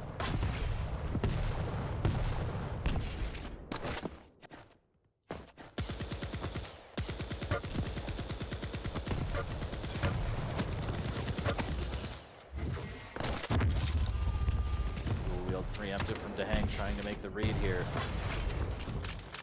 Saigib, where to be found for now. Next item's going to be heavy as Saigib gets caught up and no machine gun damage. The rocket's flying by him. The second one, huge rocket, pushes him into the corner with the LG as well. Dehang just hitting everything, catches him off the spawn. Saigib has to be careful fighting out of the corner right now, but Dehang actually makes a bit of a misplay there and gives up the heavy.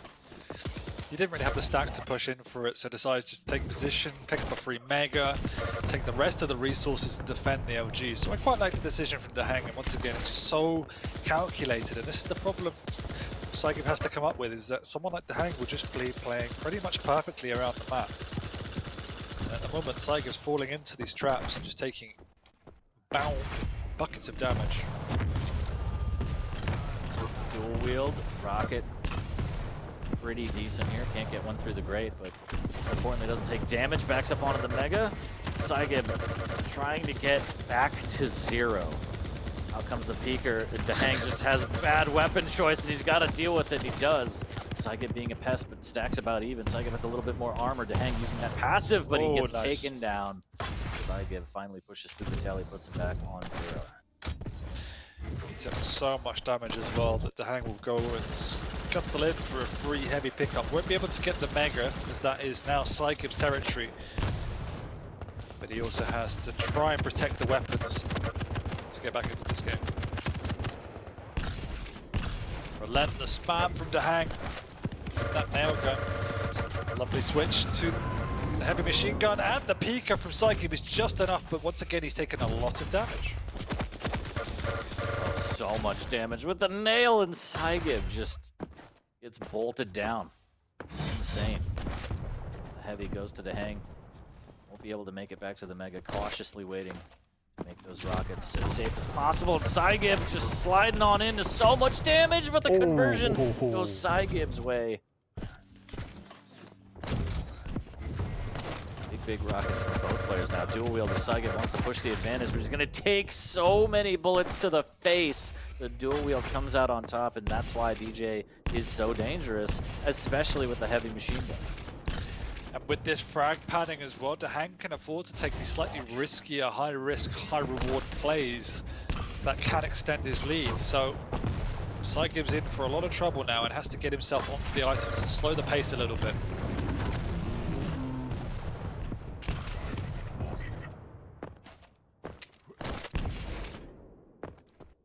Halfway through to hang up by 4.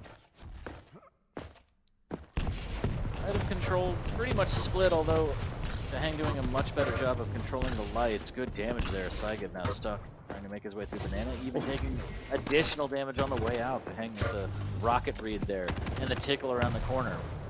Pressure non-stop from Dahang onto Cygib, and again taking away the lights. Yeah, and it's been his damage around the map, the efficiency and that output that's been the decider so far, with Dahang doing nearly 50% more damage than Cygib. 2k for Cygib, 3k for Dahang. Oh my god. That rocket. Oh my god! That would have been so nice. Dahang is working on a frag movie right now. There's the mega steal from Cygib, but at what cost? So much damage. Surely he doesn't get away with it, and he doesn't. Dahang hunts him down. 9-2 now off the spawn. Cygib has to make a break for it. Using that Strog movement, and it looks like he might get away safe if maybe he could double back. Dahang gonna focus back up on these items here. Because again, he's just outstacking lights. 16-6.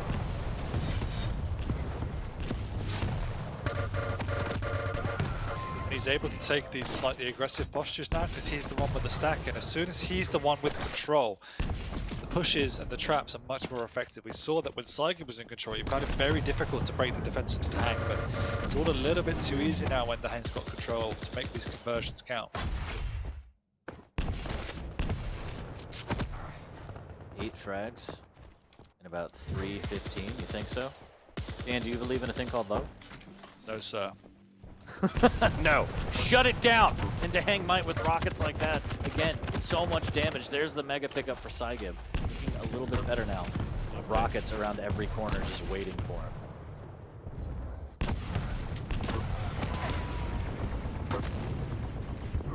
Oh, Dahang staying alive! Barely. And no! What? Did it? Why? Fall out the window.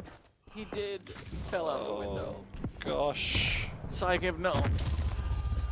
How is that even a thing?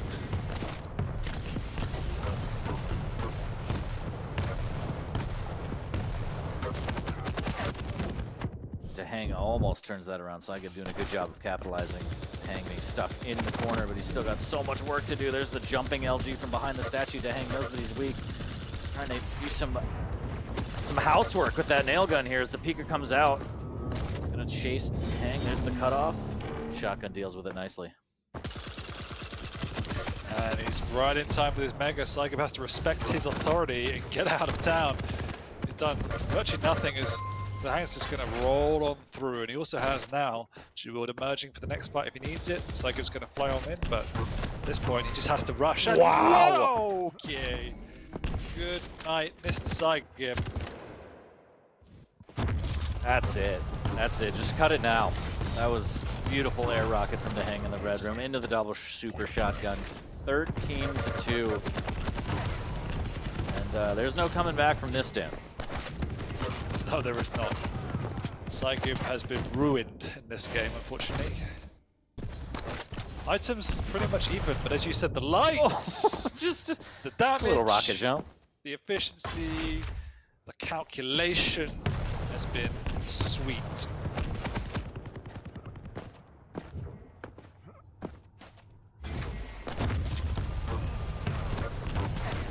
Wheeled rocket. The trade comes out, and Dahang will take that all day.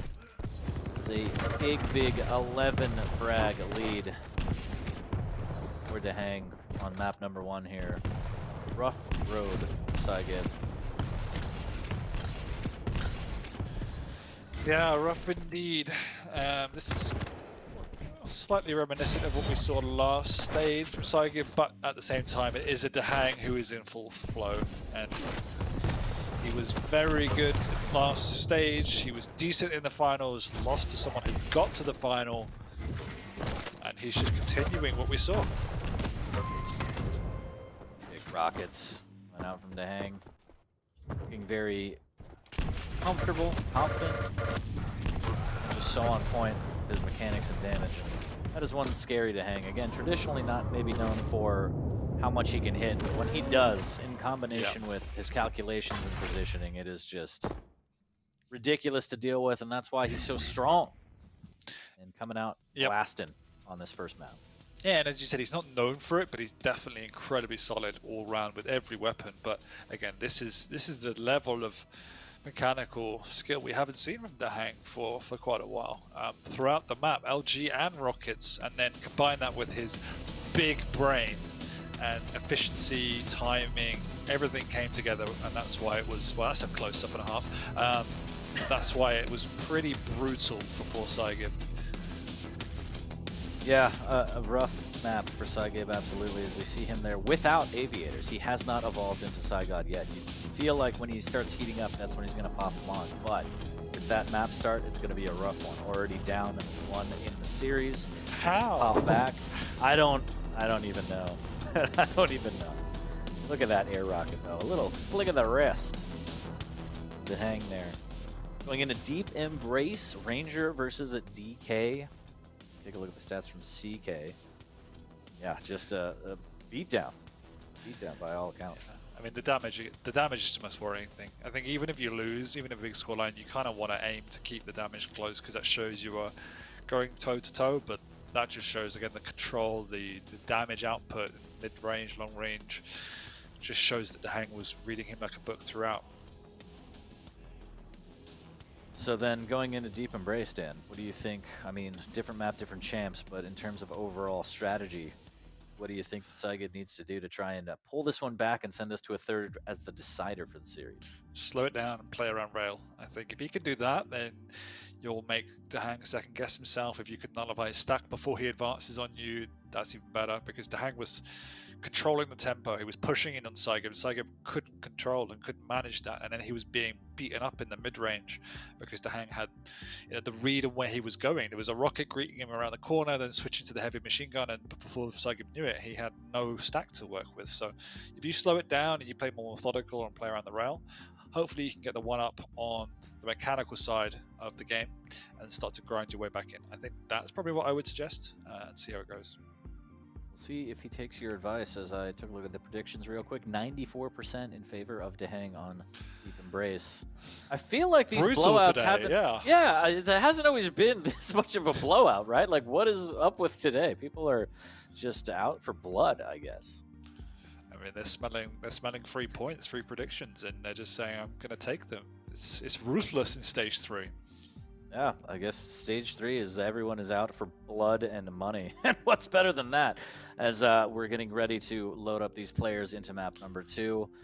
And yeah, going back to the stage finals, reminiscing a little bit again, Saigib didn't have the best run, but traditionally I feel like maybe that's been the case for his stage finals performances. We haven't really seen him break out like we have like a Maxter or a Nosfa or anything like that. So I don't know exactly what he needs to do to kind of have that performance, but I know that right now, right here, he's got to pull something out of his hat to send it to a decider. So every week matters, as you said before. Position matters, seeding matters. He was in relegation this time around, so don't want to be in the hot seat. It's never good feeling. No, and you wouldn't go into this series expecting Saigib to pull out a victory. You might say he can edge a map, and if he does, that'll be a big victory for him, given how the stage has gone on the Dahang's form. But at the very least, if you're going to lose, you need to kind of make it close to fill yourself with confidence. Otherwise, it's pretty demoralizing. Yeah, again, as you mentioned, the 2K damage discrepancy on map number 1, a little rough, especially for Saigib, who has been known to be very mechanical and hit really hard. But you know, if Dahang's putting up 2K damage on you, you're getting posterized. But map number 2, we're loading in right now. Deep Embrace, Saigib versus Dahang. Will Dahang put the 2-0 on it? Find out right now. We're starting off on Saigib, who's got that Ranger handy.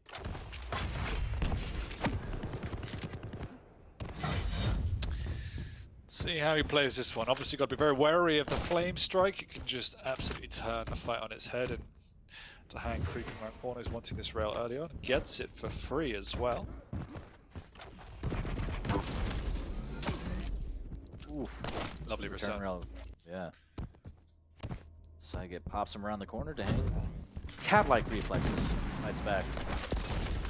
Trying to tri-bolt the tri-bolt, make sure that Saigib doesn't get it for free, but timing's a little bit off. But the Dire Orb there will actually cost him one rail as Dahang casually falls back onto the Mega. Now knows that Saigib does not have a Dire Orb. No, delaying their heavy as well, trying to keep the items on the same time. Also throw off the timing. Dahang once again with position on the mid ground, getting the upper hand on these rail encounters early doors as well. Not what we want to see if you're a Saigib fan. Also a little bit trapped. Big defensive rocket though. That will force Dahang to retreat back onto this mid ground where he wants to open up a rail angle. Great flick rail, and he's going to push it now. He knows Saigib's really weak. Switch to the shotgun. Flame strike comes out. Not a lot of damage, all things considered, and good retaliation from Saigib. But now the map is firmly in Dahang's corner. No! It's all gone horribly wrong as Saigib takes that frag. Dahang with the self-damage just enough to put Saigib's splash damage over the top and take the frag, but right off the bat, Dahang furious. It's a rail looking for another one. Just missing out, and Saigib will live. Dan, this is incredible. Twinkle-toes Saigib showing us agility as he's getting around the map and connecting with the rails as well. Goodbye, heavy armor. And hello, frag! Woo! Glasses on.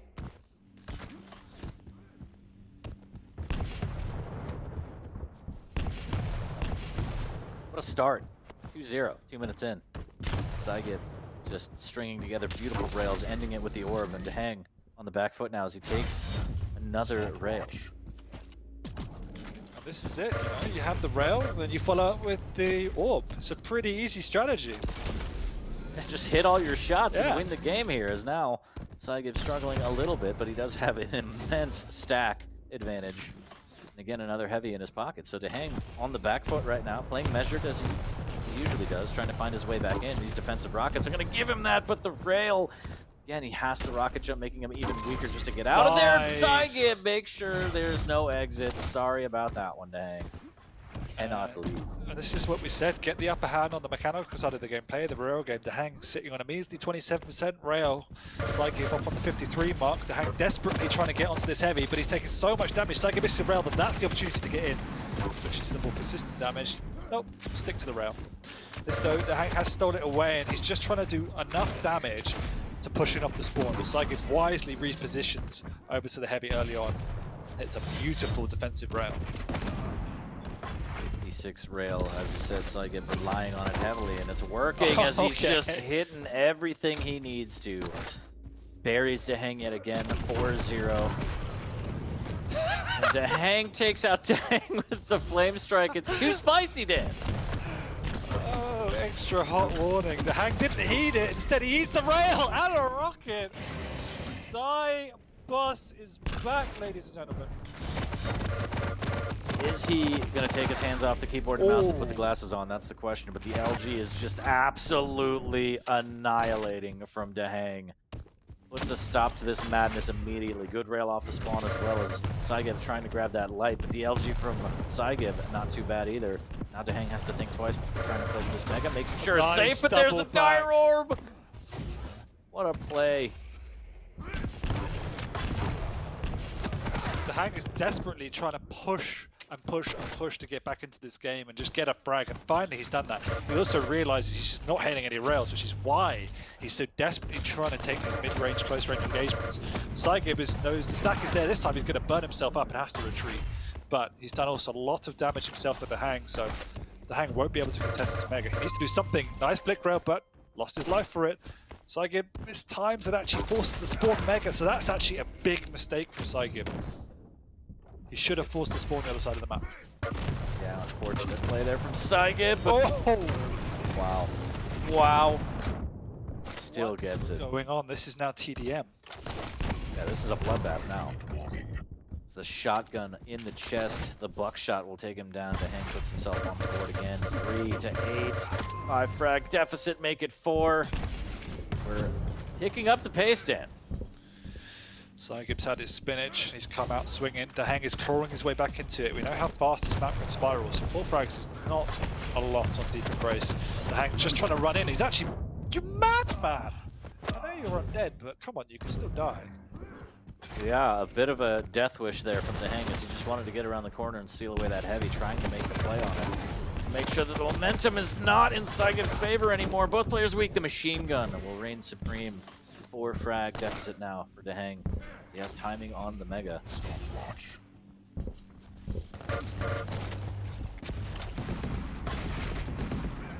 And I like the switch from Daheng, as you mentioned. Mid-range fights now. LG, Tribal, Rocket staying away from rail engagements because they were not going well for him. Yeah, but the balance here is it's merging on Reckless a little bit. Luckily, so far, he is doing enough damage. If one of these pushes goes wrong and Saigib gets a clean frag and a couple of items, suddenly the map can spiral away. Until then, it is the right choice from Daheng, but Saigib's doing the right thing. He's playing the plus-back game, he's playing more strategical, but now Daheng finally gets a clean frag and can get a heavy. So, this is where the strategy can begin to play dividends. And no Dire Orb for Saigib, but the LG is just so strong. Can he actually melt Daheng? Daheng trying to hit anything, and he can't do it, and that's got to be so frustrating. Oh, man, the chewing intensifies from Saigib as he's now reclaimed a huge frag in a turning point of the game. Absolutely, as he was chewing through Daheng's stack there. Daheng again trying to hit some rails, not quite abandoning all hope. But the Dire Orb closes the gap into the rocket. Saigib, I am in your face. What's up now?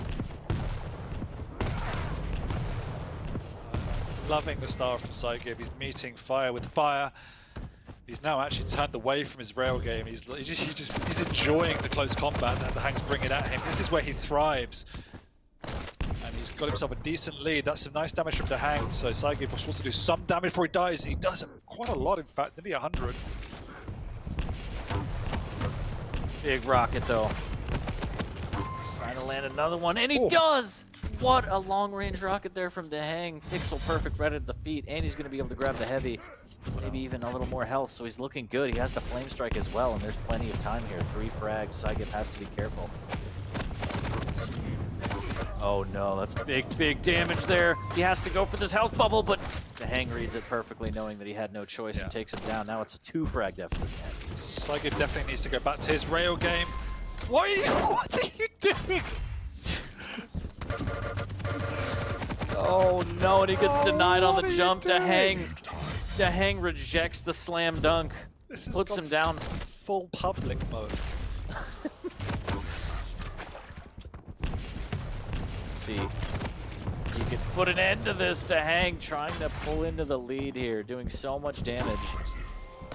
Oh, and he takes it with the rail of all weapons. Daheng, again, not abandoning the rail. There's the LG on LG. Saigib trying to make it happen. That Flame Strike pushes him away for the time being, but Saigib has worked so hard. He had such a big lead. Now it's all gone. Up the jump pad, and that's a nightmare disaster for Daheng. Yeah, Daheng not knowing where he was, needs to get onto an item, but we saw how the strategy paid dividends. As soon as Daheng finally got a clean enough frag, it began to snowball, but Saigib didn't do enough to stabilize, didn't play around the rail, didn't do enough chip damage. He got drawn into the chaos of what Daheng wanted to do. But this is a great chase, big damage coming out. He's going through a choke point with rockets though, a bit dangerous. He does decide to double back. He's got an orb if he needs to finish him off, but he's done a lot of damage so far. Tied at 12, less than a minute. Wouldn't have it any other way here on Deep Embrace map number 2 between Daheng and Saigib. Saigib already trailing by 1 map. Daheng looking to put the series away. Looking to put the Mega in his pocket. Almost gets pushed off the map. 2 big rockets here from Daheng as he slows things down. He knows the split between the items is big. Saigib has to play this perfectly. He's taking a lot of damage though. Good rail. Another good rail into the Dire Orb. He did it again! Oh my god. Big rails coming out from Saigib. The big man does it. Gets a 2 frag bump. Which one is it going to go? I think you're going to pull this one out, 40. He's got to hide. He's got to get away. This is it. He's going to make it. The rail won't land, and I think this is it. With that seal, with that dodge he did it. Saigib, what are you doing, you madman? Bro, I have no idea what the fudge that game was. It was delicious. It was sweet, if you're a Saigib fan, is what it was, Dan, as we are going into a 3rd map as the decider in Saigib. You just, please, throw on the shades for map number 3. Please. Everything's bigger in Texas. That's all I can say. That was a fucking cluster. Oh man. That was amazing, though. That was amazing. It went from very measured, very ABC, to just an all-out brawl, as you said, a public TDM. We got it all with that one. God damn, that was fun to watch, but that was stressful, I'm sure, if you were in Dahang's shoes. It looked so good for Psychic for so long. Dahang switched up the tempo, he switched up the game plan, he just wanted to rush and trying to stabilize. Psychic was responding in kind, but got drawn into the chaos instead of playing his methodical rail game. And stuff like that is like, why? But then stuff like this is like, yes! So I don't really know what happened. Just so much mileage out of the Dire Orb as we take a look at the summary for that map. And Saigib, it's very risky to use the Dire Orb that way, but in this instance it paid off immensely as he got 3 or 4 frags from it in very, very stylish fashion. And the predictions on map number 2, somebody won big. I don't know who it is out there, but somebody... points being paid out, you know? They can retire. They will highlight the rest of their messages on Twitch for the rest of their lives. And now Dahang has lost more maps to anyone outside Rafa than he lost in the last, 3 or 4 months, so... Absolutely absurd. And you gotta love it. This is why I love Sundays, because Sundays are for Quake and anything can happen on the Sundays. As we're gonna go to map number 3 as the decider, and it's gonna be Exile, Keel for Saigib, and Sorlag for Dahang. Gonna be fun. Yes, yes it is. If he can bring that level of chaos back in, Dahang this time on the counter was struggling to keep up the mechanical skill of Saigib. Every time he was taking these fights, he was getting blitzed. So he's the one that now needs to return to basics and play the items a bit more. And let's see what Saigib can do. I still think the rail could be pretty pivotal here, but heavy versus heavy, we're in for another bloodbath. I'd hope so. I'd hope so. And we're living in a timeline where Saigib can start off the stage 3 with a victory over Dahang, which would be a huge confidence boost. I mean, he's beaten Dahang before. Maybe not officially in the Quake Pro League, but I've seen him do it before. If he could do it now, put it in the books, get the ball rolling on stage 3 like that, that would be immense for Saigib. Oh, 100%. It would be a timeline no one would have predicted, particularly not the points. I'm interested to see what the points are saying right now, as I would be interested if they were above 90 once again. 83. There you go, dropping 83. And dropping. Yep, the stock is falling for Dahang, but we'll see if he can account for that and try and turn this back around. Saigib, we're going to start off on him again, has that keel. And again, something to look out for is the frag count for Singer. Let's see if that comes into play. Here's the rail and machine gun do battle now. Just clipping some toenails. Ultimate meme lord. Dahang down below, desperate to hit a rail on this pickup. Saigib knowing that, just dancing around, playing casual. Dahang connecting with nothing so far and getting whittled down by the heavy machine gun. He's going for the heavy. Oh, that's pretty frustrating. Yeah, Saigib going full Tarak, just hunting that dinosaur relentlessly. Dahang just begging, please leave me alone, but now he's on the offensive, has the nail gun, needs to be careful around the corner. Saigib a little bit weak and a little bit early on this Mega, needs to be careful, could cost him his life, and the Tri-Bolt takes him down. Okay. Dahang ties it at 1. 2 very unusual frags off the bat, but Saigib gets across to that Mega nonetheless, and Sorlag is very early. Saigib's just going to drop on it like a bomb, but no, doesn't come in like a wrecking ball this time. Instead, to play a bit more calculated, raining down the pain from above, and he will be getting a frag. Yes, he will. He takes a lot of damage himself, so needs to be a little bit careful now off of the spawn, but job done. One has big damage, and just enough. I thought it was going to knock him off his trajectory there, but Dahang still maintaining position. Good spit as well, and Saigib gets punished for coming through the telly, but he does get a great rail on the pickup. Dahang comes whirlwinding in. Bit late on the item, and actually gets a frag. Saigib sticks around for the brawl, although he's caught here.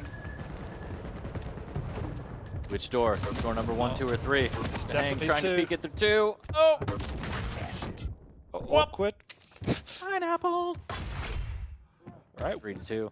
3 to 2. 2 minutes in, this is about the pace that we wanted. Whether it's good for the players or not is wow. Dang. Okay. Turns that around. That's a big frag, how clean that was. Both items in hand. No real weapons to work with. Fabian and now got over the rocket. Finally gets a lightning and he's going up the pad. He gets pinned back, but Saigov's just trying to whittle him down. Knows how dangerous it is. Pineapple comes in, connects. The hang. He's, how do I get out of here, he says. One hell. Wow. Wow, just so much buckshot. Just like a drum beat. Can't do it. 5 HP, can't get around the corner. Saigib with a shotty of his own again. Oh no, he's coming in. Wow. He's lucky he actually floated back up because that was certain death. Oh, what a pineapples. shot. Oh. Oh, Dan. Oh, it's so much damage as he gets pushed back with the rocket. Almost hits another one. There it is. What? But why, Saigib? Why? What are you doing? Oh, He still gets the frag, Dan. Oh, that was the biggest battle for light armor I've ever seen. Never forget. The biggest battle for light armor. The battle in light armor here on Exile as the rockets rain down and he gets caught out. The pineapple into the shotgun. And Saigib comes out on top again to hang down by 2. And the hang is just running at his opponent. Saigib is responding though, and that's the good thing. He's very weak here. The question is how much damage. He's just isolated now. Drops down below. The hang drops with him. Light once again is taken as we're back. Reminiscent of the previous fight. This time Saigib gets out. Clean pickup of the heavy by the hang, which will aid in the potential comeback here as we're rounding the 4-minute mark. No spit available. He's going to want to deal with that and grab those shards as quick as he can.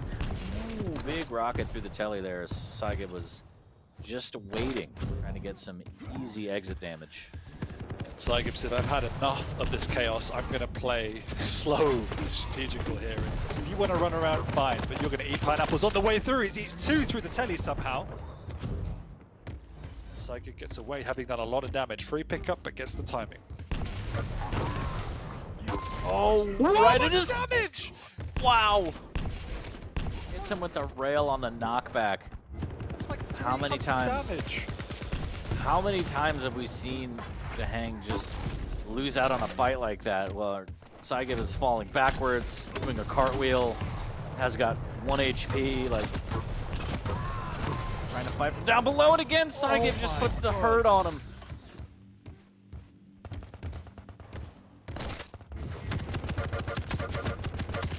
And the hang is really struggling with the way Saigib's playing. And I've enjoyed now that Saigib has managed the aggression of the hang, and you can see he's playing positional. He's keeping his distance, he's using things like heavy machine gun, which the hang is not. He's just trying to run at poor Saigib. But Saigib is no punching bag, he's fighting back.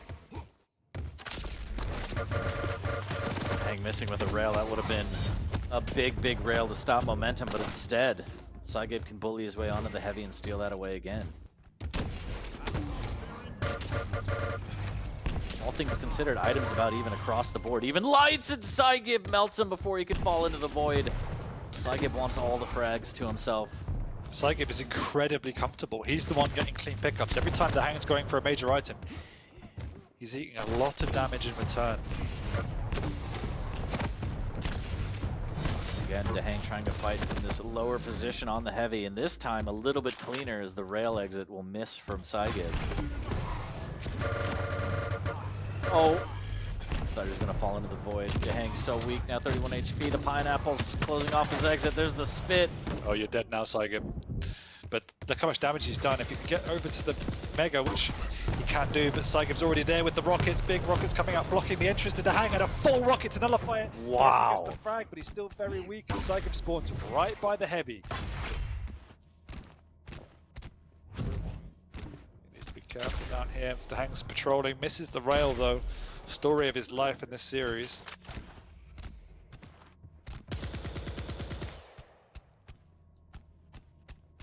Free frag lead, and things finally slowing down now. Everyone can just take a breather here. Saigib working on taking this series away from Dehang. Still has to close it out here. Dehang right from above. Lots of damage. Big damage. No! Dehang throws himself off the map! Oh, thanks for coming, the hang. And Saigib, with a chuckle and a chew, jumps his way across the map towards the Mega. Moment of silence. Himself off. Now down 4, but he should be able to close it on this one and does get a frag and clean at that with a heavy. Big frag. Good to see the comeback, Dan. 2:30 left, 3 frags. This could be the turning point.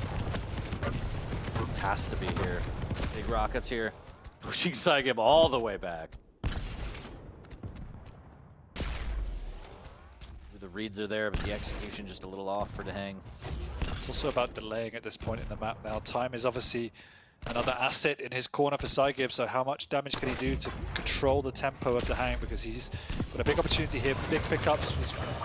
A nice opening rail as well, so Saigib just needs to keep these defensive positions strong. We've seen they've been working throughout the map. Nice rail by Dahang, he's connecting at last.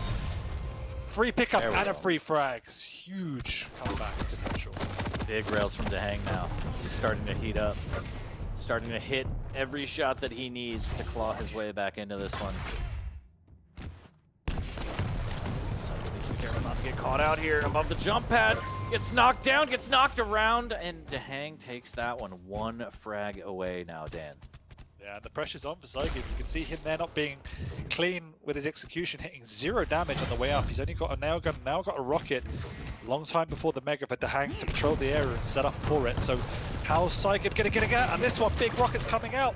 Spits there and it connects. Saigib needs to restack. It's railable. Minute to go, and Dahang's got both items on lockdown. Finally, for the first time in this map. Doesn't have any rockets though, needs to be careful going up this jump pad, but he wisely decides to go get the light instead, as he does have a minute. Now he has rockets, now he has the catch out as well. Big rocket with both players. Hit gigantic rockets. Saigib gets melted around the corner, caught out, and Dahang right back in this with full map control. Yeah, but this time he's had a lot of damage in return, so he's quite weak and very wary of the push from Saigib. If he can get this frag, he has to back off. Heavy machine gun comes out, Dahang is weak. If he gets a rail, he gets a frag! And the Mega's up for him to restack.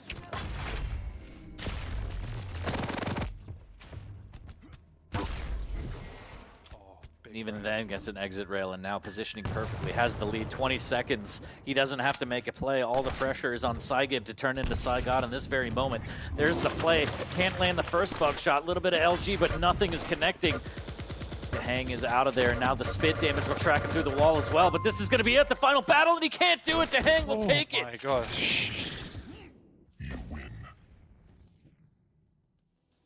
A roller coaster of emotions for everybody involved, as Dahang comes back, claws his way back into that one with those big old talons on Exile to take the series 2-1 over Saigib.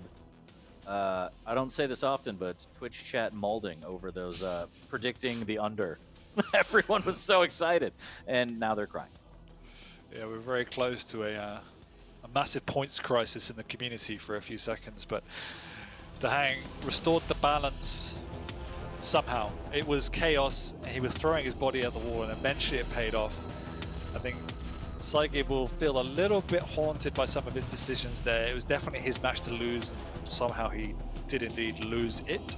But again, credit for Dahang, this is the way he works. He just wants to get that control, and when he's got it, it's an iron fist. He is relentless with his timing, he got all the items, and Saigib didn't do enough to stop that. He thought his lead was enough as he knocks himself off, but it just wasn't. What's that gamer gum, though? I need to know. I'm going to ask Saigib later, but very, very close set. We take a look at the stats from Exile. As much as Saigib, I feel like, could have won and maybe even should have won, I don't think he should be too upset at the performance. Again, losing is never a good feeling, but going up against Dahang week 1 after taking a break and being able to put on that display, it's something to be proud of. That's something to take away and obviously review the game, but you got to feel pretty good about it.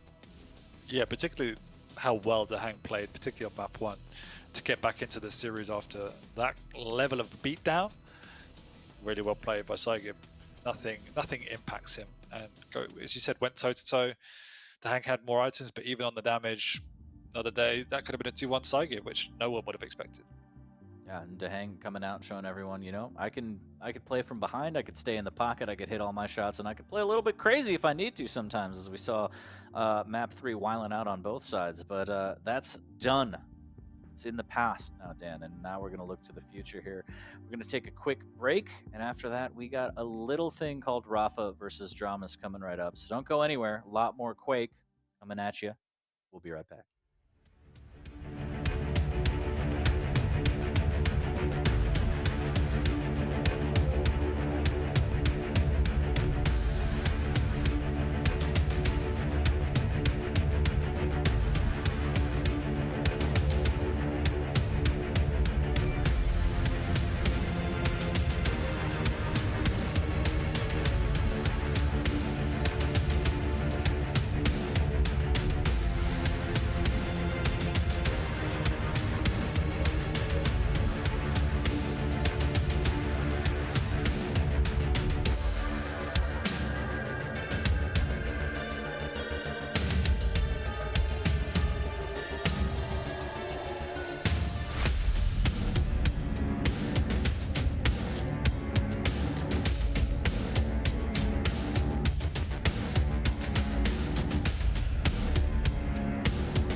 3 more courses left in this delicious buffet that we have today here on the Quake Pro League. I'm 40 Lions, joined by ZSX.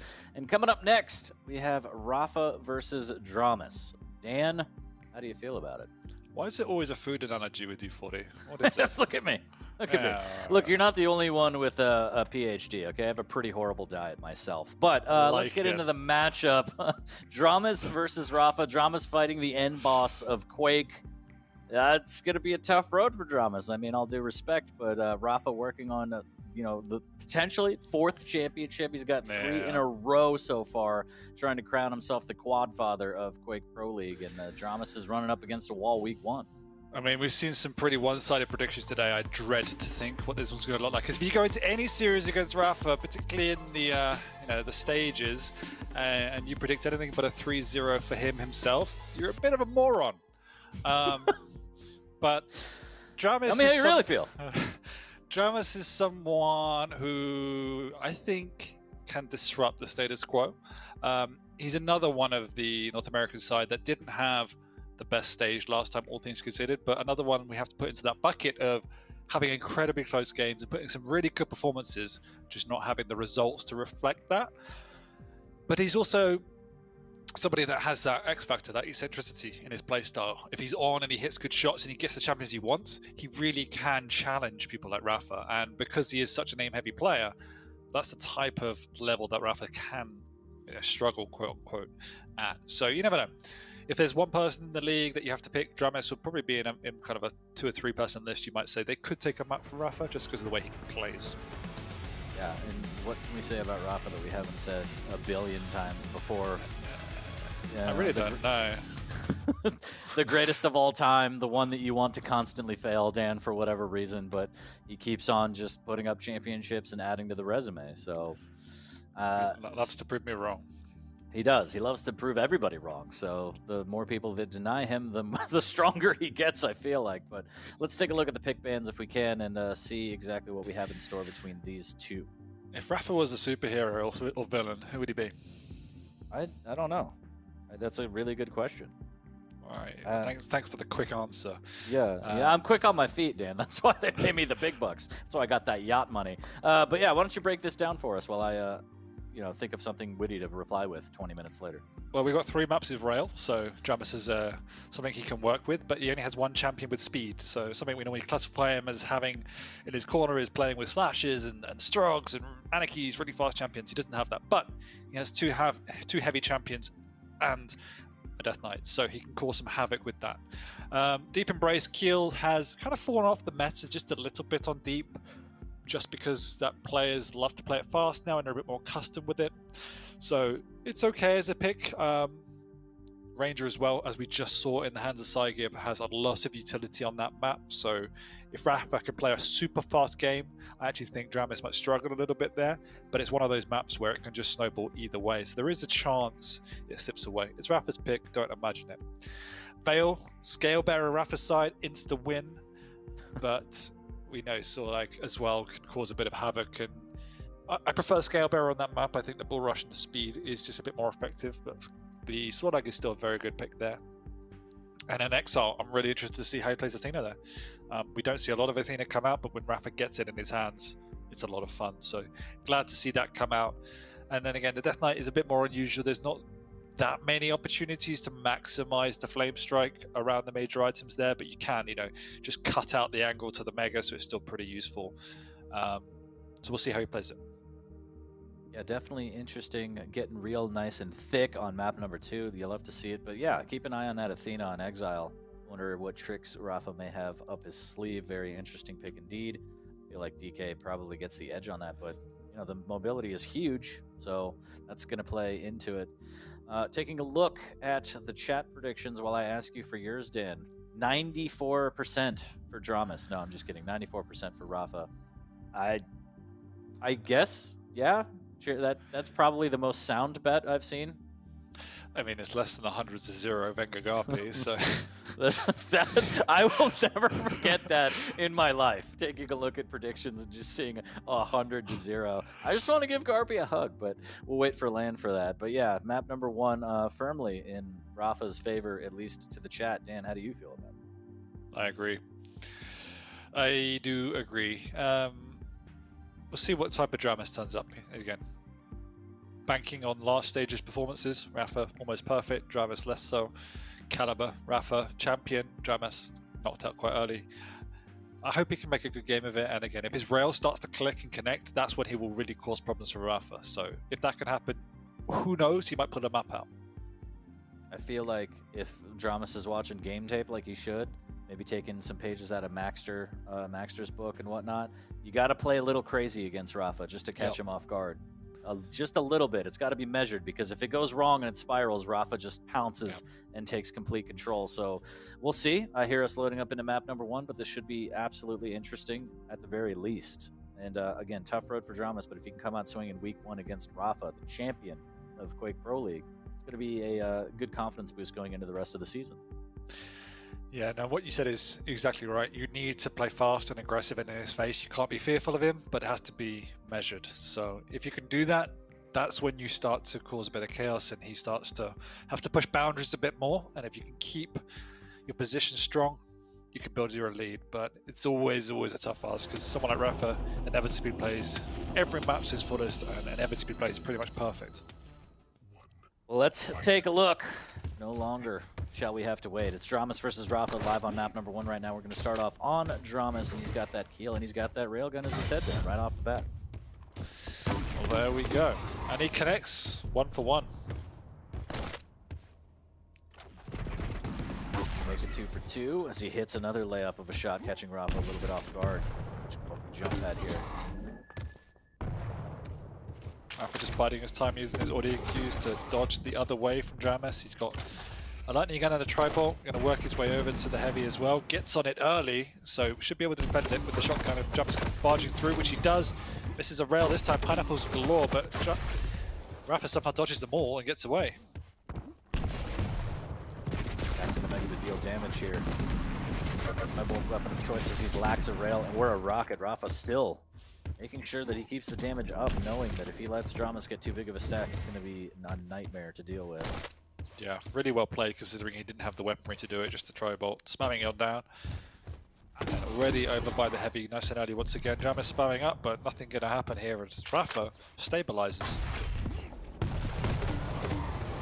Ooh. Decent rocket around the corner there as Dramas unfortunately misses with his rail, but a huge chunky rocket. Now Rafa stuck in a bad way, does have the dire orb. Also has the Mega. Now he makes his way over and picks him out of the sky. Rafa just turns it around, and right off the bat, big rail for Rafa. Misses with the follow-up though, but he is in time for the heavy. But all of that, Rafa's gone from the back foot to getting a frag to full control in the space of 30 seconds. 2 frags. And it's crazy, because you don't think that Rafa is in the position to do that, and then you blink and here we are. 2-0 full control like you said. And it's a sight to see. As now Dramas is on the back foot, and he has to be very, very careful with this play, because he's way early on this heavy, and here comes some damage here. The pineapples won't land, and now Dramas 48 HP. Rocket jump over from Rafa to deny everything on the map. Yeah, literally everything. Dramas has nothing to work with at this point. Freest of frags as well, just 1 second before the Mega. It couldn't even be timed any better if he tried.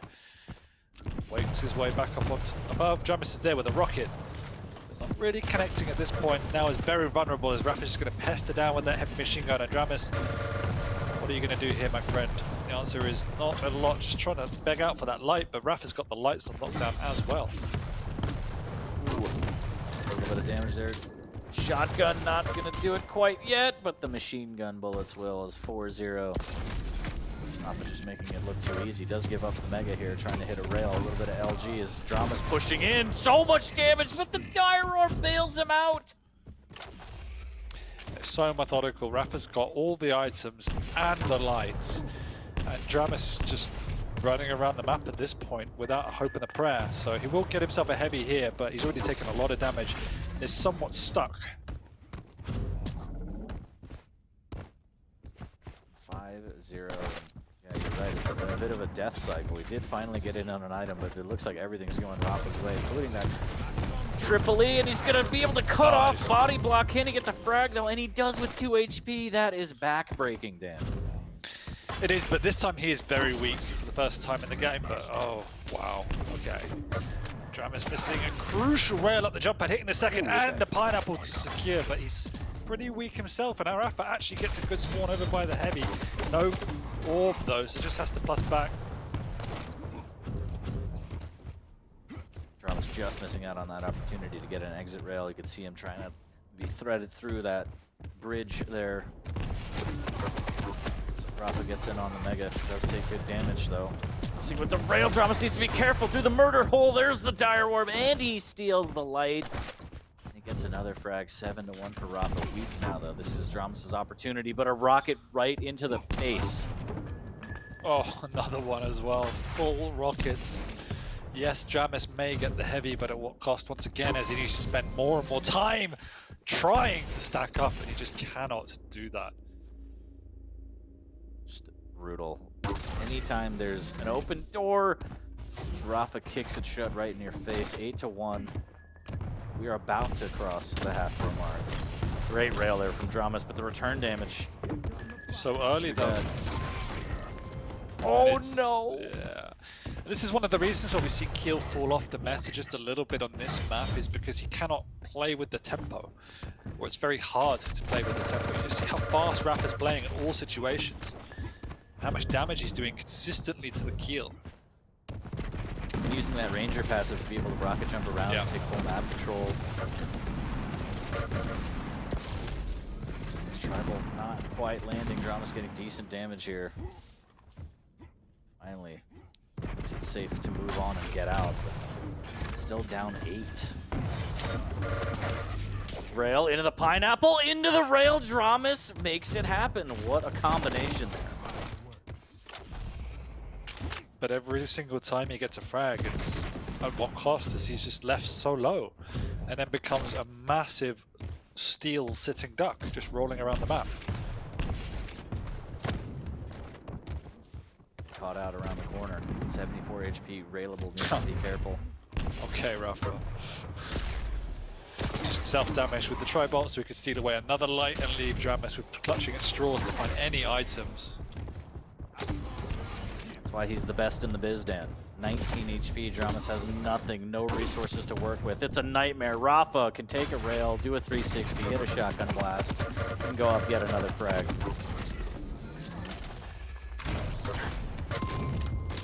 Oh, he hit him with the orb shotgun, please. A clinic. Even die on Rafa's terms. When it's his choice, you die, you die. 12-2 as Drama's trying to fight back. Good LG here. But getting pushed through the telly. This is bad news, Bears. As Rafa mauls him again with the LG. 13-2, and right when Drama spawns in, he's playing a platformer. He has to dodge rails, rockets, everything. It's just such immense amount of pressure coming out from the 3-time QPL champion.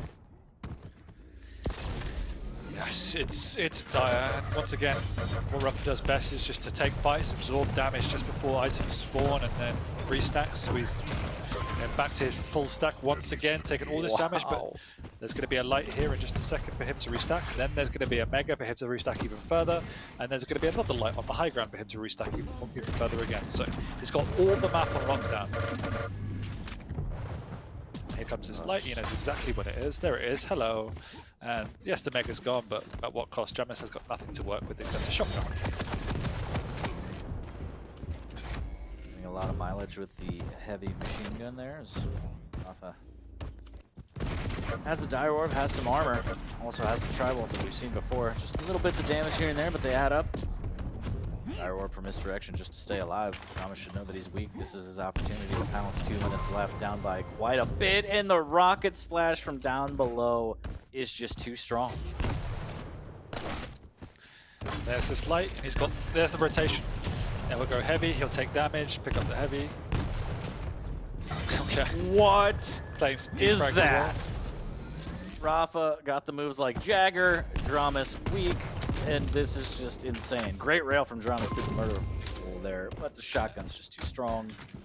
And then he pushes that light, even though he doesn't need it, he's just cutting off the angle from Jamis. He takes more damage, picks up the light, and cycles back towards the Mega. And there's your 4-item rotation.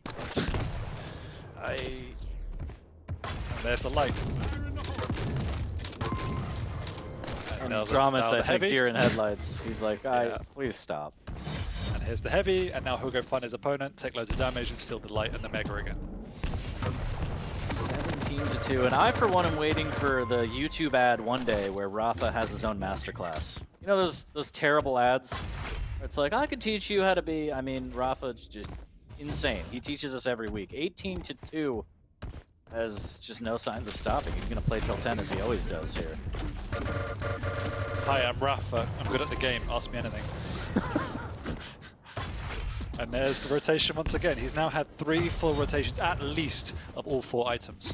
Dramus hasn't touched an item in 3 or 4 minutes. Oh, that's just, he's got 4 heavies, 7 lights, 5 megas. Rafa's got 14 heavies, 26 lights, and 12 megas. And here's the full item rotation again. Oh my god, I thought he was gonna get pushed off the map. And the way that Rafa plays really has fallen into question. Does he get paid per frag by Liquid? Because it's like he's just starving. He's just trying to add to the frag count every time. So there you go, chat. Map number 1 in the books, 22-2 in favor of the Team Liquid player. You could take that 10 minutes and cut it up into how to play Deep Embrace perfectly. There was virtually no mistakes from Rafa whatsoever. And just the cycle of items, it was a loop. Even his pathing was virtually identical. The frags locations were virtually identical. The damage he took was virtually identical. It was just insane. It's just Groundhog's Day, I guess. In the worst way, as Dramus shaking his head. He's like, I can't believe this is happening. Well, you better believe it. Going up against the 3-time champion, I mean, we didn't really expect any less. The end boss of Quake Pro League. Quite the performance from Rafa. And there it is. The old eye roll into Snicker and Shrug. The Classico. This is sick. I love that. That was beautiful.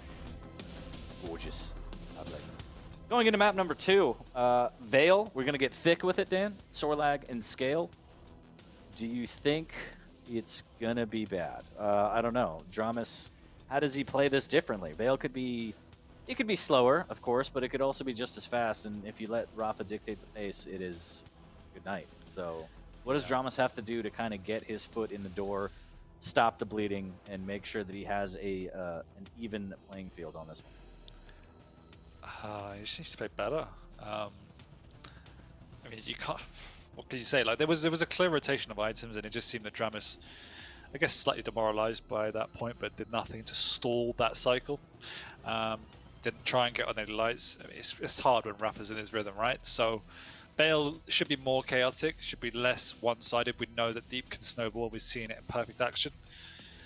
There's definitely more like maneuverability to slow down the tempo as well. You can play around the rail room a bit better, so we'll see. He's also got Sorlag, so he can play faster. Like we said time and time again, he plays his best Quake when he's playing quickly. So if he can match the tempo of Rafa, then he's in for a shout to stabilize it. But again, I think Rough is what we should expect here. Rough Riders indeed. 98%. I think it just dropped to 92% for the predictions in favor of Rafa, as I imagine most of those bets were probably like, predictions were, I'm going to predict the under kind of a situation. I don't know, as they spiked up a little bit. So lock in your predictions if you want to make, a little bit of channel points, but I feel like Rafa might be able to take Veil. Self-admitted his best map, although in Stage 2 finals, we just kept seeing him drop it, but he stands by that fact.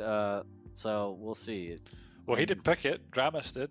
That's the thing. You're picking into his best map. We'll see if Rafa shows up and says, I swear, this is my best map, I promise. It was a whole bag of things that went wrong, I guess, for the Stage 2 finals on Veil for him, but still came out the champion, so we'll see if he can do it again. Maybe this is the map that Dramus can get in there and take a map off Rafa. Oof, bold. Maybe. Maybe. It's any given Sunday, Dan. It's any given Sunday. Who knows what's going to happen? We'll We'll see. It's all I know is that it's going to get thick, and hopefully we have a very, very fast-paced bloodbath, because those are my favorite kind of matches. Like Deep Embrace right there, it was very one-sided, but it was very fast-paced. It's fun to watch. Inevitable when you're watching Rafa, it's going to be fast-paced. That's something he brings to the table. He plays faster than anyone else. He makes you think faster than any other time, so you just can't cope with it at the end of the day, and you lose track of everything. That's what he enjoys doing, and he's picked Scale where you can play very fast. We'll see. Sorlag versus Scale on Vale. Rafa versus Dramas. Rafa working on a quick 2-0, but Dramas, he's not out of this yet. All right, let's see what's happening. Starting over on the Lizard herself. You're gonna have meet down here, Bull Rush into Spit, and he's actually gonna come out on top as he's got the super shotgun, and that's a juicy pump to start the counter. That's exactly what Dramas wanted. It's all perfect. He should be all smiles now as he has the ability to kind of hang out and defend this. Rafa. Oh, lovely bait. Lovely he bait. knows what's up. Fake jump in the doorway, trying to bait out the Lizard. Exactly what he does. He actually gets the boost and repositions. He gets the Get out of here! I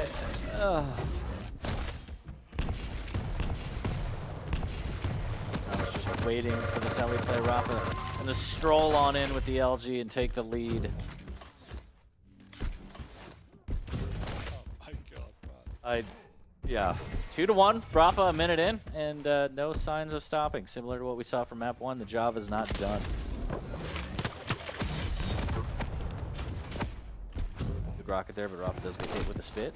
Grabs a bubble to mitigate the damage. What a rail. Yeah, that stings for Dramas. He knows what's coming. Wow. Oh god, see you later. Oh, this is going to be painful, I think. Looking that way as LG on LG, and he still has the bull rush, doesn't even use it. Just melts Dramas. The cycle begins again. He's got the 4 items on lockdown. Luckily there's another light on this map for Dramas, but at least 3 of them are on lockdown. There goes Dramas, his corpse once again. We're already at a 5-1. He's got a light to pull back on if he needs to. Dramas actually gets it for once, but Rafa has position to make a move whenever he wants to. Good rail there from Dramas. He needs to keep that up. More of that if you're Dramas or a Dramas fan. The movement from Rafa is just so smooth. 5-1. Almost hits the direct, almost threads the needle there. Dramas doing good damage. There's the direct. It almost seems inevitable. Into the rail. Dramas just trying to land some damage on the Mega, but Rafa takes all the damage up front and then falls back on the item. Yes, and here he comes again. Connecting and backing off and stealing away lights, stealing away major items. He's even just going to go hunt down for the frag before the next item. Doesn't have to use the bull rush once again. Instead, takes the damage, picks up the light, uses the bull rush to steal it away. Oh no, he doesn't! Drive-by into the full rocket, into the death once again for Dramas. 40, somebody hold me. What more can you do? Rafa doesn't give you anything. He's just a bully.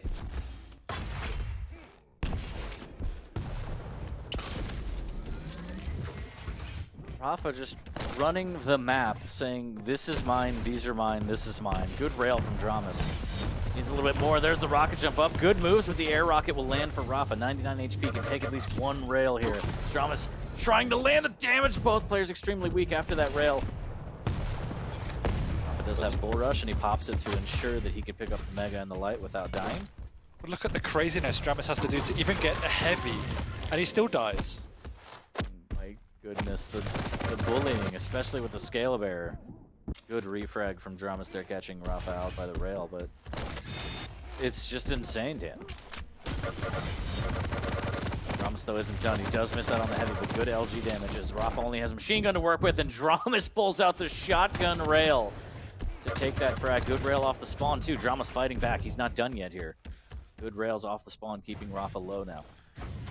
Yeah, but he needs to maintain his control now for a good couple of minutes to stop building his way back into the game. He's already got a 5 frag deficit to reclaim. And Rafa's just won himself a heavy with that damage.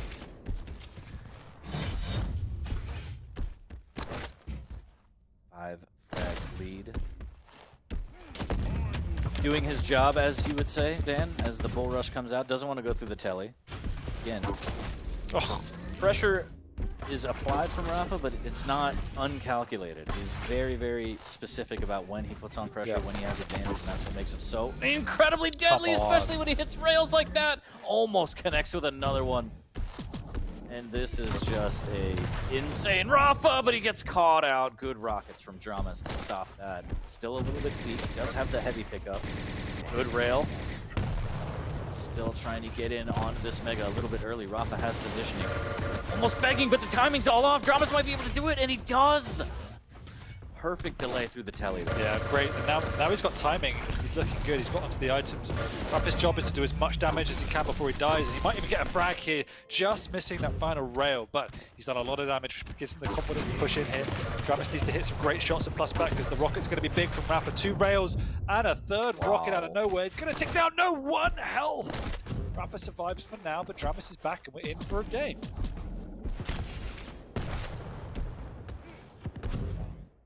Dramas has had enough of the naysayers. He is making this one extremely close as we're rounding the 6-minute mark. Rafa still no LG. But is trying to Pac-Man all the resources on the map as he grabs yet another light bull rush in hand. Missing with the rail, but he does back away knowing he can't take that fight. Good defensive rail. Dramas on the hunt. Almost gets it, but Rafa's just too ready for it. Now Dramas is finding his flow. He's got the 2 major items on lockdown. This is what Rafa exactly needs to be doing, is hitting these rails. They're huge 2 rails coming out there. He'll be able to contest, if not win, the heavy. He's down below. He's done a bit of liquid damage onto the Mega as well. Dramas is setting up, but there's a good chance Rafa will be pushing straight back in here. Instead, actually favoring just to rotate the lights and give away the heavy. Doing a great job of keeping himself in this, giving himself the opportunity to take this potentially away. Rocket not quite chunky enough, just a little bit of damage on there, but he does have the position on the Mega. Rafa backing away now, doubling back maybe. Dramas maybe overextended? No, Rocket jumps back, it's fine. Rafa not pursuing, needs to be careful and might have to go up this heavy as well. Yeah, waiting for Dramas to make a wrong move so he can steal the high ground, which he does. He actually drops into the LG. He'll be a certain death hit. Nice play by Dramas. Another free item. Misreads this spawn. Could have got some damage. Just missing the rail. Rafa did all the hard work, but just a misstep there, and Dramas punished him. Still hitting these rails. Dramas. His life is becoming infinitely harder, and the bull rush, and wow, Rafa doesn't even go for it. He's just like, this is my Mega. Then he finishes the kill. As you see the belt on that scale, absolutely gigantic. 10-7, Dramas is still in this, but ooh, okay, it's going to take rails like that, Dan. Yeah, but now Dramas has to start all over again as Rafa's got both items on lockdown. Dramas has to work his way back into the game. With 2 minutes to go, there is still a bit of time, but needs to make sure he gets a frag and a clean one of that. It meets Rafa in this corridor with wrong weapon. Not going to do enough with the lightning gun. Rafa goes and restacks. Mega, light, soon to be frag and heavy. Just can't hold the ground even with the spit and tri-bolt. Scale too tanky. There's Rafa, charges in, steals away the light on his way back to the heavy, and he does. The LG doesn't push him off. The bull rush, nice. A little bit of a misplay there. Dramas can take that frag, but now he's down 4 with even less time. It's going to be hard with rails like that. Maybe misses with the second one as Rafa takes his leave. But he's done a lot of damage with the machine gun. Also plenty of time for the Mega, and Dramas misses out on that. But a minute and a half to go. This is looking bad. He's going to go down once again. He's trying his hardest to do some damage, but it's not going to be enough. And Rafa will be securing this map now. Dramas coming off the spawn, want to do something, but the heavy's up, and it's taken by Rafa.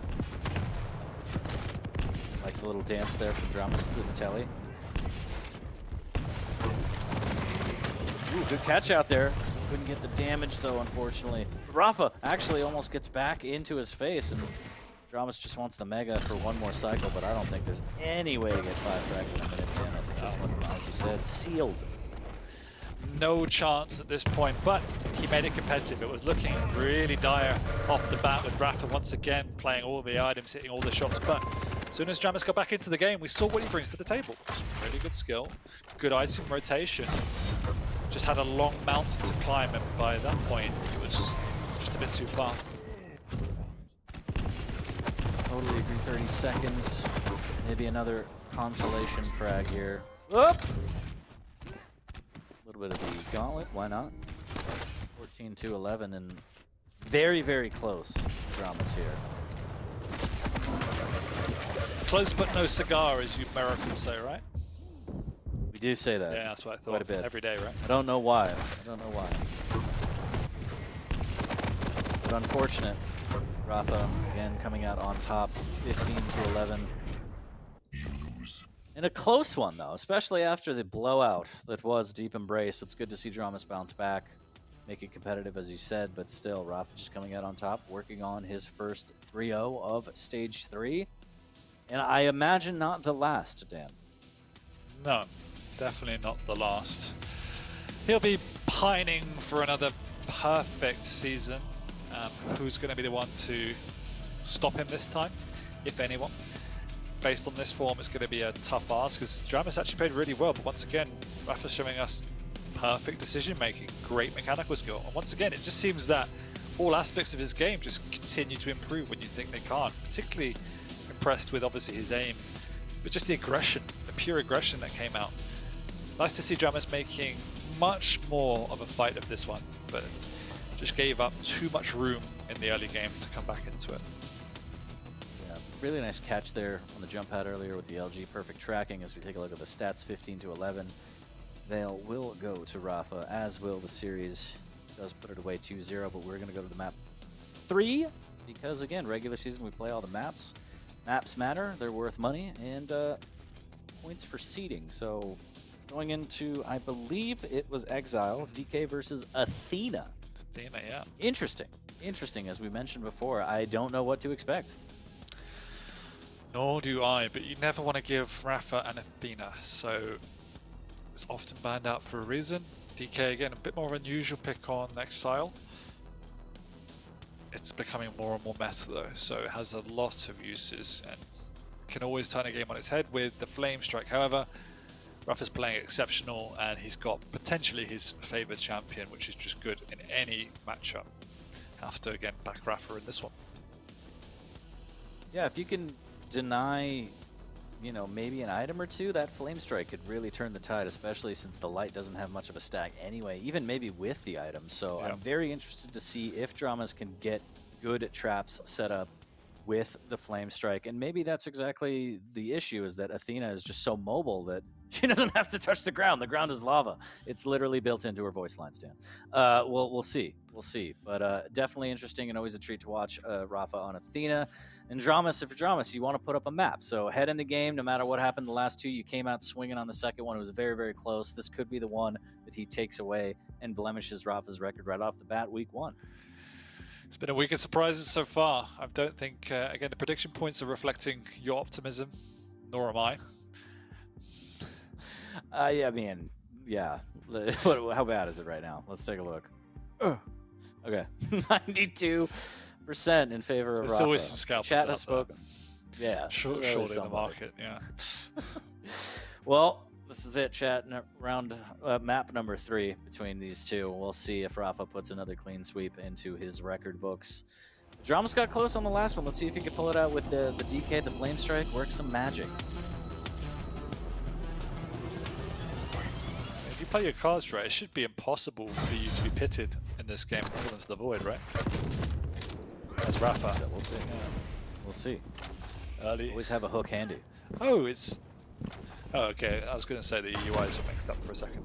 I was watching on the link. So it is Dramus on the Athena and Rafa on the... Rafa on the Athena, yeah. Indeed. This is 2 quick rails. Dramas in a bad way right off the spawn. Oh, okay. 28 seconds. One. Good push from Dramas, though. Good chunk him. Oh, and he just misses out on it. Would have gotten that refrag. If only he didn't waste his Flame Strike off the bat. Oh no, this is a rough start.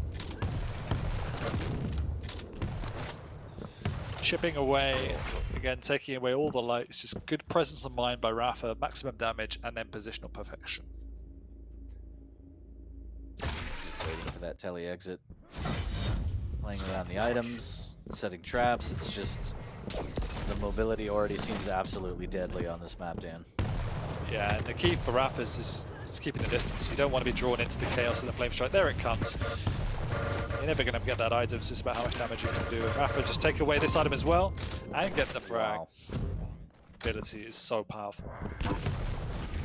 Yeah, you have to respect it. Athena can be everywhere you want to be. He's again doing a good job of stacking the lights as well.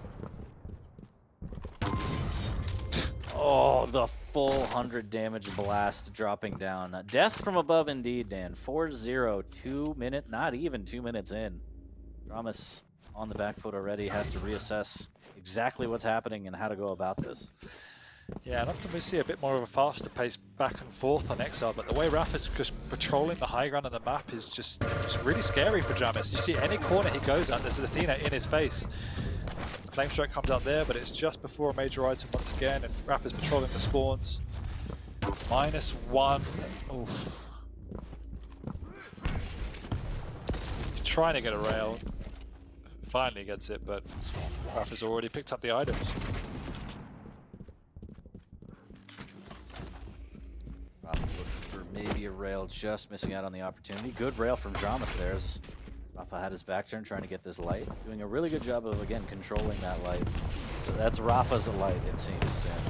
Now raining down rockets, trying to win out on this heavy. There's the flame strike, and there's a great rail combo as Rafa was falling. Unfortunately, puts him back to 0. Long road ahead for Dramas, but good rails off the spawn. Dropping down to try and convert, and he does with the rockets. Well done from Dramas. Rafa's going to scoot on up, though. The Mega's still up. He's been up for quite a while. Dramas not realised? Like, trying to just hunt out Rafa, who's just set up. We've got a free Mega. Thank you very much. Yeah, that's going to come back and haunt Dramas, you feel like, because he does get the heavy for free. That was kind of the point where he could have taken map control, started dictating the pace, taking a little bit more risks, and maybe trying to narrow the gap between him and Rafa.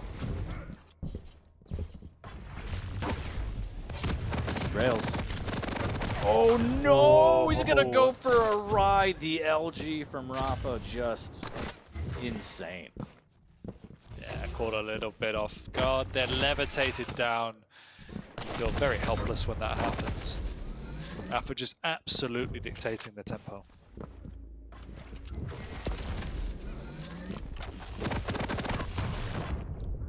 Good catch from Dramas there.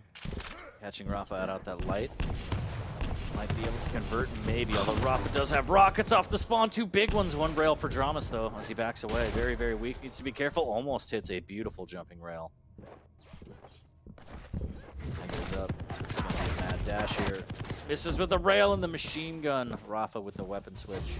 Just has the right weapon almost all the time for every encounter. He does indeed. Oh, Flame Strike comes out. He's taking a lot of damage here. Luckily, a health bubble on hand to mitigate that. Going in, levitated himself. He's just trying to dodge and weave. Doesn't do enough, but does a lot of damage. And there's a long time for major item. Rafa knows it. Easy frag with a heavy machine gun.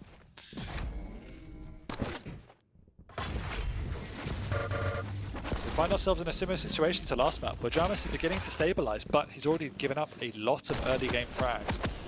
So the road to redemption is long. And it's going to be even harder against the mobility of Athena once you get down to crunch time. If you need just that 1 frag, catching an Athena that has 3 hooks might be damn near impossible. It's going to take some fancy footwork, maybe some traps with the flame strike to cut off. But and how efficient Rafa is frags. with his stacking, picking up items consistently. It never feels like Athena is a light champion, because Rafa's always got such a healthy stack to work with. Absolutely agree. As Dramas does get a heavy, and now he's going to slow down, try and play off a sound cue. Rafa isn't afraid to play slow, and look at that. Reed using the sound perfectly, just doing rocket damage and getting out of there. The flame strike doesn't really hit. Now you can close in, and Dramas in a bad way now. Fighting from below. Rafa actually Doesn't have any more armor, so he's going to drop back. Great rail. Dramas fighting with the So LGs a little bit nice. too early, and that is just a swipe of the century, maybe. Once again, just the presence of mind by Rafa there to realize the situation that Dramas has overextended just for a second, and he's already in your face picking up your items.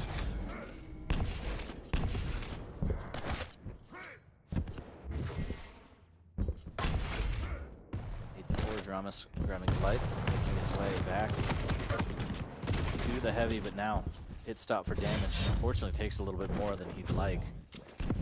Almost had the opportunity there to catch out Rafa. At this point, it feels like the easiest way to kill Rafa is just throw him off the map, Dan. With the hook? Oh no, I'm saying catch him out, push him off, even with the hook. You know, cancel it out. I would like to see someone try and hook back up and see if you could cancel the hook. Actually, how difficult that would be. like your thinking. Don't think it's going to work, but I like your thinking. Rail. Well, you know, you got to try. As Dramas has to try just a little bit harder. 3 minutes left to get 4 frags to send us to sudden death. Still relatively close, 8-4. But again, as you said, how do you catch the Athena when she wants to get away? Good damage should be it. He's hesitant to chase right after because he knows the defensive damage from Rafa could be immense. Trying to play slow.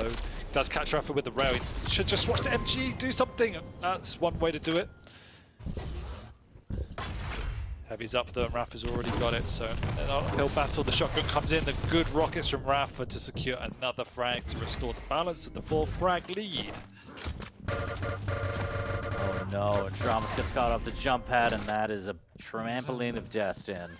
That's what we call it over here in America. As Rafa gets a light armor, but he is very weak, so potential for Dramas to maybe get this frag, but he was just playing so slow. He wants to grab this Mega for free and be able to try and make a 2-minute drill comeback.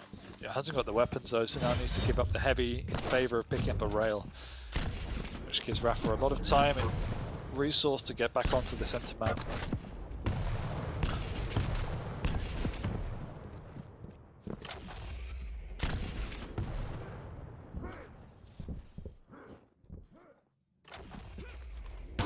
As we were kind of thinking, the Flame Strike not a huge Irrelevant, impact yeah, on the game. it's been irrelevant. And that's all credit to Rafa as well, just by not engaging. He's played the distance game throughout. He's allowed Dramas to get onto the other side of the map and play with the items that he wants, but just been efficient in closing the gap and catching him off guard like this. Just making it look easy is the 3-time champion. Is just missing out on that rail. Dramas going through the telly. Time ticking away, 1:10 left to get 5 frags.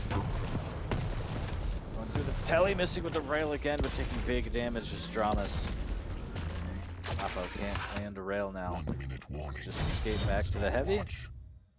Potentially to just kneel out this last minute of play here as Dramas pushes in. There's the Flame Strike that's going to catch Rafa on fire just for a second. There's a hook there. And a shotgun and a hook. Can he get another one? Dramas almost gets that frag, but the shotgun just too strong. Messy frag, but at this point it doesn't really matter. Dramas is throwing the kitchen sink at Rafa just to try and get some level of consolation, and Rafa's toying with his opponent once again. Another easy victory. Again, credit to Dramas for making it competitive. Map 1 was some of the most perfect deep embrace play I've ever seen. But maps 2 and map 3 showed us why we said Dramas has it in him to push Rafa to the limit. Yeah, absolutely agree. And Rafa showing the world the hidden spot. Everybody knows now. Rafa takes his first 3-0 of stage 3, but big shouts to Dramas. Look at that. He's just a show-off with that belt. I guess he earned it, Dan. I guess it's okay. Do you reckon they're going to it's get in him the a golden belt if he wins the next one? You know, just like to commemorate It should be bright purple. It should be bright purple for the quad damage. The quad father. But anyways, yeah. 3-0. Huge win for Rafa. As a little bit more of what we expected. Again, no disrespect to Dramas. It was an uphill battle for him. If he would put a map or even a series, it would be surprising, to say the least. But you know, yeah. He showed that there's glimpses there. He has the ability. He's just got to fine-tune some things. And against Rafa, it's absolutely not easy. no, it's one of those things as well, particularly on XL, right? Where you don't want to give Rafa any champion, let alone Athena. So the question is, what do you ban in many situations? He got Athena. This is why he's so strong. He can do whatever he wants. I don't think the Death Knight was a good pick, particularly against Athena. Maybe something he can rethink going forward, but I think he could have given us any particular matchup here. I've never seen Rafa lose in a kind of a draft scenario, so always going to be an uphill battle. Credit to Jamis to make it competitive, though. Yeah, definitely. Again, week 1 to be set up against the end boss of Quake is a rough one. So, you know, I don't think he should get too down on himself, but definitely looking forward to the future weeks of him playing and putting up some maps on the board. Again, standings matter. All these seedings are going to add up, and Rafa again gunning for the #1 spot, starting off with a strong 3-0. Nothing less expected. Pretty much what we all thought, what chat all thought with their predictions. Oh, smart chat. So intelligent. Big brain. We got 2 matches left, Dan. Both of them the featured matches, so we're going to get Wheat in here, but we're going to take a short break, and then we got Cooler versus Base coming up, and it should be an absolutely fantastic set. So don't go anywhere. We will be back shortly.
Welcome back, everybody. 2 featured series remain for stage 1 or stage 3, week 1. I'm sorry, Dan. I was staring into your eyes. You're gorgeous.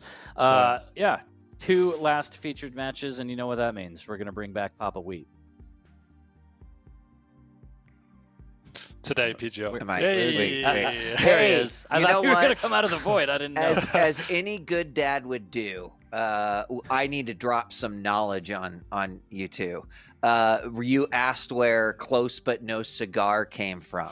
It actually came from back in the day at carnivals. They would give cigars out as prizes, right? So someone throws that dart, it doesn't hit the balloon, and the guy's like, "Close but no cigar," and that's literally where it comes from. Wait, so they used to give cigars to kids? This is America, man. They were. I mean, at that point, I think it was almost gambling. I don't know. I don't have that much knowledge about that, but sorry to test you there. Wait. So hey, gentlemen, what's up? I had no idea. What's up? New slate, stage 3. Already seen some new contenders come in and rock the boat a little bit. So I'm excited what we got going on here. Not to mention our second featured match, of course, the rematch between Nasfa and Maxter that we saw in the loser bracket final of the stage 2 finals. But I'm happy to be here, gentlemen. Thanks for having me.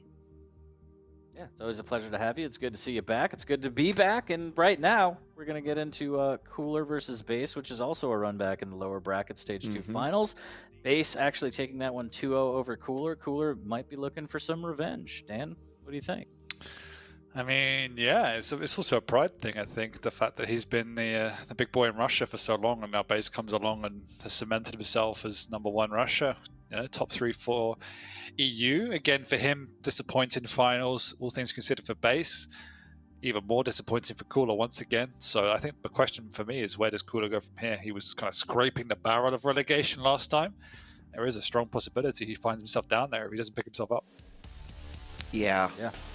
I mean, I would just echo what Dan said. I think Cooler, everyone sees Cooler. We saw Rafa there, just to remind you that he's 3-time champ. Just he's actually contractually in everybody else's video. But I think what you said is like Base is practicing. Base is on top of his game. He is improving. I think Cooler wants to be there, but Base is clearly putting in the time. It's his time right now, and as much as we want to see Cooler be the Cooler from the 2000s, some rebuilding. We're in rebuilding stage last stage, and the question is like, did he rebuild here for stage 3? Yeah, it wasn't looking good. I mean, legends can die. Unfortunately, we saw Tox go out the time before last. There is a real possibility Cooler goes next. Who would have thought that, 6 months, 1 year ago, when he was a champion back then? To be at this point just shows how much time and effort it takes to stay at that level. You can't just float along on your natural skill anymore. You have to. Dan, is this the early season prediction that you're making? You seem to always make one, and now we've got Cooler might be out. He's locking it in. All right, let's do it. Let's do it. Yeah, Cooler to be relegated. Wow. All right. Disgusting. Well, let's get into the pick bans real quick, so Dan can break that all down. Talk about putting him on the edge. Holy shit. Cool. So, starting off Sorlag ban, we know Cooler has been picking that a lot in recent weeks, but this time he goes with the Death Knight. Let's see how much he's actually been playing that recently. We've seen that a lot today. It seems to be flavor of the month, but we know how much chaos it can cause, and Veil's probably the best map for Death Knight in the current meta. But Ison is just a flare, kind of a natural pick for someone like Base. He enjoys that champion, so it's okay. It's very good on Veil. Moving on to Molten, Anarchy has been a base special for a while, and I really enjoyed the way he's been playing that. And likewise, Cooler picks a lot of Galena, both very good on Molten.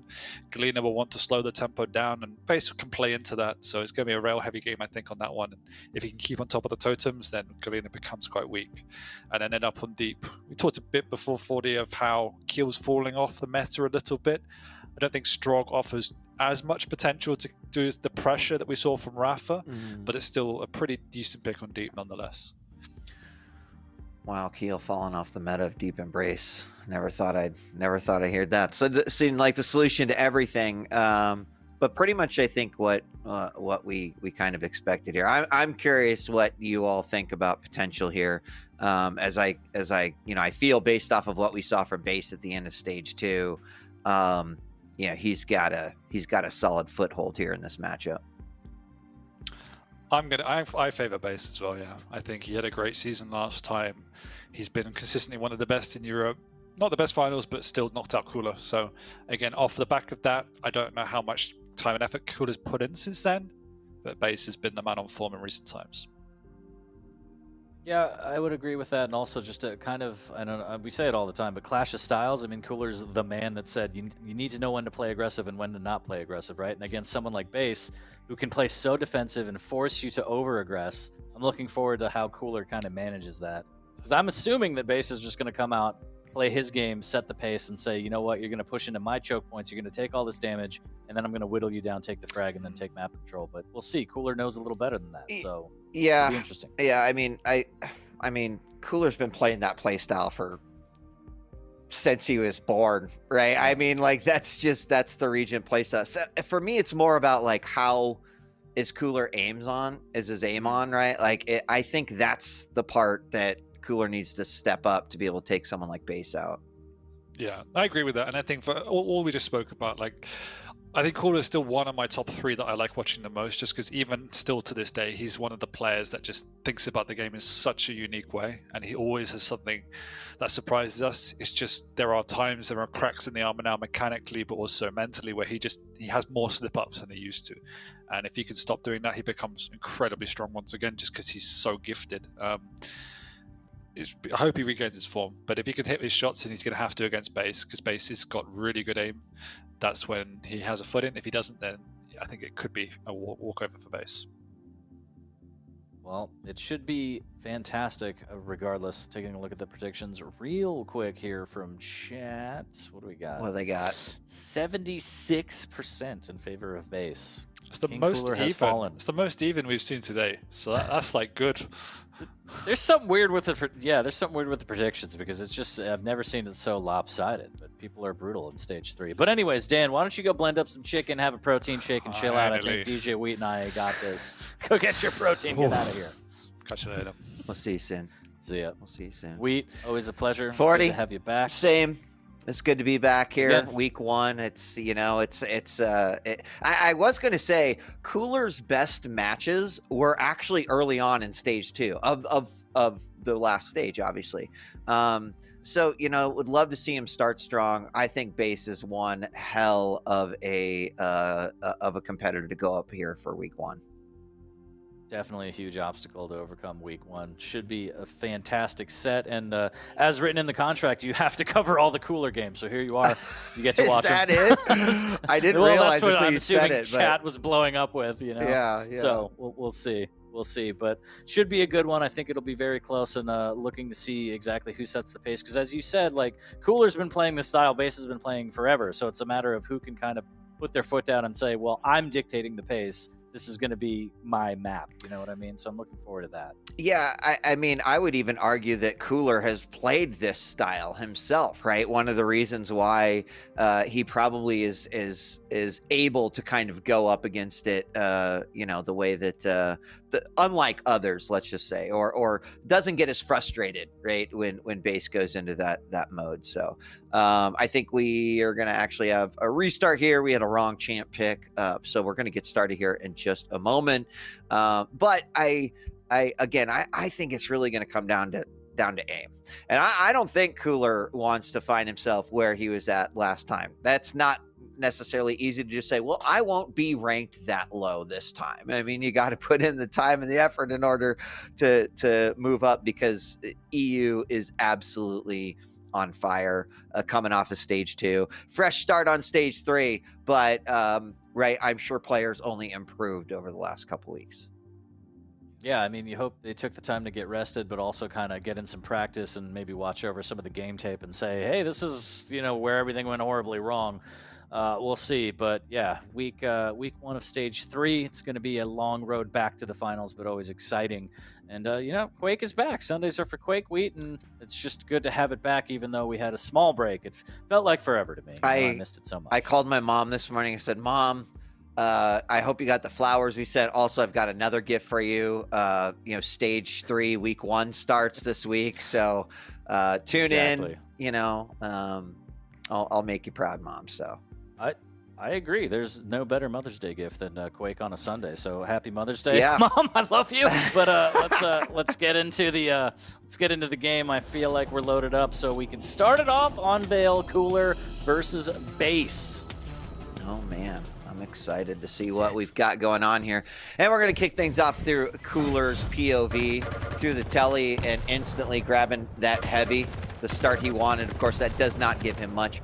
In terms of an arsenal here, 40, he's waiting for that rocket launcher, but Base was waiting for him to grab it too. Took a little bit of damage there, and really that's the only problem with Cooler's start here, as Base is keeping the pressure on early. He's got himself a rail, got himself a rocket, but gonna have heavy coming up here soon. He's there for it. Rock's coming up, so is Base. Base is waiting. Cooler makes the jump. He makes it clean, and does take a lot of tri-bolt damage, though. Wow. So much tri-bolt damage. Cooler has to be careful now. He still hasn't gotten an LG. Base very, very good on the defensive, making sure that weapon's not for free, so Cooler can't really take those mid-range fights. It's either rail or maybe some rockets, but slowing things down, trying to stack back up, and again, Base just right on the LG, making sure that Cooler doesn't get one for free. Finally, Cooler's gonna sneak in here and snatch it up, but Base and the turret right behind him. Oh, coming out of the teleporter too. Good read by Base. The flames go down, but it's not gonna do anything, 40. And Base will cleanly get that first frag. Cooler off the spawn with the rail, unfortunately misses that one. He's got himself a stack once again, but that was certainly a solid start for Base. I love the way he played that, because he pretty much forced Cooler to, okay, do you want LG or Heavy? And then Cooler went LG, and so Base took full map control, and it was just really well played. Heavy is up, so Base trying to read the sound, trying to get the drop on Cooler, but grabbing the Heavy and has the biggest split in the world on the item, so he can catch him out. Big rocket, Flame Strike, gonna tick him down. He needs to grab some health, and he does in the tri-bolt. Again, so much damage from Base's tri-bolt. It does. I like what Base is doing with the turret too, right at the teleporter exit at the very top. It limits the movement, right, or the ways and routes that Cooler can pick up, and you can just see it in kind of the play that's coming out. Wow, aggressive tri-bolt, direct rocket comes out, and a follow-up, but Base still getting the frag, putting it 2-0 on the board. Through the teleporter, immediately that turret just doing a little bit of damage, and Base is not going to fret too much. He's going to chase through. Flames come out. Nice rail. Follows up with a second one for his third frag, 40, and Base looks to be solidly in control. This is just beautiful play. Turret, the timing, everything. Base catching Cooler out in the back hall now. This is a terrible place for Cooler to be. He has to hit all the rails, and he can't string them together. Unfortunate, and Base goes up 4-0, 3 minutes in. What has happened to the King? I mean, I gotta say, Base's this item control, and I don't even mean our majors. I'm talking about weapons, has been so good that Cooler just hasn't had much to fight with, right? In that last fight, all he had was a rail, and this, well, the fifth frag too, again, didn't have much. So Base is truly trying to go for a lockdown. And, for those that are like, I don't usually see Base play this way, he's playing a perfect balance of offensive and defensive right now. There's a 6 frag. He does get hurt a little bit on that one, but look at off the spawn. He is just reading Cooler like a book. Cooler getting some good LG damage, but it's just not going to be enough. Another rail, and will this be frag number 7? It is. This is a clinic, and it's a painful one for Cooler, unfortunately. 7-0. Now he gets caught out with LG again, only having rail and the Flame Strike. Actually landing some damage, though, but still, Ace just has so much of a stack that he can tank all of that damage, even when Cooler starts hitting. I mean, looking at Base's items here, the item count, 6 heavies, 7 megas. On Cooler side, 2 heavies and 0 mega. And that is the reason for 9 frags on the board, completely unanswered here. There's really not a stack that Cooler's been able to get that puts him in a comfortable spot in this particular matchup. And once again, Base just on top of everything right there. Perfect stopwatch on the heavy and frag number 10. Midair with the shotgun. Off the spawn, Base is running so well. He does finally go down as the fire burns too hot, 40. Too hot indeed, and it finally breaks Cooler off of 0 and into 1, but he's still 10 down 5 minutes in. And it's something that you don't really see. I mean, more and more we're seeing Cooler drop maps, but not like this. So he's got 5 minutes to try and bring it back. I fear that it might be too far gone, Weed. I mean, it'd be super tough. Base would just have to kind of start making a ton of mistakes, and Cooler capitalize on every single one of them. But what we've seen here is that Base is running the board. He is the dungeon master in this Dungeons and Dragons game that's happening right here, and he has full control over what's happening. And Cooler was able to get that frag partially because Base has been a bit more aggressive overall, and this time Cooler coming out, so rockets firing back and forth. Base down, does get nailed down to 4 points of health, and he still manages to land the rail. As Base just had over 25 points of health. Shotgun would have done it, but Base up to 12. And that's just so heartbreaking. Cooler trying to push in and do some more damage. Needs to be careful. Base is very, very weak. Does turn around to deal with the turret and make sure that he keeps his map control here, and should have Base cornered, but again, the defensive damage from Base, the rail. Doing so well, going up the jump pad. There's the rocket jump. Good cutoff from Cooler there into the flame strike to get that frag. I like it. I mean, you know, he's got to do something, but Base off the spawn. He tried to go for that heavy, was a little bit too early, and for every frag now, Base is getting about 6 or 7, and that's not a rate that's going to fare well for our friend Cooler. 2 to 13 now with just under 3.5 minutes left to go. And the turret also just doing so much work here for Base. First at the top, then inside the rocket launcher room, and with the 14th frag. This is certainly an epic start of stage 3 here for Base. Yeah, Base has to love this one as Cooler fighting with Timmy down there in the Thunderdome now. Tempting fate going through the telly, and Base just rocket to LG, just right on point, 15-2. And this is, I'm gonna pull a Dan and say this one is toasted. This one is done. Oh yeah, I mean, at this point, 3 minutes left. This isn't. It's not a comeback, and we've got Molten coming up next, and. You know, I don't have in front of me any stats that say, hey, Cooler hasn't traditionally performed very well here, but Base has certainly put in his reps on this particular map. Here on Vale, I think that, you know, this is not a map I would want to pick versus Base after seeing a game like this, 40. He has just been, whether it was the item control early on or the weapon control. Now, Cooler has certainly picked up a few items now, 5 heavies, 3 megas, but still compared to the 9 heavies and 11 megas of Base, it's clear who's running the show here. Who's handing out the 100%. Cigars, 40. Who's handing out the big old stogies? Indeed, as Cooler's still very weak, can't find a rail either. Time will tick down, and yeah, Molten is going to be a completely different ballgame. We're going to have Galena versus Anarchy. Base is going to have Anarchy. Cooler's going to have Galena. He should be able to hopefully play a little bit slower, set up those totems, and dictate the pace way more, as Base just kind of ran away with this one early. Yeah, I guess looking at percentages too, there's nothing really, you know, special on either side. Base is shooting a 57% rail, and that's definitely worthy. Through the teleporter goes the turret. Fire comes out, burning Base alive, but he's going to manage to get out of there, not panicking, picks up a health bubble, and will try to restack. Hits a nice rogue rocket there on Cooler as he heads for that rocket launcher, and then 2 minutes left to go. This one is indeed over, 40. We're going to be shifting our sights to map number 2, which is going to be Molten. A great start for Base. Not super solid here for Cooler, but it is a 3-map match here.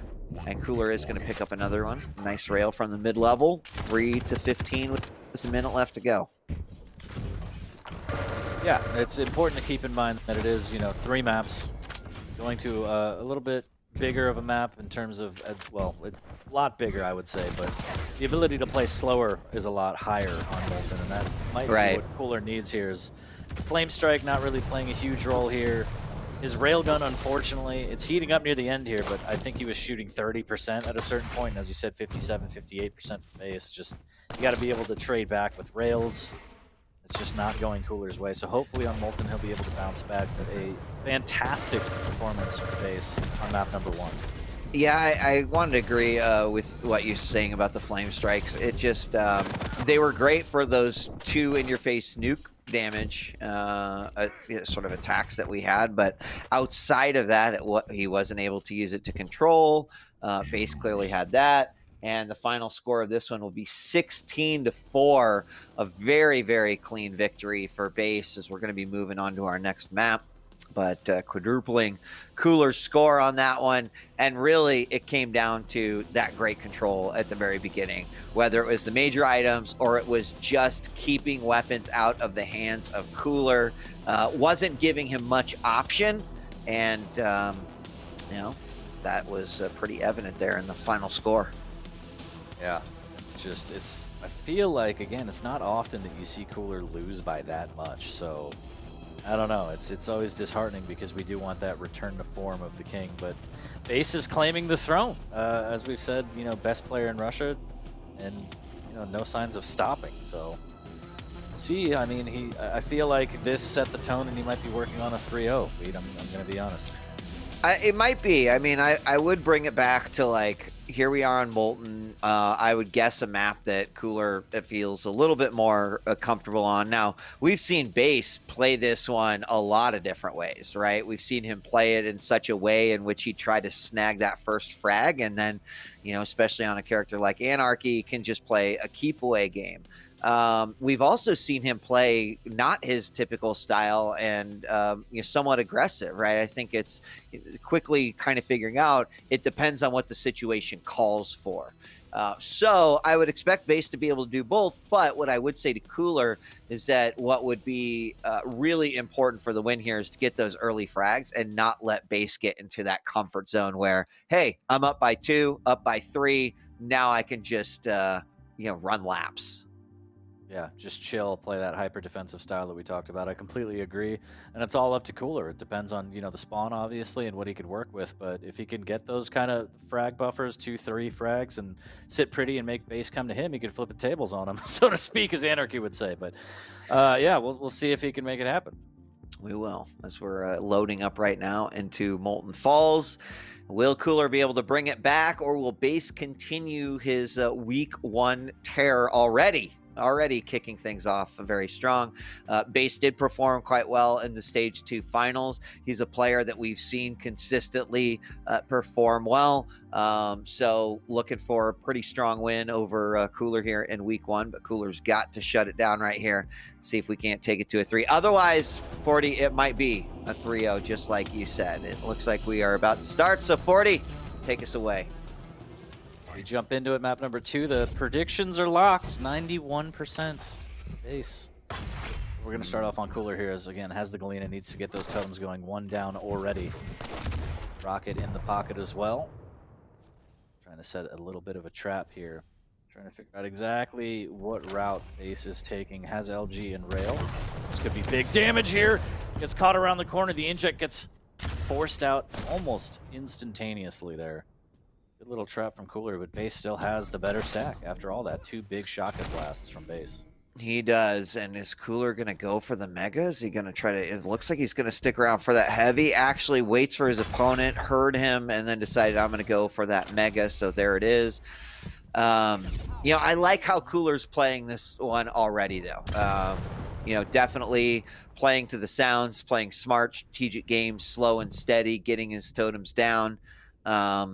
We'll have to see here, as base is definitely playing cautious based off of what we're seeing from Cooler and what we're seeing and positioning for base. Easy does it. Nice and slow on Molten Falls here as another heavy for base. I guess slightly delayed, but still not that big of a split. But a big rail there from base. Tribolt firing back from Cooler for some extra damage. Base does have Inject in his pocket. Whew. Throws down another totem. Base needs to be careful and clear those corners. And he does. There it is. Inject right off the bat, too. Yeah. Stack taken away, no totems to work with, and now base has position and a good rail on Cooler there before this heavy pickup. I'm actually a big fan of this particular matchup. Yes, it's been slow. There's been some action, but base knows that Cooler can just absolutely blow him up, right? He's staying on top. He's taking mostly heavies at this point. In fact, no megas. Cooler's had all the megas. Base had all of the heavies. But I like how he's choosing to play this, and rightfully so, how then Cooler is kind of reacting to this one, looking for an opportunity to just kind of blow him up. He's going to go in to try to steal away that heavy. Rockets raining down. This might be the first major battle of the game. Base getting a lot of LG off, and unfortunately the heavy picked up, but Base still gets the frag, and he is the first on the board. And this is exactly what I think Cooler did not want to have happen. Obviously, you always want to be on top of it, but letting Base get that lead, it's going to let him run the tempo for the rest of the game. Yeah, just really good positioning from base and using the heavy as a trap and then getting that kill, knowing that he had Inject, he could take some damage, fight up front. Good initial damage with those rockets too. So now LG on LG, there's the Inject again. Cooler trying to hit a rail, but instead he eats a rocket. Now he's in a bad way. Totem goes down, the shotgun blast will prevail for base. And Base still coming out of these. Oh, he goes in for the mega, and it doesn't work out. Base with an easy peasy lemon squeezy third frag. And with 3 minutes on the clock, I don't disagree with some of Cooler's moves here, some of his decisions. In fact, that one, very good. Play it slow and steady. He's going to get a heavy off of this. He might be able to even make his way over to Mega. We're going to see he's dropping down real quick. There it is. Ooh, jumps over that rocket, barely missing rather. And Mega is going to be picked up. So big change of pace here. 40 is suddenly Cooler now with some control. And let's see if he can use this to his advantage. That was such an incredible nail gun trap that Base is probably still thinking about it, because I know I am. That was just incredible. Fighting from down below, Cooler is able to grab the heavy, does have a totem in his pocket. Absolutely right. He has gained some control, potentially all control with this next fight, though. Base has really good positioning with this LG. Totem could come out for Cooler, but we'll set up and maybe try and hit a rail. Base. Good little shoulder peek there. Make sure he gets the mega. Cooler even gives him a smiley. Ooh, big two rockets. nice rockets. Followed with the LG. He's got it here. Base very close. Ooh, Cooler. Really taking that one down to the wire. Oh my gosh, are you serious? He goes down for the 225s right into the line sight of Base, but somehow manages to stay alive. Another totem does come out, but we have got now a one frag game. Shotgun versus LG here, and once again, Cooler. He's going to tie this one up. So Base actually choosing not really to play defensively 40, and that aggression allowed Cooler to kind of, well, play how he should as Galena, and suddenly we're at a tie game. I thought he can get just up there and buckshot his way to victory, but Cooler had something to say about that, using that LG perfectly. It was a little messy, but 3-3, that's where Cooler wants to be here. Is now Base has to navigate these totems, and the rocket almost a direct around the corner. This Cooler does concede the Mega completely. I don't know whether he flipped the timings in his head or what, but Mega goes to Base. Cooler still has a pocket totem, but no armor. Yeah, he's got to be really careful right here. Is looking for that 50 there. He finally finds it. It's going to catch his opponent coming around. Does land a nice rail. That will stop Base short from continuing forward. But the heavy is up. It's going to be picked up. Coming around the bend once again. Rockets coming out. Ooh, huge hits though from Base as he just keeps that momentum going forward. Snags himself the fourth frag with some nicely placed rockets. Well done from Base there as we are rounding the 6-minute mark. So one good LG trap. Cooler getting caught off guard, trying to make magic happen with the nail gun again. The mid-fight totem won't save him as Base uses that shotgun to blast him yet again. 5-3 in favor of Base. And now going to be a little early for this Mega, but might set up in the back hallway. Going to grab himself an LG as well. Already base is there, 3, 2, 1, and Mega is up. Some rockets coming out, that one barely missing. Base returning the favor, hitting a nice rail as well. Cooler very, very low. Does land a rocket, but Base once again keeping that pressure on, and it is paying off. Yeah, with a 3 frag lead. Might see a little bit more of that too, wanting to maintain these items. Cooler just jumping right into rockets, and Base very, very ready for it. 7-3 now. Time taking away. Cooler getting caught out at the light, taking a lot of damage, trying to make something happen with the rockets, but not landing any damage. Base was waiting for that rail. He missed it, but Cooler manages to get away with the Mega. Now, What a rail! another big rail. He's going to try to stick around and fight here for this heavy. Oh, he didn't even peek over, expecting Base to come out of the teleporter. Did put the totem down, but Base is like, I'll just go through the lower entrance, and he does, snagging away that heavy. And now the clock ticking away. You know, Base, he's probably looking up going, oh, dude, I'm up by 4. I can just run. And I suspect that's exactly what we're going to see him do. Yeah, definitely playing a little more defensive, if not fully running away, but still doing a good job of moving around the map, making sure totems don't get out of control. And look, there's a free heavy as we're just waiting down below rail, trying to figure out exactly where Base is. His trap needs to be perfect, and off of the back of that, he needs to get a lot of frags. So tall order for Cooler here. But giving up both items isn't going to help him. I'm inclined to say that this one might also be done and dusted there, Wheat. Yeah, I mean, we saw that slight little comeback from Cooler, and you know, now Base can, with that lead, and maybe that lead is a result of Cooler just getting a little bit too aggressive. We got the totems going down, and Jet comes out as well, but Base dropping down, picking up that heavy, and he'll just say, okay, bye. Taking away every second on this clock and making it just impossible for Cooler to find himself a comeback. So our first featured match of week number 1 here of stage 3 rather. The win will go to Base. We're still gonna be playing the third map, obviously, but Base kind of winning that series. And well, Cooler, I don't want to say Cooler looked bad. Base just looked better. Yes, Cooler's been maybe a little overly aggressive in a couple of instances, but right, I liked how he was playing earlier. A little bit slow, a little bit methodical, some strategy in there. That seemed to be working, but he decided to just let go of that. Yeah, I mean, the best play from Cooler seemed to be just that nail gun ambush, kind of, and then off the back of that, it was kind of just still all the Base show, even though, you know, 7-3 is not the biggest scoreline. Cooler kept it close, but it's just one of those games where the scoreline feels close, but it felt like Base was in control the entire game.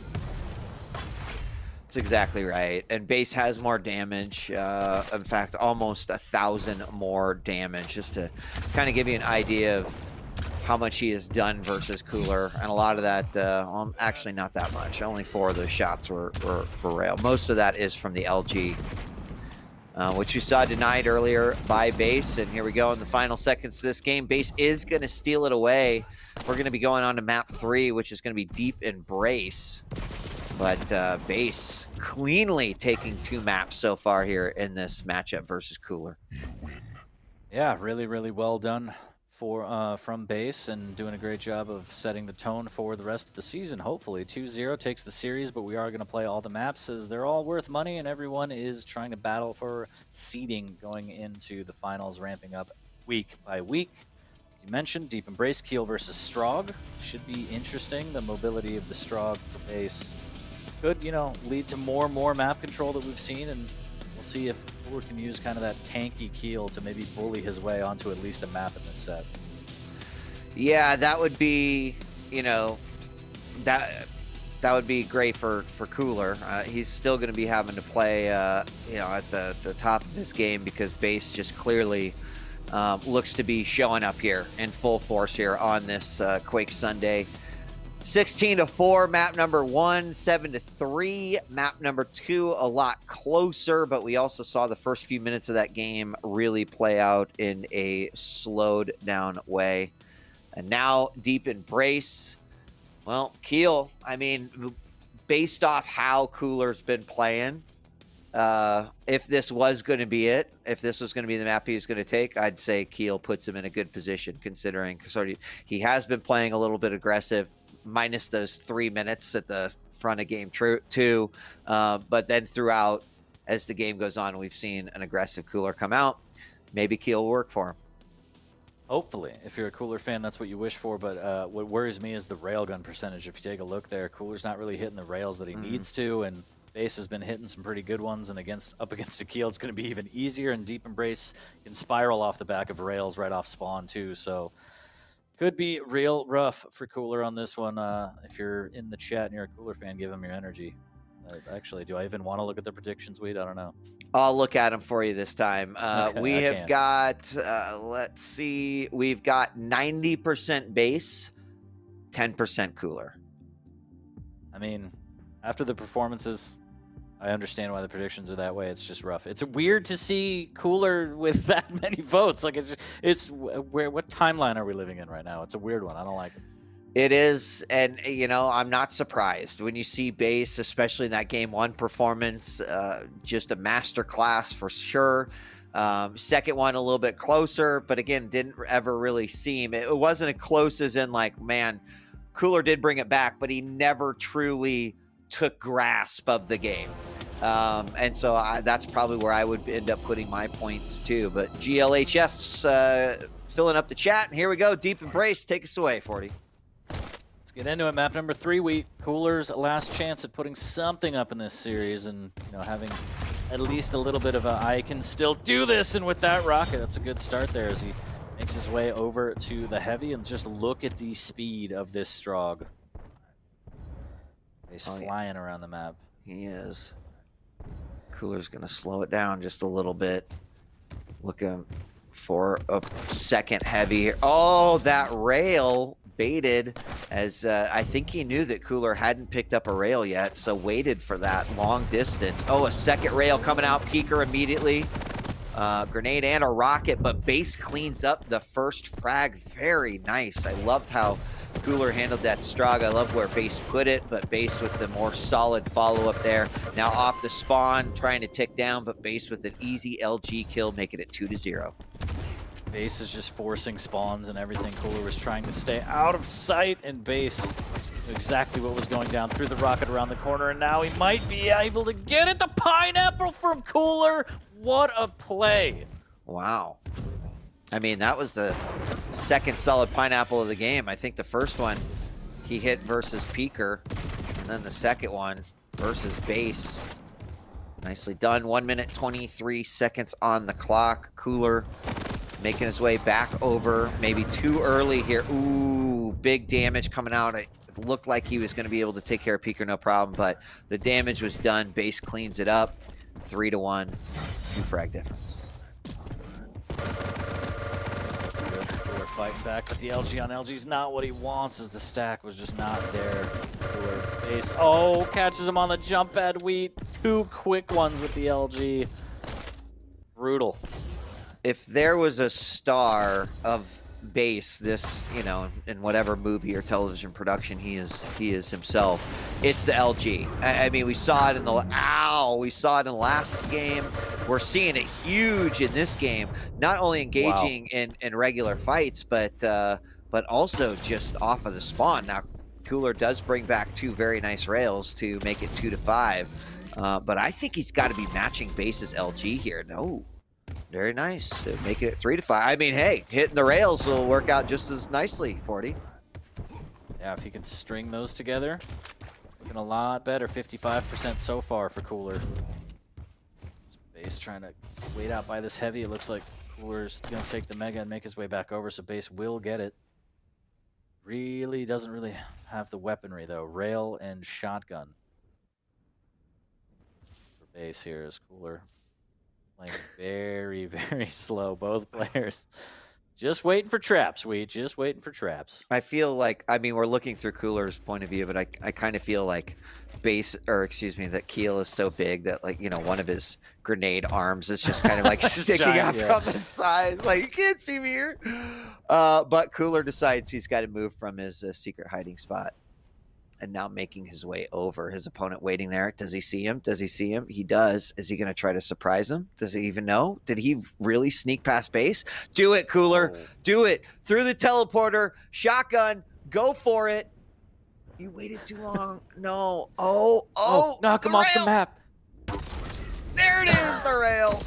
Oh, man. Oh, but the Base thought rail somehow would've been hits a nice there. reply. I don't know what was going on there, 40. They were just, it's a game of cat and mouse, and I'm not sure who was which, but something definitely happened there, Wade. But I'm just amazed at Base's reaction to hit that clapback shot. That was incredible. It was nice. Now, I love that now Base is like, okay, you want to play sneaky? I'll play sneaky too. As we're a walk key only. Oh, the shake to acknowledge that he was there does hit the rail. This is a different type of walk key. Quake, a nice. This is definitely different. Peeker come out, Almost misses gets that rail. Almost. Oh no, Base. See you later. He's too fast for his own good. And big damage right off the bat here, but Base fighting back. Can Cooler land the damage? He does. 41 HP, but Wheat, he comes out on top. Cooler's tied it at 5. I just wish I'm not sure why Cooler is not liking the LG right now. Maybe he's just not feeling it.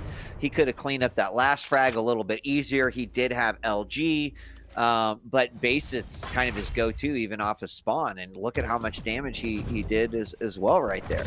Now down below, does hit a nice grenade. Peeker comes out, but only follow up with the rail. No, Base hits the rails. He picks up the Mega, and Base retakes the lead. Fantastic shot there. Cooler did well to deal with the Peeker immediately, but still, Base was just too quick to gain position and steal away that Mega. Taking the lead as we're over the 5-minute mark now, and Base still landing these rails. Cooler trying to make it happen with a nail gun. Risky business. Now he gets caught out by the murder hole. Base just has to read this right, should get the frag. There it is, and the LG will take him down right before the Mega. Yeah, and I mean, again, LG, look at 1,100 damage with that LG from Base, only 300 from Cooler. He's just not really relying on his LG too much here in this matchup. Base is going to launch out Peeker, get a little bit of damage. Cooler still has a little bit of a stack as he knocks Base down to the middle. Murder hole receiving end of some rockets, but Cooler down by 2. There's still plenty of time left here. Cooler definitely on the chase and the hunt. He knows Base is very, very low in armor. And will he go for that Mega? Actually hits the rail from behind, down to 10 points of health. There is a time to clean it up. It is right now. LG coming from the back. Will it be able to clean up? No, down to 51. Base somehow snakes his way out of there. Absolutely crazy. He's hanging on by so little HP, but now he grabs the heavy. Now he has the Peeker played. Cooler still not really outputting damage. There's the rail, but Base returns it just like that. Oh, and another big one. And another one. Base stringing them together and just adding more and more frags. 8-5, and Wheat, I don't know.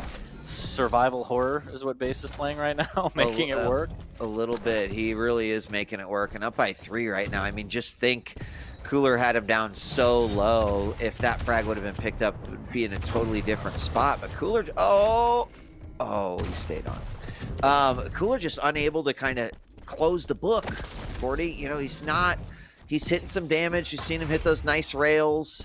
But the follow-up on some of these has just been really tough for Cooler. And, well, 5-8 now with less than 3 minutes left to go. And that precious, precious time is starting to tick away. Absolutely brutal here, but it's a good rocket. Peeker does a lot of damage. Cooler still can't find this frag. Base again. He's going to slide out of there with his life and then convert somehow. That was such a sick flick rail. I cannot even believe it. Base just absolutely showcasing all of his skills today in these 3 maps versus Cooler. With 2 minutes left to go, He's looking to solidly finish this one. Very confident in his play. I mean, obviously, based off of what we've seen with the LG, some of those double rails that he's hit, he's looking good, 40. Looking really, really good. Cooler just mouse one to victory, trying to land the damage base. Not going to give him the time of day to take any of that here. As he knows crazy things can happen on Deep Embrace. They can. And we've seen, I don't know, maybe I just haven't seen as many, but I feel like we're getting less grenades coming out here from Cooler. Or maybe that's just base kind of playing in such a way where he's not really given much opportunity. There, Cooler finally does get a frag, cleans up with the lightning gun, but 3 frags in 1:15. Can it be done? It might be able to be done. It's possible, not probable. Took the words right out of my mouth here as Cooler has to find him first and then lay out the damage to frag him. And base has just been so slippery this whole map. Yeah. That Strog movement, I don't think it's going to happen. Less than a minute now, and base doing what base does best, keeping a lot of distance between him and his opponent, keeping the lead in his favor. In the final minute, rails exchange. Peeker says goodnight, but there is nothing that Cooler can do. Even if he was to, say, put on the chase now, it's going to be next to impossible. The LG and base just completely dodging all damage from that one. Gets hit by a rail there. But this is going to be it, 40. Base is going to take this one very clean, 3-0. And I'd say that's one hell of a start here to, well, make that one more for Cooler. But I think that's a pretty solid start here to week 1 of stage 3. Completely agree. No better way to start 3-0. Starting with a bang, and if you're a Cooler fan, again, you're just kind of shaking your head like, what happened to my king? But hopefully he bounces back. I think base just bested him, really. It's not that Cooler played terribly wrong or anything, but it was definitely in base's favor all 3 maps, and I think, you know, we bring back Dan and have him break it down and talk about what he saw. Dan, please. Boys, how you doing? Good. It was an interesting match. Shavit's not with it. It was fun to watch. I think it was sad to see Cooler get off to such a bad start, but you could see him building his way back into the series.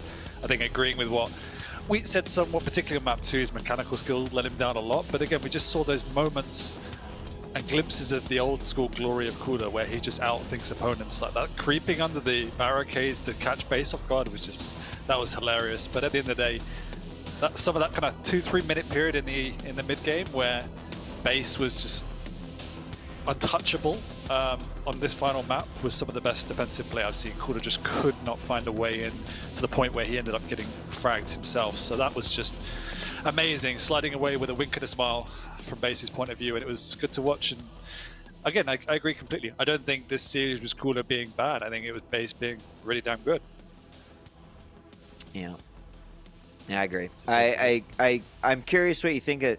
We saw kind of Cooler slow it down, set up some traps there in game number 2, but he wasn't. It was kind of the game plan, but then once things went wrong, he never really returned back to that game plan. Yeah, exactly. When you have to try and catch Anarchy, you have to be more proactive than that, and it just didn't work. There was a few fights that didn't go his way. He also, I felt, gave base some freer items in the mid game when you let the Anarchy get super stacked.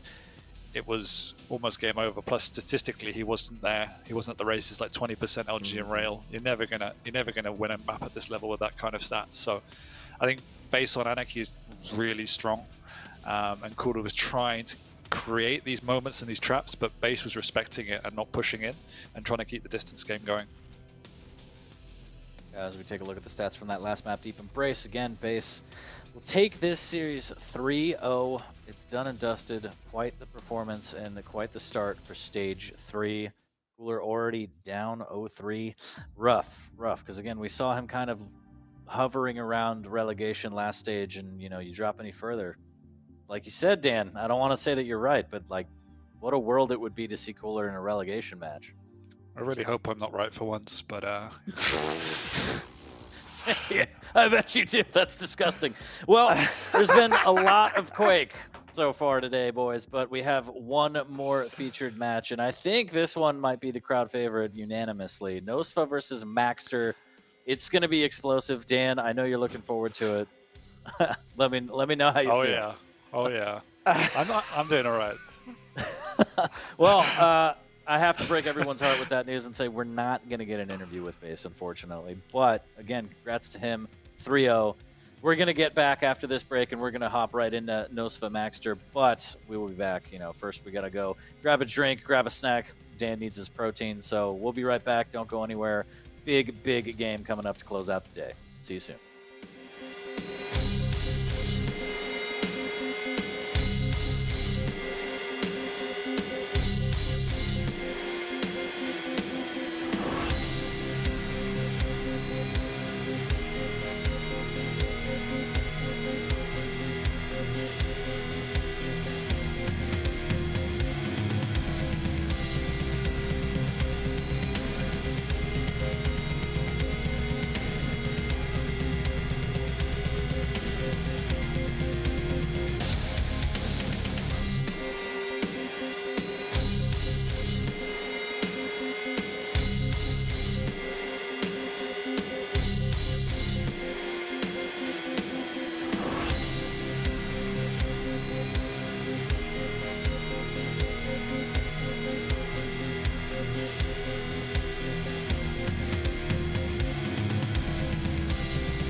Welcome back, everybody, to the Quake Pro League, Week 1 of Stage 3.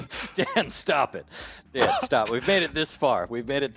I am 40 Lions, joined by ZSX and the one and only DJ Wheat. Hello. And we have one featured match left, gentlemen, and it is Nosfa versus Maxter. Wheat, tell me all about it. How do you feel about this one? I mean, I'm just super hyped to bring the caca back to the Quake stream. Maxter, who had a unbelievable run in the Stage 2 finals, was only stopped by the person he's going to be playing here today, Nosfa. And Nosfa went on, gave a great interview, talked about how difficult that match versus Maxter was. And that was a lower bracket matchup that sent Maxter out of the tournament. It was a 2-0 for Nosfa. He won on Molten, and then he won on Veil. The Veil game pretty close. Molten game a bit more in favor of Nosfa. And I'll tell you, we saw so many phenomenal games during the Stage 2 finals. If we get right back into it, which I kind of expect we will with these two, I think we're in for a treat here. Yeah, it's probably the two players with the biggest balls in the QPL, and I enjoy watching every second of each one of these two players play. And then you put them in the same arena, and it's like two balls just running at each other. It's amazing. Yeah, it's going to be an absolute slugfest. I would imagine Maxter has maybe not a chip on his shoulder, but he's got something to prove after the the graceful bowing out of Stage 2 finals with Nosfa leading the way, chaperoning him out of there, kind of. But it's a new day. It's a new stage, so we'll see exactly how they can come out swinging. I think we might be able to get into the pick bands and see exactly what we're going to be getting into here with Nosfa versus Maxter. And we got Exile, Corrupted Keep, Awoken. We got Ranger versus Sorlag on Exile. We got Strog versus Blaskowitz on the CK. And we got DK versus Athena on Awoken. Dan, how do you feel about these pick bands? I'm enjoying them. Another Athena coming out from Nosfa there. That's an aggressive maneuver, but really good on Awoken.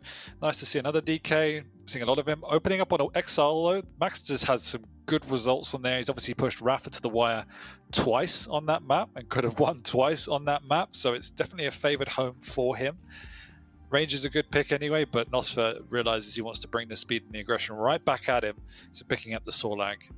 Corrupted Keep has been also a second home for Maxter, so nice to see Nosfa picking the BJ as well, which we know is a great champion. We saw Dahang absolutely bullying Saigib earlier with that particular pick, and it was up against the Strog as well, so we know how that could work. I still like Strog on that map. Since the Doom is banned in the Rangers pick, I think it's probably the third strongest on that map relative to playstyle. And then Awoken, Nosfa opening up with the Athena pick. The DK counter, we'll see how that plays out. It's always a little bit of a worry that you're so reliant on that burst, and we saw again this exact matchup, Rafa and Dramis, and it just didn't work. So I think Awoken's better than Exile for DK, but still the same trouble ensues. I mean, this couldn't be further away from kind of the lower bracket matchup that we saw during the Stage 2 finals. I mean, just some minor similarities, but maps totally different. Champ picks, aside from the Sorlag, completely different. And that Sorlag was versus a Galena, so kind of, curious. Different map, obviously, but we've got a whole new ball game here between these two, and I think it could be... it could be either of these, right? I mean, this is a hard one to make a prediction on, just based off of how well these two performed. I don't think you can take that single best of three and it just say, well, Nosfa wins this one because he just won versus Maxter. And Maxter looked on fire. We don't know what's happened over these last 2 weeks. So I really, really want this one to be explosive. Yeah, I agree. I completely agree. Looking at the predictions from the chat, 61% in favor of Nosfa over Maxter. But, again, as you just mentioned, Maxter, the Magic Man, he's done it. He's done amazing things and knocked out players we never would have thought. So we'll see. Nosfa seems to always have his number. I mean, they've only played each other, in the loser bracket final of Stage 2, and I think one time in the regular season, Nosfa also took that. We'll see. We'll see if it happens again. I think I said it to you guys earlier, but just in terms of storylines, it's amazing to see that these two are now our featured match. Like, who would have said that any kind of months ago? Particularly Maxter, right? Like coming from challenges this time 3 months ago, now in our featured match spot, reserved for the big names. We've just had, we've had Kilson today, we've had Wenger today, but we've got Maxter and Oscar at this spot, so I'm really excited. It's going to be. Sorry, go ahead. Wade. No, I was going to say, I mean, I love the story of anyone that comes through relegation, really gives it their all, fights through the challengers, and then makes it in. But Dan, you're absolutely right. The fact that Maxter has, made a name for himself, not only throughout the 2 stages, but also, right, what he did in the finals. It's going to be an exciting stage watching both of these players and seeing how things play out and where they end up by the end of the 13 weeks. Yeah, definitely looking forward to it. This one's going to be super spicy, the last series of the day, and you know how I feel about spicy food. I can't handle it, so I'm actually going to head out and let you guys handle this. I think you got it, huh? Awesome. We got it. We got it. We'll try. Dan, I got to ask you, what, I mean, the Blackhawks, what is about the cacao that you just don't particularly... You're not fond of? Or just don't like birds in general? Or is it deeper than that? Must be deeper than that. It feels like it's a college session. I'm not too sure. I can't put my finger on it. Fair enough. All right. We know that you will never root for players and or teams that have birds as mascot, and that's okay. That's okay. Some people are afraid of spiders. Other people just... they hear that caw and suddenly they're like, oh my gosh. Just drives me insane. But no, I'm rooting for Maxter. I'm just not rooting for the caw. Actually, that puts me in a dilemma, doesn't it? Oh, you stumbled me here, Wheat. It does. How about if Maxter 3-0s that you give us the hardiest of the hardiest cacaws at the end for celebrate? I'll high five my camera for that. I'll do that for you, Wheat. No, wait. I did not say high five. I clearly said. No, that was me agreeing. Oh, got it. I'll do it. Okay. I'll do it. That was like a gentleman's I'll tear my shirt off and I'll scream cacaw like Braveheart. Awesome. Well, I am really actually super excited. I think in map number 1 on Exile, Sorlag, a pick that Nosfa likes. I'm pretty fond of Maxter's pick here, Ranger. I think that is the right one here. And I'm just excited to see how this is going to kick off. I think we're going to have these two going like 0 to 60 in a few seconds. I don't think it's going to be beating around the bush or anything like that. No, I agree. They both like playing super aggressive Quake. They love to impose their style on their opponents, and so that's why it's a big clash of titans in that aspect, because they just want to run at each other and have fun, and it's that authentic, organic Quake. That's what we love to see, and that's what they bring, enthusiasm. That's right. And considering that this is the start of the stage, and these two are facing each other right off of the bat, you got to be thinking about the full 13 weeks, but what a great way for us spectators and fans to just watch this whole thing play out. There's a long road ahead, 9 matches that all of these players will play, 13 weeks total. And I do believe that we are going to be restarting this one because we lost a Maxter. But I was, I don't know if you recall, but also Nosfa actually, he relocated for a bit during the finals so he could, have the best kind of ping all over. Don't think that'll be the case here. Don't think that was the reason that a 1 happened in the first place. But, certainly in Nosfa's interview, if you recall, he did say, like, listen, Maxter's awesome. I definitely... went for the ping advantage here as best as I could throughout the entire tournament. But Nosfa has a lot of respect for Maxter, and Maxter has a lot of respect right back. Yeah, 100%. And I was about to say before, but can't wait, whenever we are back in a LAN setting, and now to see these two go at it with the rest of the world on that even playing field, particularly now Nosfa's developed a lot since the last LAN, and Max has never even been to LAN. So that'd be a whole new ball game when we get to there. And I did take a peek in the server just now, and I saw Nosfa on 20 ping, so I'm sure we'll be playing out on a nice even server. Be good. Now remember, obviously all 3 maps are played. Every map, whether you win or lose, nets you some money, and then of course the global earnings then play into the belt winner at the very end. But we've got one more stage left here for season 2, and season 2's been a wild ride. I mean, Wow. yes, Rafa's won 3 times in a row. He could end up sweeping this stage, but certainly what we learned in the last season 2 finals is that there are a lot of people with their crosshairs set on Rafa, and I hope that we see some explosive action throughout the 13 weeks. Yeah, but he laid down pretty strong message today in this performance against Jamis. Again, just unparalleled level of Quake. We saw Wenger early in the day go off with a bang. Looked a little bit vulnerable against Garpy on map 2, but he also came out storming, and we said it earlier, like I think another day, another time, he probably should have beat Rafa in that series, which would have had a whole different storyline if Rafa had to come from the lower bracket. But it didn't go that way, and he made sure he capitalized upon his fortune. Yeah.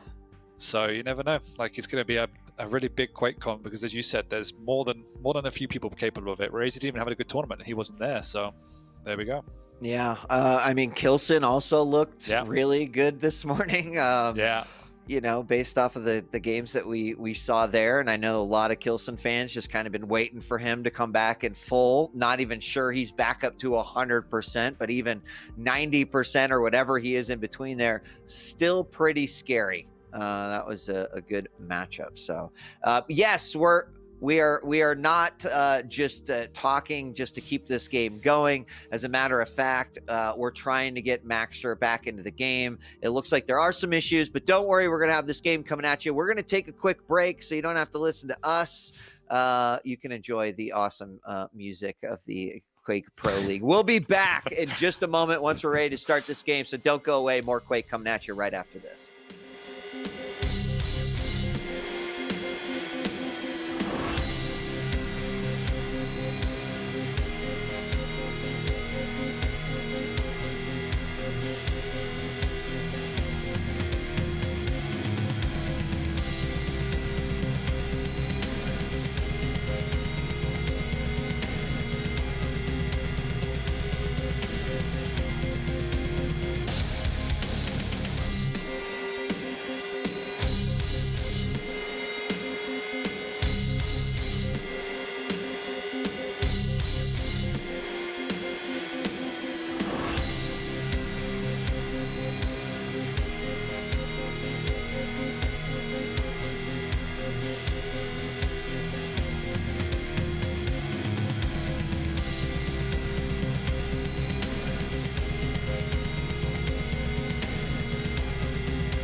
Welcome back to our second featured matchup here for QPL Stage 3, Week 1. I am DJ Wheat, joined by ZSX. 40 Lions will be joining us here after this matchup. Maxter is back in.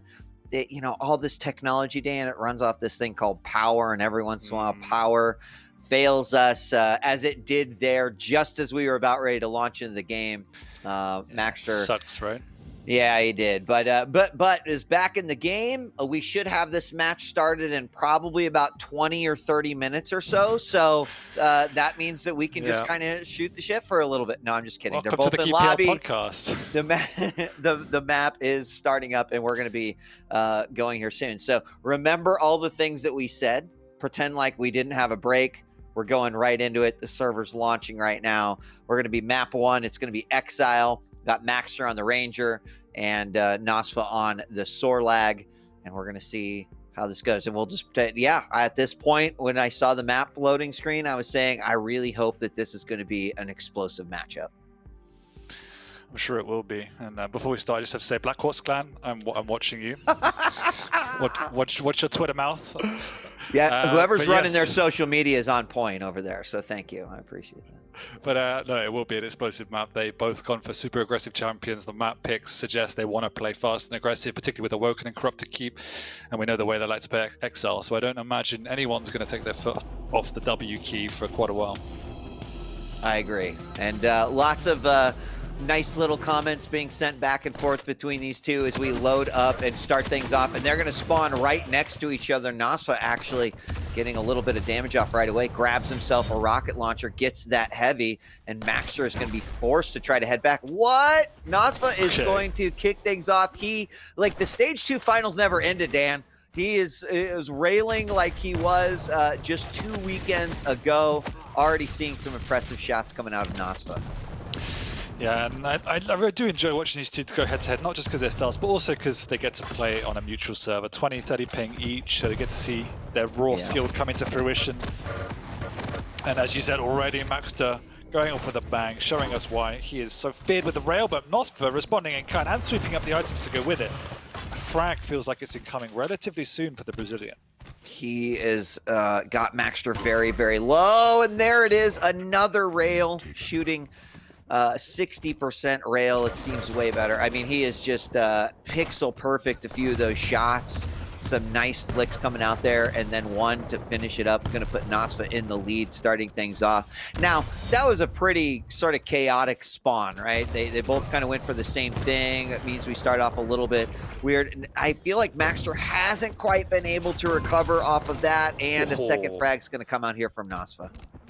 No, not quite yet, and it's because Nosfa has this rotation on the items and the lights and full control. Maxter hasn't been able to get a weapon, really, that's the problem. But saying that, Nosfa is pretty low.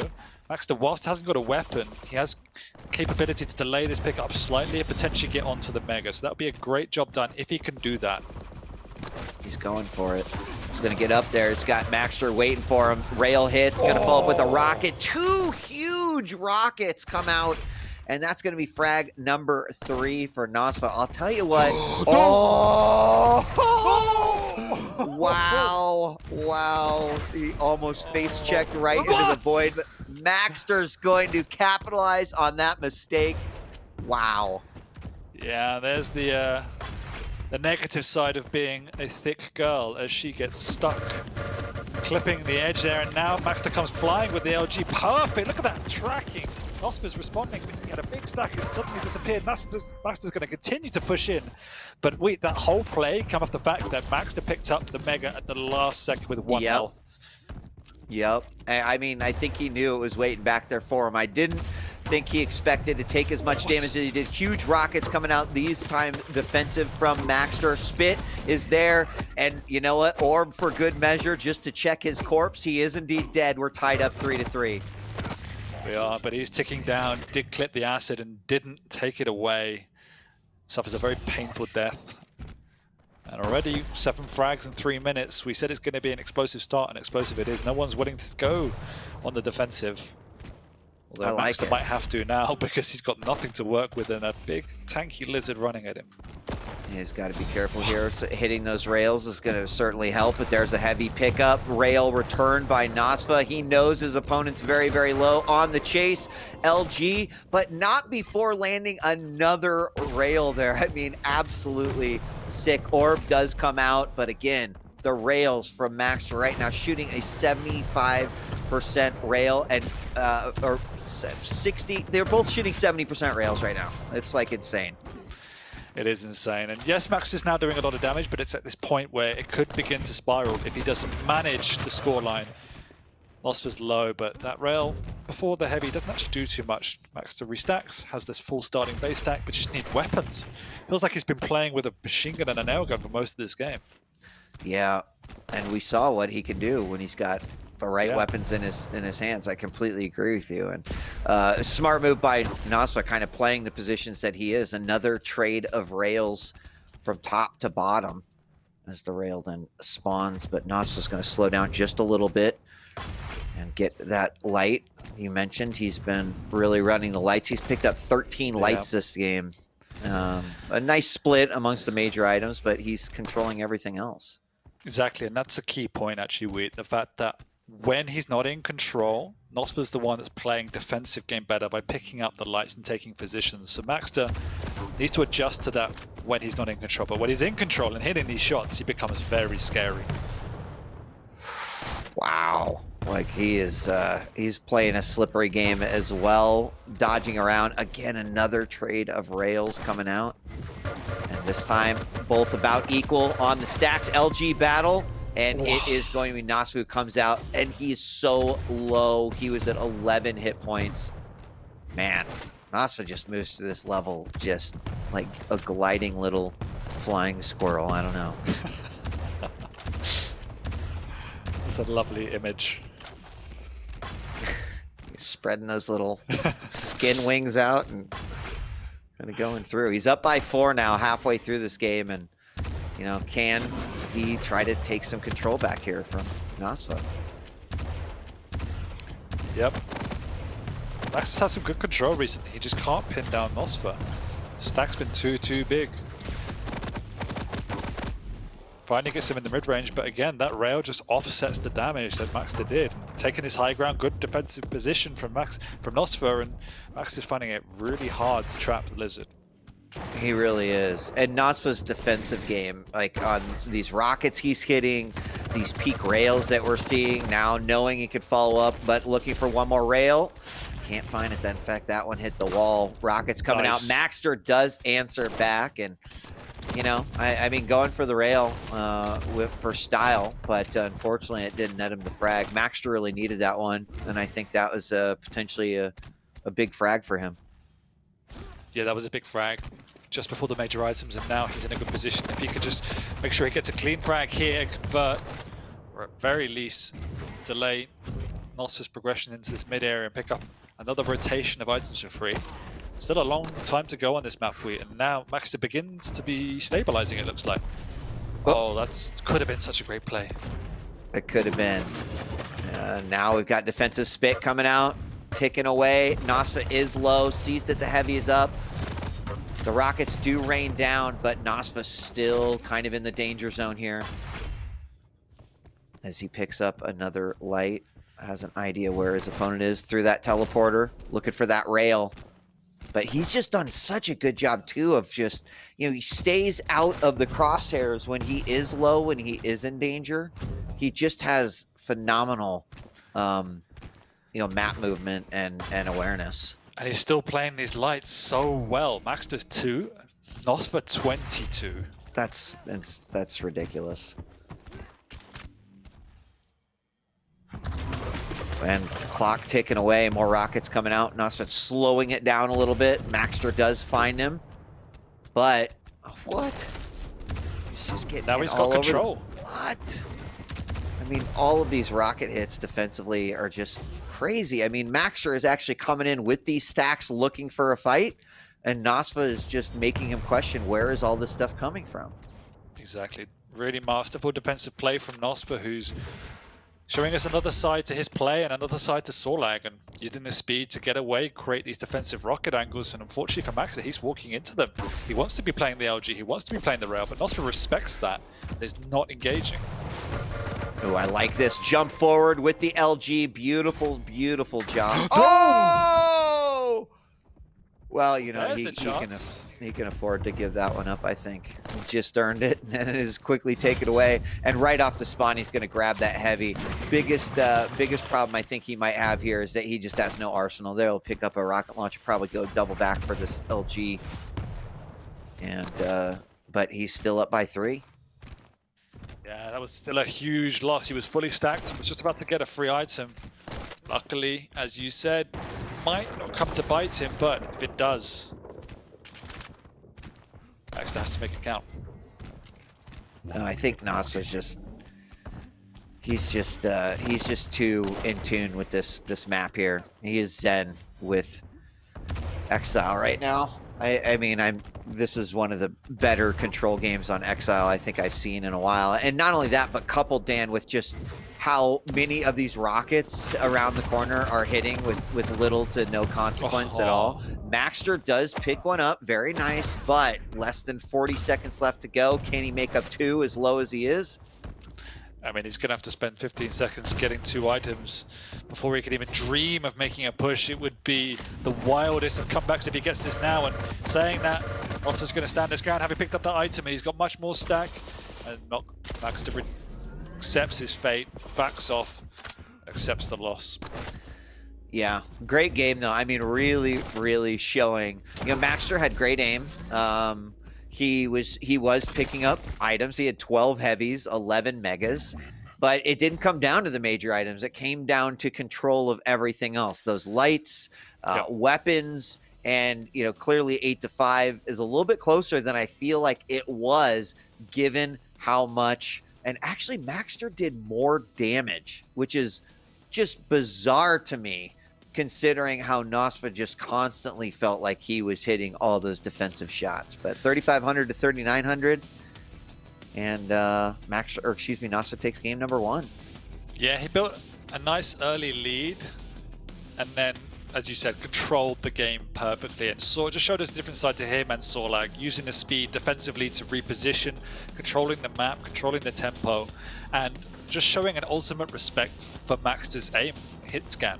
Didn't want to engage in any raw lightning gunfights, didn't want to engage in these rail duels, just cut out the angles, cut out the bullshit of the map essentially, and just controlled it. And it was a really great display from Nosfer. Yeah, I'll tell you what, as we switch over to Corrupted Keep, where we've got Nosfa on the BJ and Maxter on the Peaker, I mean, Nosfa's aim is really starting to show itself to be on a new level. We're seeing the new era of Nosfa. Some of those rails in that last game, some solid LG coming out on BJ on Corrupted Keep. I'm a little scared for Maxter here. I think Maxter can go toe-to-toe, definitely. And he's got Strog, which we've seen from him. He has some super creative peekers, and that allows him to dictate the tempo a lot more. This time he was playing Ranger, where you have less utility to play fast. You've got the rocket jump passage, which is okay on Exile, it's not the best. And then an orb, which you can use sporadically, whereas you've got Nosfer gliding around the map pretty much full stack most of the time. But now you've got Maxter who can really push the advantage. So I prefer him here on this map on this champion now. I appreciate the several individuals in chat that just pointed out that ZSX doesn't have to give us a hearty caw thanks to that win from Nosfa. Yeah, but we'll see. Chat's got my back. We'll see. Well, they were actually expressing their disappointment, but I can understand that too. Yeah, only human. Yeah, exactly. Corrupted Keep is the map. It's going to be Strog and Peaker for Maxter and BJ for Nosfa. Nosfa looking incredibly good, but again, I would not count Maxter out at all. Looked solid. We're on a new map, different map. Can't necessarily, I mean, there's areas of this map that you can control in the same way, but to do that for a solid 10 minutes, incredibly difficult to do. So I would expect, especially if we have a spawn similar to what we had in the first game, which was a bit chaotic, that we'll see the action right out of the gate. But I don't think this is as controllable as what we saw in Exile. No, the two things I'm going to be looking for, particularly from Nosfer, I imagine he'll want to play a bit more of a standoffish style again, is can he have as dominance on the lights, and can he play that ranged heavy machine gun spam game more effectively than Maxter? If he can do that, I definitely think he's got Maxter's number. If not, Maxter could create enough chaos in combat situations to pull this one out. Well, Maxter, he got the heavy spawn. Nosfa got the mega, but I think more importantly, he kind of got all the weapons that he wanted. He decided not really to play any sort of a... Oh, hold on. We got double wheeled LGs coming out here. He's looking for his opponent, but it will not find him. That was a good decision making there by Maxter to kind of double back underneath. And that was a complete waste there for Nosfa. So he avoids that light there and then avoids it a second time. What is he doing here? Pika comes out, does some decent chip damage. No major items up for a while, so Maxter needs to be a little bit careful down the low ground. Nosfer actually dropping into his vicinity and just bullying him away. It's a great read by Nosfer, all things considered. The dual wheel comes out again. This time to no avail. Oh, Maxter looking for that cess damage, just trying to bullet him down a little bit. He's up by 1, but he knew how low Nosfa was after that particular frag. And things are kind of slowed down just a little bit. Both players kind of holding on to their other side of the map. Maxter with what I could only describe as a scout peeker sent out to the back hallways, and Nosfa finds him, but was not able to secure the frag. Oh, nice opening rocket, but great exchange from Nosfer. And yeah, I think spamming abilities is going to be a decently balanced strategy here, because they both got very important abilities to use, so control of those time bars is going to be king as well. Right. So waiting now. RL was out, does tag Maxter with some LG damage. Another great rocket just as his opponent just jumping through. It's just these perfect timing on all of these defensive shots. He really is just kind of thinking in the mind, or with the mind of Maxter here. And only one frag here now that 2 minutes have spawned, but still looking at a very strategic chess-like game, actually. Yeah, but Maxter now letting 2 major items go for free, so he's got a long road down to do this chip damage to get back into even the stacks. Does mean Nosfer can't pick up these lights, so Maxter can play around that for now, but has to delay for the next minute or so. Nosfer just unsure where Maxter is. William's a heavy. Yeah, oh, he's going for it. Nice rocket. Oh, huge rocket to the face. Did manage to steal that away. He'll need to get out of there, though. LG coming out for both players. And that's easy for not sort of just double back and grab that light up the jump pad. LG's, and that was very cocky. Maxter does manage to pull that out, but off the spawn. Nosfa's looking for that kill. Will he find it? Another great rocket. He's got to be careful here. Peeker come out. Beautiful Peeker.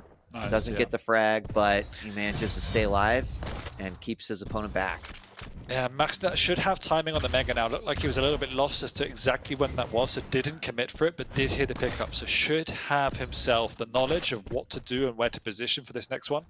Nosfer's on the other side of the map as well and should be caught here. And now he's definitely lost out on that Mega, so Maxter doesn't need to push his advantage.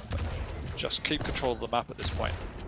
I mean, seeing him over here on the other side, I feel like Maxter should know that he could potentially just go and steal away this heavy, and there he is. He's going to bring it back, and he's got timings on both with a really nice split there. Out of the teleporter, shotgun blast does try to hit him, but the LG doing a ton of damage. Nosfa goes down, and Maxter has taken the lead.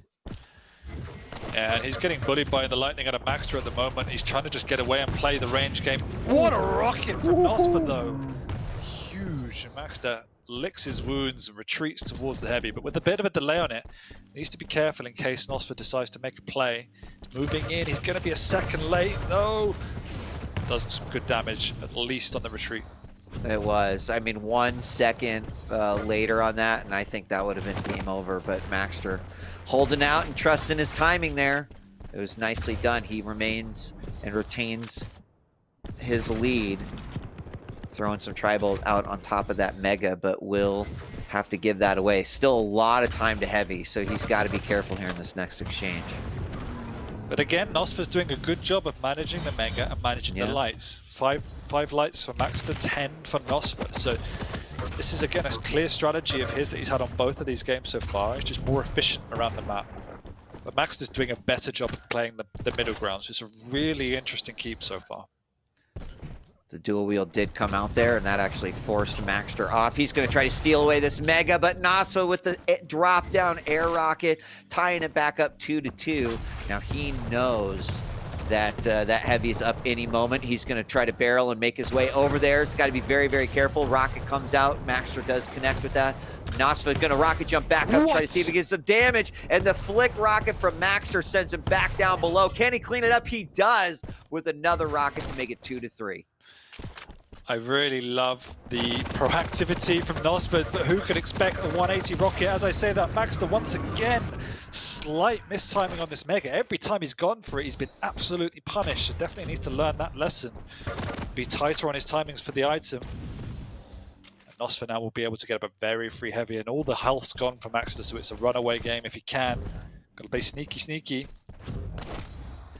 Yeah, I mean, he gets his health back up, but that was pretty bad, having to lose to all of that. No armor stack at all. He's going to make it to the red room light. It's not there either. It does spawn, so at least he's got that going for him. But Nasa clearly in control, and it's going to make the chase. Huge rocket bounce. Oh my gosh. He is so thankful that that column is there. Otherwise, he would be off the map. Speaker instantly crashed, but Nosfer's done his job here, and now he's got control. He's looking commanding, and it's all come down to this control of the Mega so far, as he's had that cleanly time and time again. Big split between the items, so Nosfer's got plenty of time to push into Maxter. Maxter's doing his best to try and delay Nosfer. Doesn't look like it's going to be enough unless a big rocket hits here. Dual machine gun comes out, good weapon choice, but big rockets from Maxter.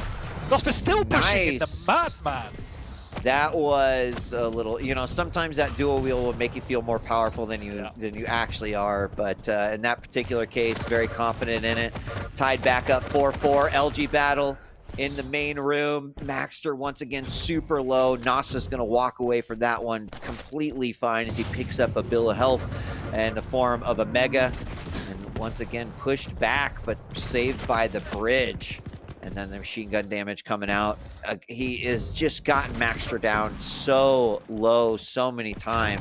And I like that he's not pushing it, Dan, right? Like, there's no reason to put yourself in danger trying to chase that frag. He's waiting for the right time to get it. Dual wheels comes out. Maxter not giving up, though. And neither is Nasfa, as he double deals 2 rockets to the face. And now the score is 6-4 with almost 2 minutes left to go.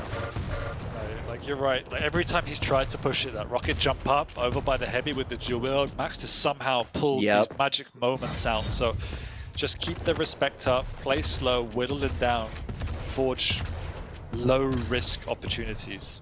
And then we have another battle. Nasa's LG just looking good.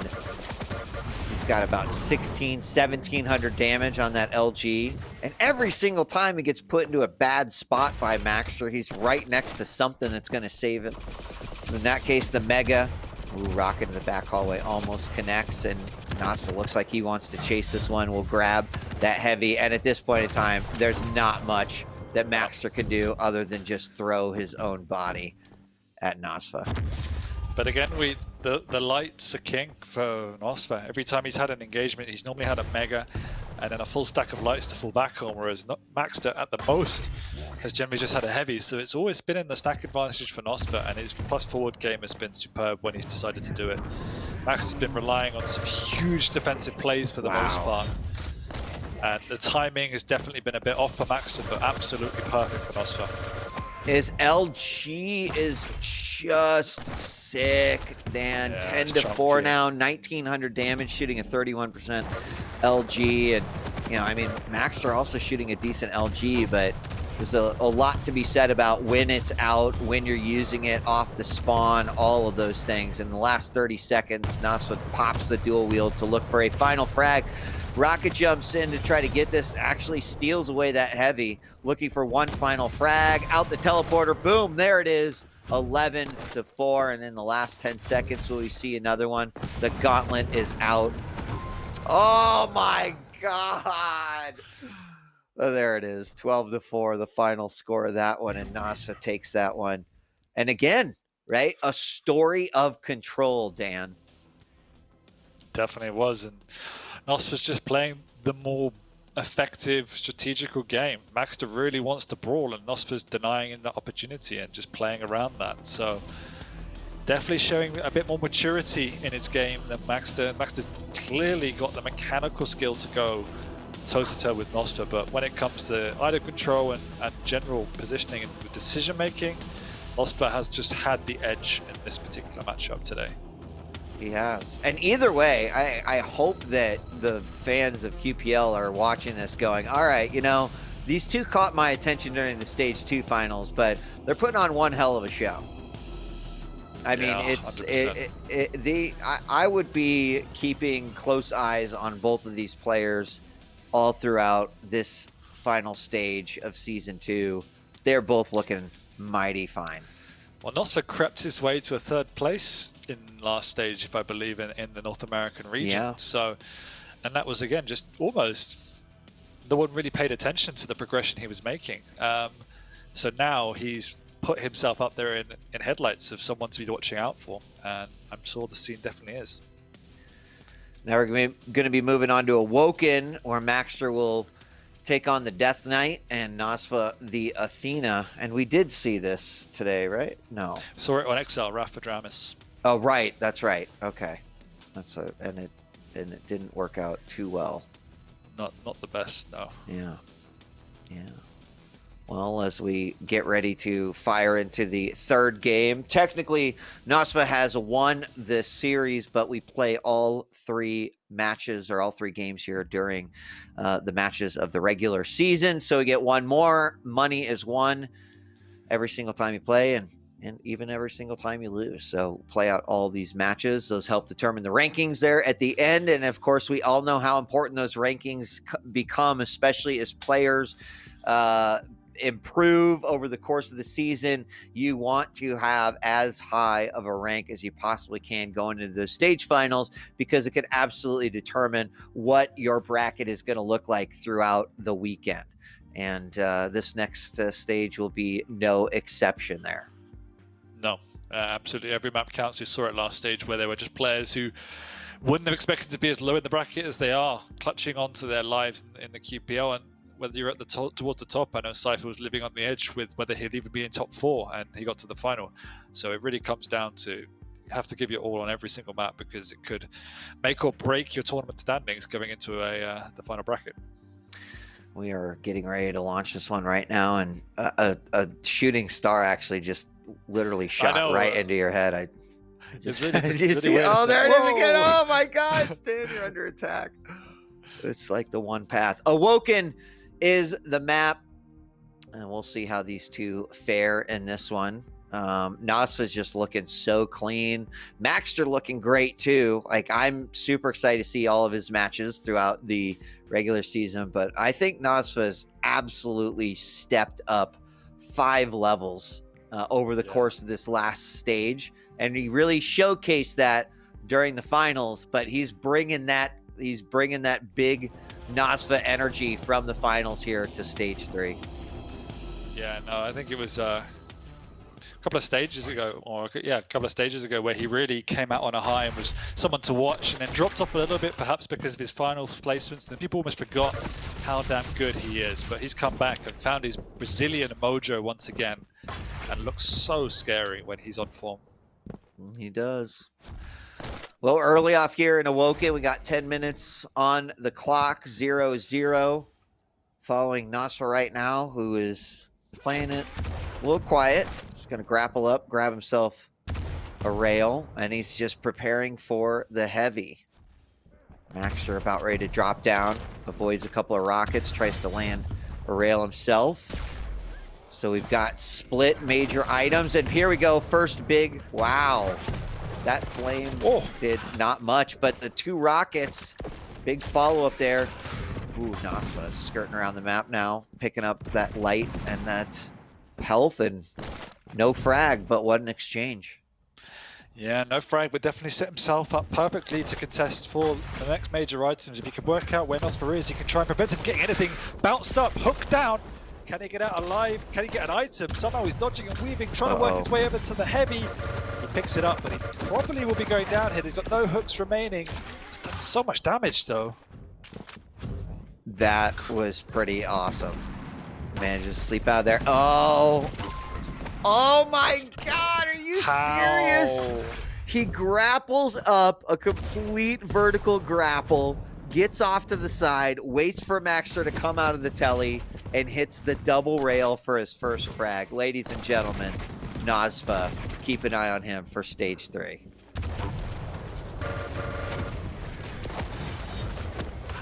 Lovely play, gonna tick down, but he's done his hard work here. He's forced Maxter into a place he just doesn't want to be. Nosfer is looking so good. We just need to see Maxter clean it up a little bit. Play the items, just somewhat play a bit slower. Just getting bounced around and bullied by the aim of Nosfer at this point in time. Purely because Nosfer has the position advantage in the items. Oh, rail through the telly. Right off of the spawn. I mean, he's got it all going on for him. The only thing he doesn't have... Oh, hold on. Nice double rocket. The only thing he doesn't have going on for him, which, you know, I'm definitely thinking about, is why you're burning and the water isn't putting it out. You've got a little... It's because only your feet are standing in it, right? He's not dropping to his knees and rolling around. You can crouch in Quake, you know? Is that it? Is that it? Like your boots are no longer on fire, but... Yeah, I guess if your face is on fire, you just got to face plant it, right? Fair enough. Yeah. Fair enough. There's no prone key in Quake, that's for sure. Thank God. Thank God. All right, 3-0, 3 minutes into this one. Nasva clocking in at 1 frag a minute, but Maxter certainly isn't making it easy for him at this point off of that last frag. Certainly things slowing down just a little bit. And Nasva, I really like the way that he's choosing to play Athena, really as positional, escaping, and you know, getting out of bad situations. Great rocket, followed up with a rail. What is he going to do to try to finish this one off? Tries to peek around the corner for another one. Big grapple down through the telly, and a nice escape happening yet again. Yeah, and this is very reminiscent of what we saw in Raph and Dramis, where you know, the Death Knight's trying to make these plays. It's just the agility of the Athena is too much. He's getting outmaneuvered and outpositioned time and time again. And even still, he's done all this damage. He still cannot finish his opponent. He can't. And that one's got to be frustrating because he definitely heard Nasva screaming. But once again, Nasva using all the utility of his champion. His Athena has just been on point and not overly using it. Really making sure he's using it for positioning or those great escapes. Oh, there's another rail coming out. And, oh my gosh. Are you serious? Look at this kid. Unreal. I think the thing is, a lot of people can take learnings from this because we saw the struggles that people went up in against Maxter in the finals, and Nosfer's making it look controlled. He really is. I mean, not only is his aim on, right, which is kind of baseline, but what's really impressive and really standing out, like, yes, these rails are making us ooh and ah, but what is really just impressive is specifically how he's using Athena to control Awoken, a map that is controllable, but not quite like what we're seeing out of Nosfer right here. I really like what he's doing. I mean, just a complete shutout right now, 5-0. He's been in that danger zone several times, but again, using Athena, using that utility to deny frags from his opponent. It was like really impressive to watch. He's constantly keeping Maxter at range. Every time he hears his opponent going somewhere, he's zooping someone else. He's even outrun the Hellfire a few times just by the pure distance he's keeping between him and Maxter. Finally, a few great rails connect, but it's taken him 5 minutes to get onto the board. So can he keep this momentum up now? Well, I mean, that's you got to start somewhere, and that's certainly the first step. Most important one will be the next one now, Maxter, as he is, you know, looking for and on the hunt. Grabs himself the Mega. Oh, this is a good spot for him. This guy's Nice. opponent in the back. Very, very nice. Now a 3-frag game. It was probably a perfect position there for Maxter, and of where he ended up trapping Nosfa. Yeah. Also trying to get back onto the board in terms of stack. Finally finds himself a light. Just working his way around the back channels of the map. Doesn't really know when the timings are, I believe, so that's why he's struggling a little bit to find a position to do damage. Trying to work out where his opponent is. It's found him now, so you can push on in. So knows the pickup just happened, so now he has some sort of knowledge for the next rotation. Wow. Out of the teleport into a rail. Gonna exchange them again. All right, Maxter's rail definitely warming up and then finishing up with a tri-bolt. Not something that you hear so often, but 5-3. And we're about to hit the 7-minute mark. I mean, I still am concerned about the clock for Maxter a little bit, right? He's playing this right, but eventually that clock is going to start working against him. Don't want to see him speed up and kind of let off what he's doing, but he also cannot speed up and make mistakes because Nosfa will capitalize. And there's one of the mistakes already. Oh no, he's gone straight into him, and into the Hellfire, and into a rail! Oh, was that? I think that was a mistake by Nosfa. I don't know if he intended to go down there, but either way, it works out for Maxter. And as you said, clock was not in his favor. Now it kind of is. It is, yeah. Yeah, completely agree. He can definitely slow it down a little bit, give him a little bit more time to breathe. I mean, you want to win, but when you're 1 frag behind, you're playing for the sudden death, right? You'll deal with that, cross that bridge once you get there. But to know, okay, I've got 2 minutes to, you know, potentially find another big nuke, another opportunity to do that. And that's what he's looking for right now.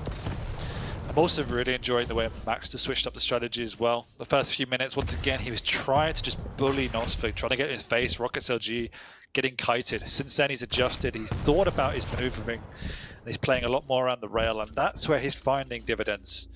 But as we said, time's in his favor. It's slowly creeping away now. Needs to try and catch Nosfa. Oh, what a shot! God, yes! What a double back! He knew, he read Nosfa perfectly there. He tied it up 5-5. And now this is real interesting because neither of these guys want to play for the sudden death, but they both will if they have to. This is where now these mid-game or these mid-range rails and whatnot could be huge. I'm excited to see what's going to happen here, Dan. Heavy is up. Maxter's going to back up into it. 1 minute left. So bad, he knows the timing is going up. Hellfire comes out, Nosfa's taking some damage. Oh, he was nearly railable. One rail comes out and Nosfa is low. He's going in, he's going aggressive. Somehow the rail flick misses. Nosfa lives to fight another day, but he's still railable territory until now. Dang, so close. Getting haircuts with that rail gun. Maxter's got himself the heavy, and now as we are taken away to sudden death, keeping control of those major items is going to be huge. It can definitely tip the tables. And we've got Mega coming up here. Maxter's on top of it. That means both major items are his. Misses that rail. Would have been big. 15 seconds remaining. And we are likely, but we've got Flame Strike up. He could be looking for a potential big nuke here. Yeah, Nosfa doesn't want having to do with it. Yeah, he doesn't want to push this at all. Ooh, drops down. There it is. Oh. Nosfa trying to hold this middle ground. He knows how important it is to do some damage on the major items. One rail comes out, the Hellfire will push him back. Maxter gets another free item. Any single rail means Nosfa is just so vulnerable. He knows he's got 2 resources around him, so he's happy to stick up there, but decides he needs to reposition for this next major item. A little bit of rocket splash right there. Heavy is up. Nosfa's going for it. He's got the High ground advantage. Maxter very, very low. He's got to be careful here. Rocket's coming out. Oh, he needs to get that health bubble. He does. Both players still pretty low, though. There we go. Nasfa now picking up the Mega. And Maxter in the back hallway, who narrowly dodges that rocket. Oh, nice defensive rocket. No rail follow-up, but he's going to chase back after it. Ooh, so close. Nasfa's in position for the heavy, 10 seconds before the Mega thereafter. Nice rail by Maxter, but he's now very low. He took some damage himself. Hellfire comes out. Rail just misses. Oh, he's railable. Oh my god, he takes the jump. Oh my god. He hits the LG, follows it up into a rail. Maxter low himself, though. He's not ready to commit quite yet. 1:23 on overtime clock. Up the jump pad, misses another rail. Rocket does hit. Both players about even. Another drop down from Nasfa. Very risky. Tribolt comes out. Huge grapple back up, but he is hurting bad. What a flick rail that was. Nasfa on the ropes, railable. Not anymore, but still very low. They do now trade major items. Somehow we reset into some level of normality for at least 10-15 seconds, but Maxter knows the damage he's done. He's pretty low on rails, though, so he needs to be a little bit careful with regards to that. Has to restack because it's such a critical weapon. You are definitely right about that. From the bottom, he's got one rail. He's only got one left. He did hit that one. Go for it. He's going for it. Rocket jump up. Perfect spot to have his opponent trapped. How are you going to get out of this, Nasfa? Maxter, he decides to go down below, does use a grapple to get some speed. Maxter sees that as an opportunity to grab it, and he has him trapped in that corner light armor room again, but he escapes. Unbelievable back and forth happening here. Another rail. Nasfa definitely hurting. Opponent's going to chase him. Oh my gosh, Dan. Flames back up. Do it. Somehow Nasfa keeps getting away. One rail comes out, but just before the heavy, it is nullified. Mega's up, he's in position for it. Max is going to pressure. Nasfa goes for it, but he gets hit by a rail. He's so low. Big rocket though, and somehow again, Athena just lives to fight another day. I mean, for all I know, this could just go on for the rest of the day. Honestly, it's incredible. 3 minutes into overtime, you imagine that the heart continues to beat faster and faster. You get a little bit more nervous, start to break down just a little bit. Aim might get a little shaky, but you've got to stay on top of your game through every second of overtime, because it all comes down to this next frag. Both players have seen each other pretty low, but neither willing to give up quite yet.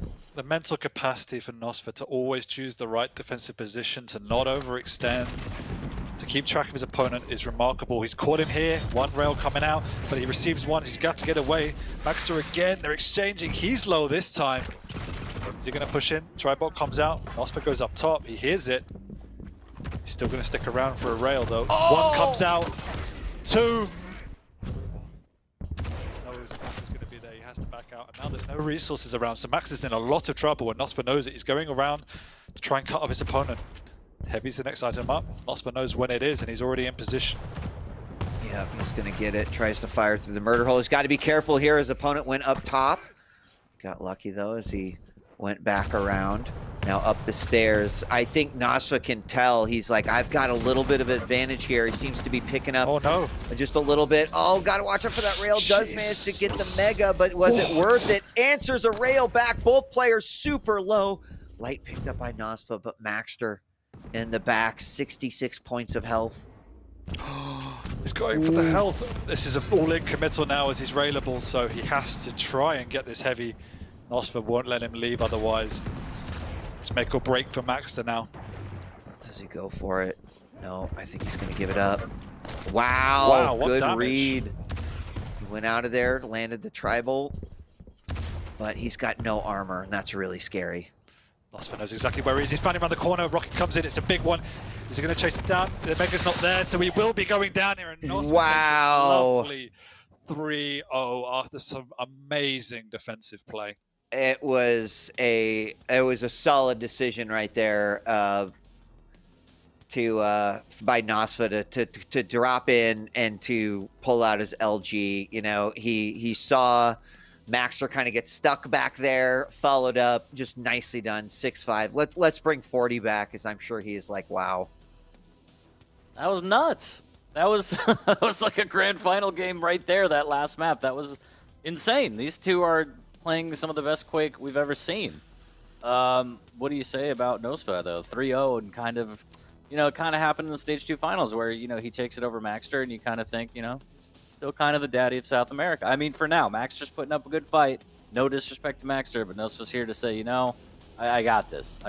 But a hell of a set from both these players. Absolutely deserve to be in the featured match, and I'm really glad they were, because they're putting all of South America on display for how talented they are and how good the Quake is. So yeah, just really, really good to see. I think Nosfa just evolved. He's now Nosfatron. If he was a Pokemon, he's just become this new beast. I've never seen him play such amazing, self-aware defensive Quake before. I mean, even in the Stage 2 finals, he had that game against, I believe, Cypher, right? Where Awoken, he had to play super defensive and just wait for the perfect moment, stringing together rails to take that map back. So, yeah, I mean, Awoken, there's just something about Awoken and Nosfa, and I think moving forward, people might think twice before they try and play Nosfa on this map. Yeah, but all credit to Maxter. I think particularly on that last map, he adjusted to the play style of Nosfa, ground his way back to a 6-6, and had large amounts of control. That Athena really damn strong. Once again, the lights control was paramount, and the defensive display from Nosfa was chef's kiss. Yeah, incredibly well done. Look at all those lights for Nosfa. Insane. I mean, that was his game, right? It's like, I don't really need these major items. I'll just use my aim and lights to win the game. And I know that's like simplifying it, but one thing I want to say is that, coming out on your first week and losing 0-3, that's like not great, but I would definitely not sleep on Maxter at all. He was just so very solid. And I think this just shows like Nosfa, yeah, he might have one-upped here, but if I was in NA, I'd keep an eye on Maxter and wouldn't let him surprise you at all. No, 100%. I think once again he showed us why he's such an exciting player, and somebody as gifted as Nosfa had to respect the mechanical skill of Maxter. And I think if we put this series down to one thing, it's going to be duration and QPL. Nosfa showed how experienced he was today, and Maxter did show us some levels of inexperience, just with mistakes, timings, over aggressions, all these factors that will be just ironed out over the next 13 weeks.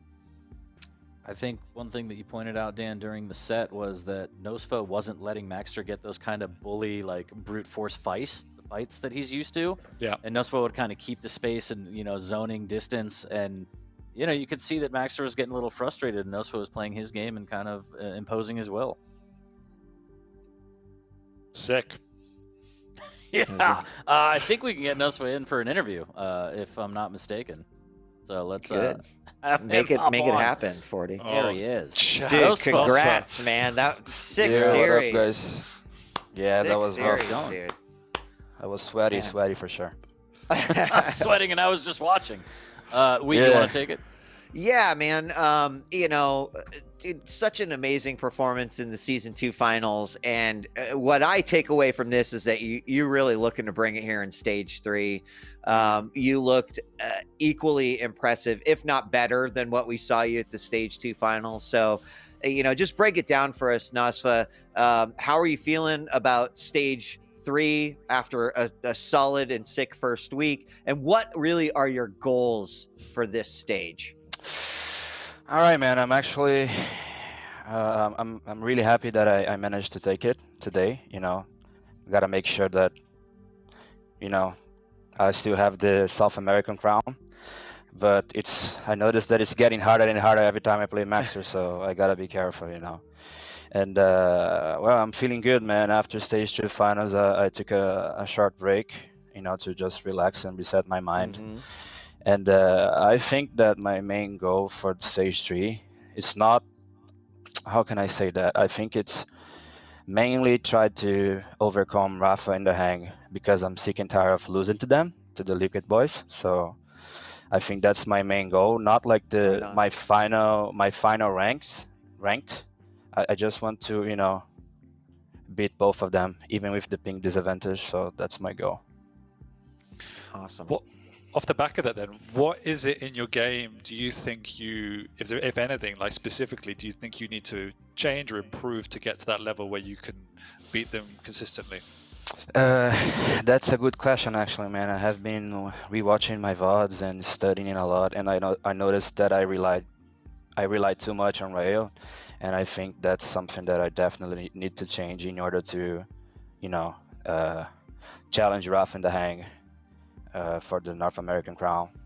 Because I don't know, I think I have played them, I don't know, 10 times, and I lost all 10 times. It feels like they know. It almost feels like my game style is comfortable for them, you know. So I definitely need to look into it and see what I can change. But I think that start to using more, you know, LG, more machine gun, try to improve my defensive game with rockets. That might be a start. Sound. Congrats, man. Do you think you're putting people on notice for trying to play Awoken against you? Because you've had this close game against Maxter. You had the really close clutch comeback against Cypher in the Stage 2 finals. Like, are you making Awoken your map? That's a good question, man. Honestly, I don't know. I try to play the player, you know, when I'm doing like the draft and the vetos before you know, I always like to make sure that my opponent's playing uncomfortable and not playing on their best maps. So that's actually my goal. So for example, for Maxter, I think he has like the best deep embrace of the Quake Pro League, the entire Quake Pro League. So I went ahead and I just banned that map, and we ended up playing Awoken at the end, the third map. So that's it. Cool. Well, congratulations, man. Congrats, Amazing display. dude. Yeah, nice Thanks, work. guys. Thanks very much. Thanks for the casting. It was fun Sunday for sure. Thank you. Good to have Quake back for sure. We'll see you See soon. Yeah. See ya. Well, gentlemen, been a My long guy. day. We're back. Yeah, awesome guy. Been a long day. Wheat, how do you feel about having Quake back? First week of Stage 3. I mean, it's great to have it back, and just the way that things have been building, the pressure, the gauge is like hitting the red, and I'm just ready for everyone to completely pop off. That's what I feel like we're getting. Love the matches this first week, and that final match definitely delivered. Totally agree. Yeah, no, I Yeah. agree. We've definitely seen some new sides to some players today, and I think some of the highlights to me on usually have been a lot of the defensive play, like that Awoken masterclass just now from Nosfer was something I'll have to review because it was such fun to watch. But I mean, it's only been 2 weeks; it feels like a lot longer. But we're already back, and I'm excited for another 12 weeks after this. Yeah. More Quake every single Sunday, more action-packed lineups that we have, but it's that time of the day where we have to go our separate ways and go do our real-life thing or whatever we want. So, Dan... So the finals aren't today, 40? they're not. I saw someone in chat say it. No, they're not. It's Ketchup's birthday, though, right? It is Ketchup's birthday. Yeah, though, cool. so Thought that, yeah. make sure you tweet at him and wish him a happy birthday. Caca! Oh. You did it! Somebody clip that. Dan, any closing words? I just did. No, but any closing words at all? Anything else? Kaka's it? That's all you have? That's all. It's That's pretty all solid. you need to know, 40. It's That's pretty all you need to solid. know, my friend. All right, well, you're a legend, so I'll let you sign us off, please. All right. honest. Well, I would just want to say happy Mother's Day to all the moms out there, especially all the Quake moms. You know, just remember Sorlag was a baby once. Even Scale Bearer apparently was a baby once, or maybe grown in a test tube. I don't know. But either way, thank you, moms, for making everything great and for keeping Quake going. We appreciate that. So this is it. We're done. Week 1, Stage 3. It's in the bag. We'll see you next week for week 2. We're out of here. Peace.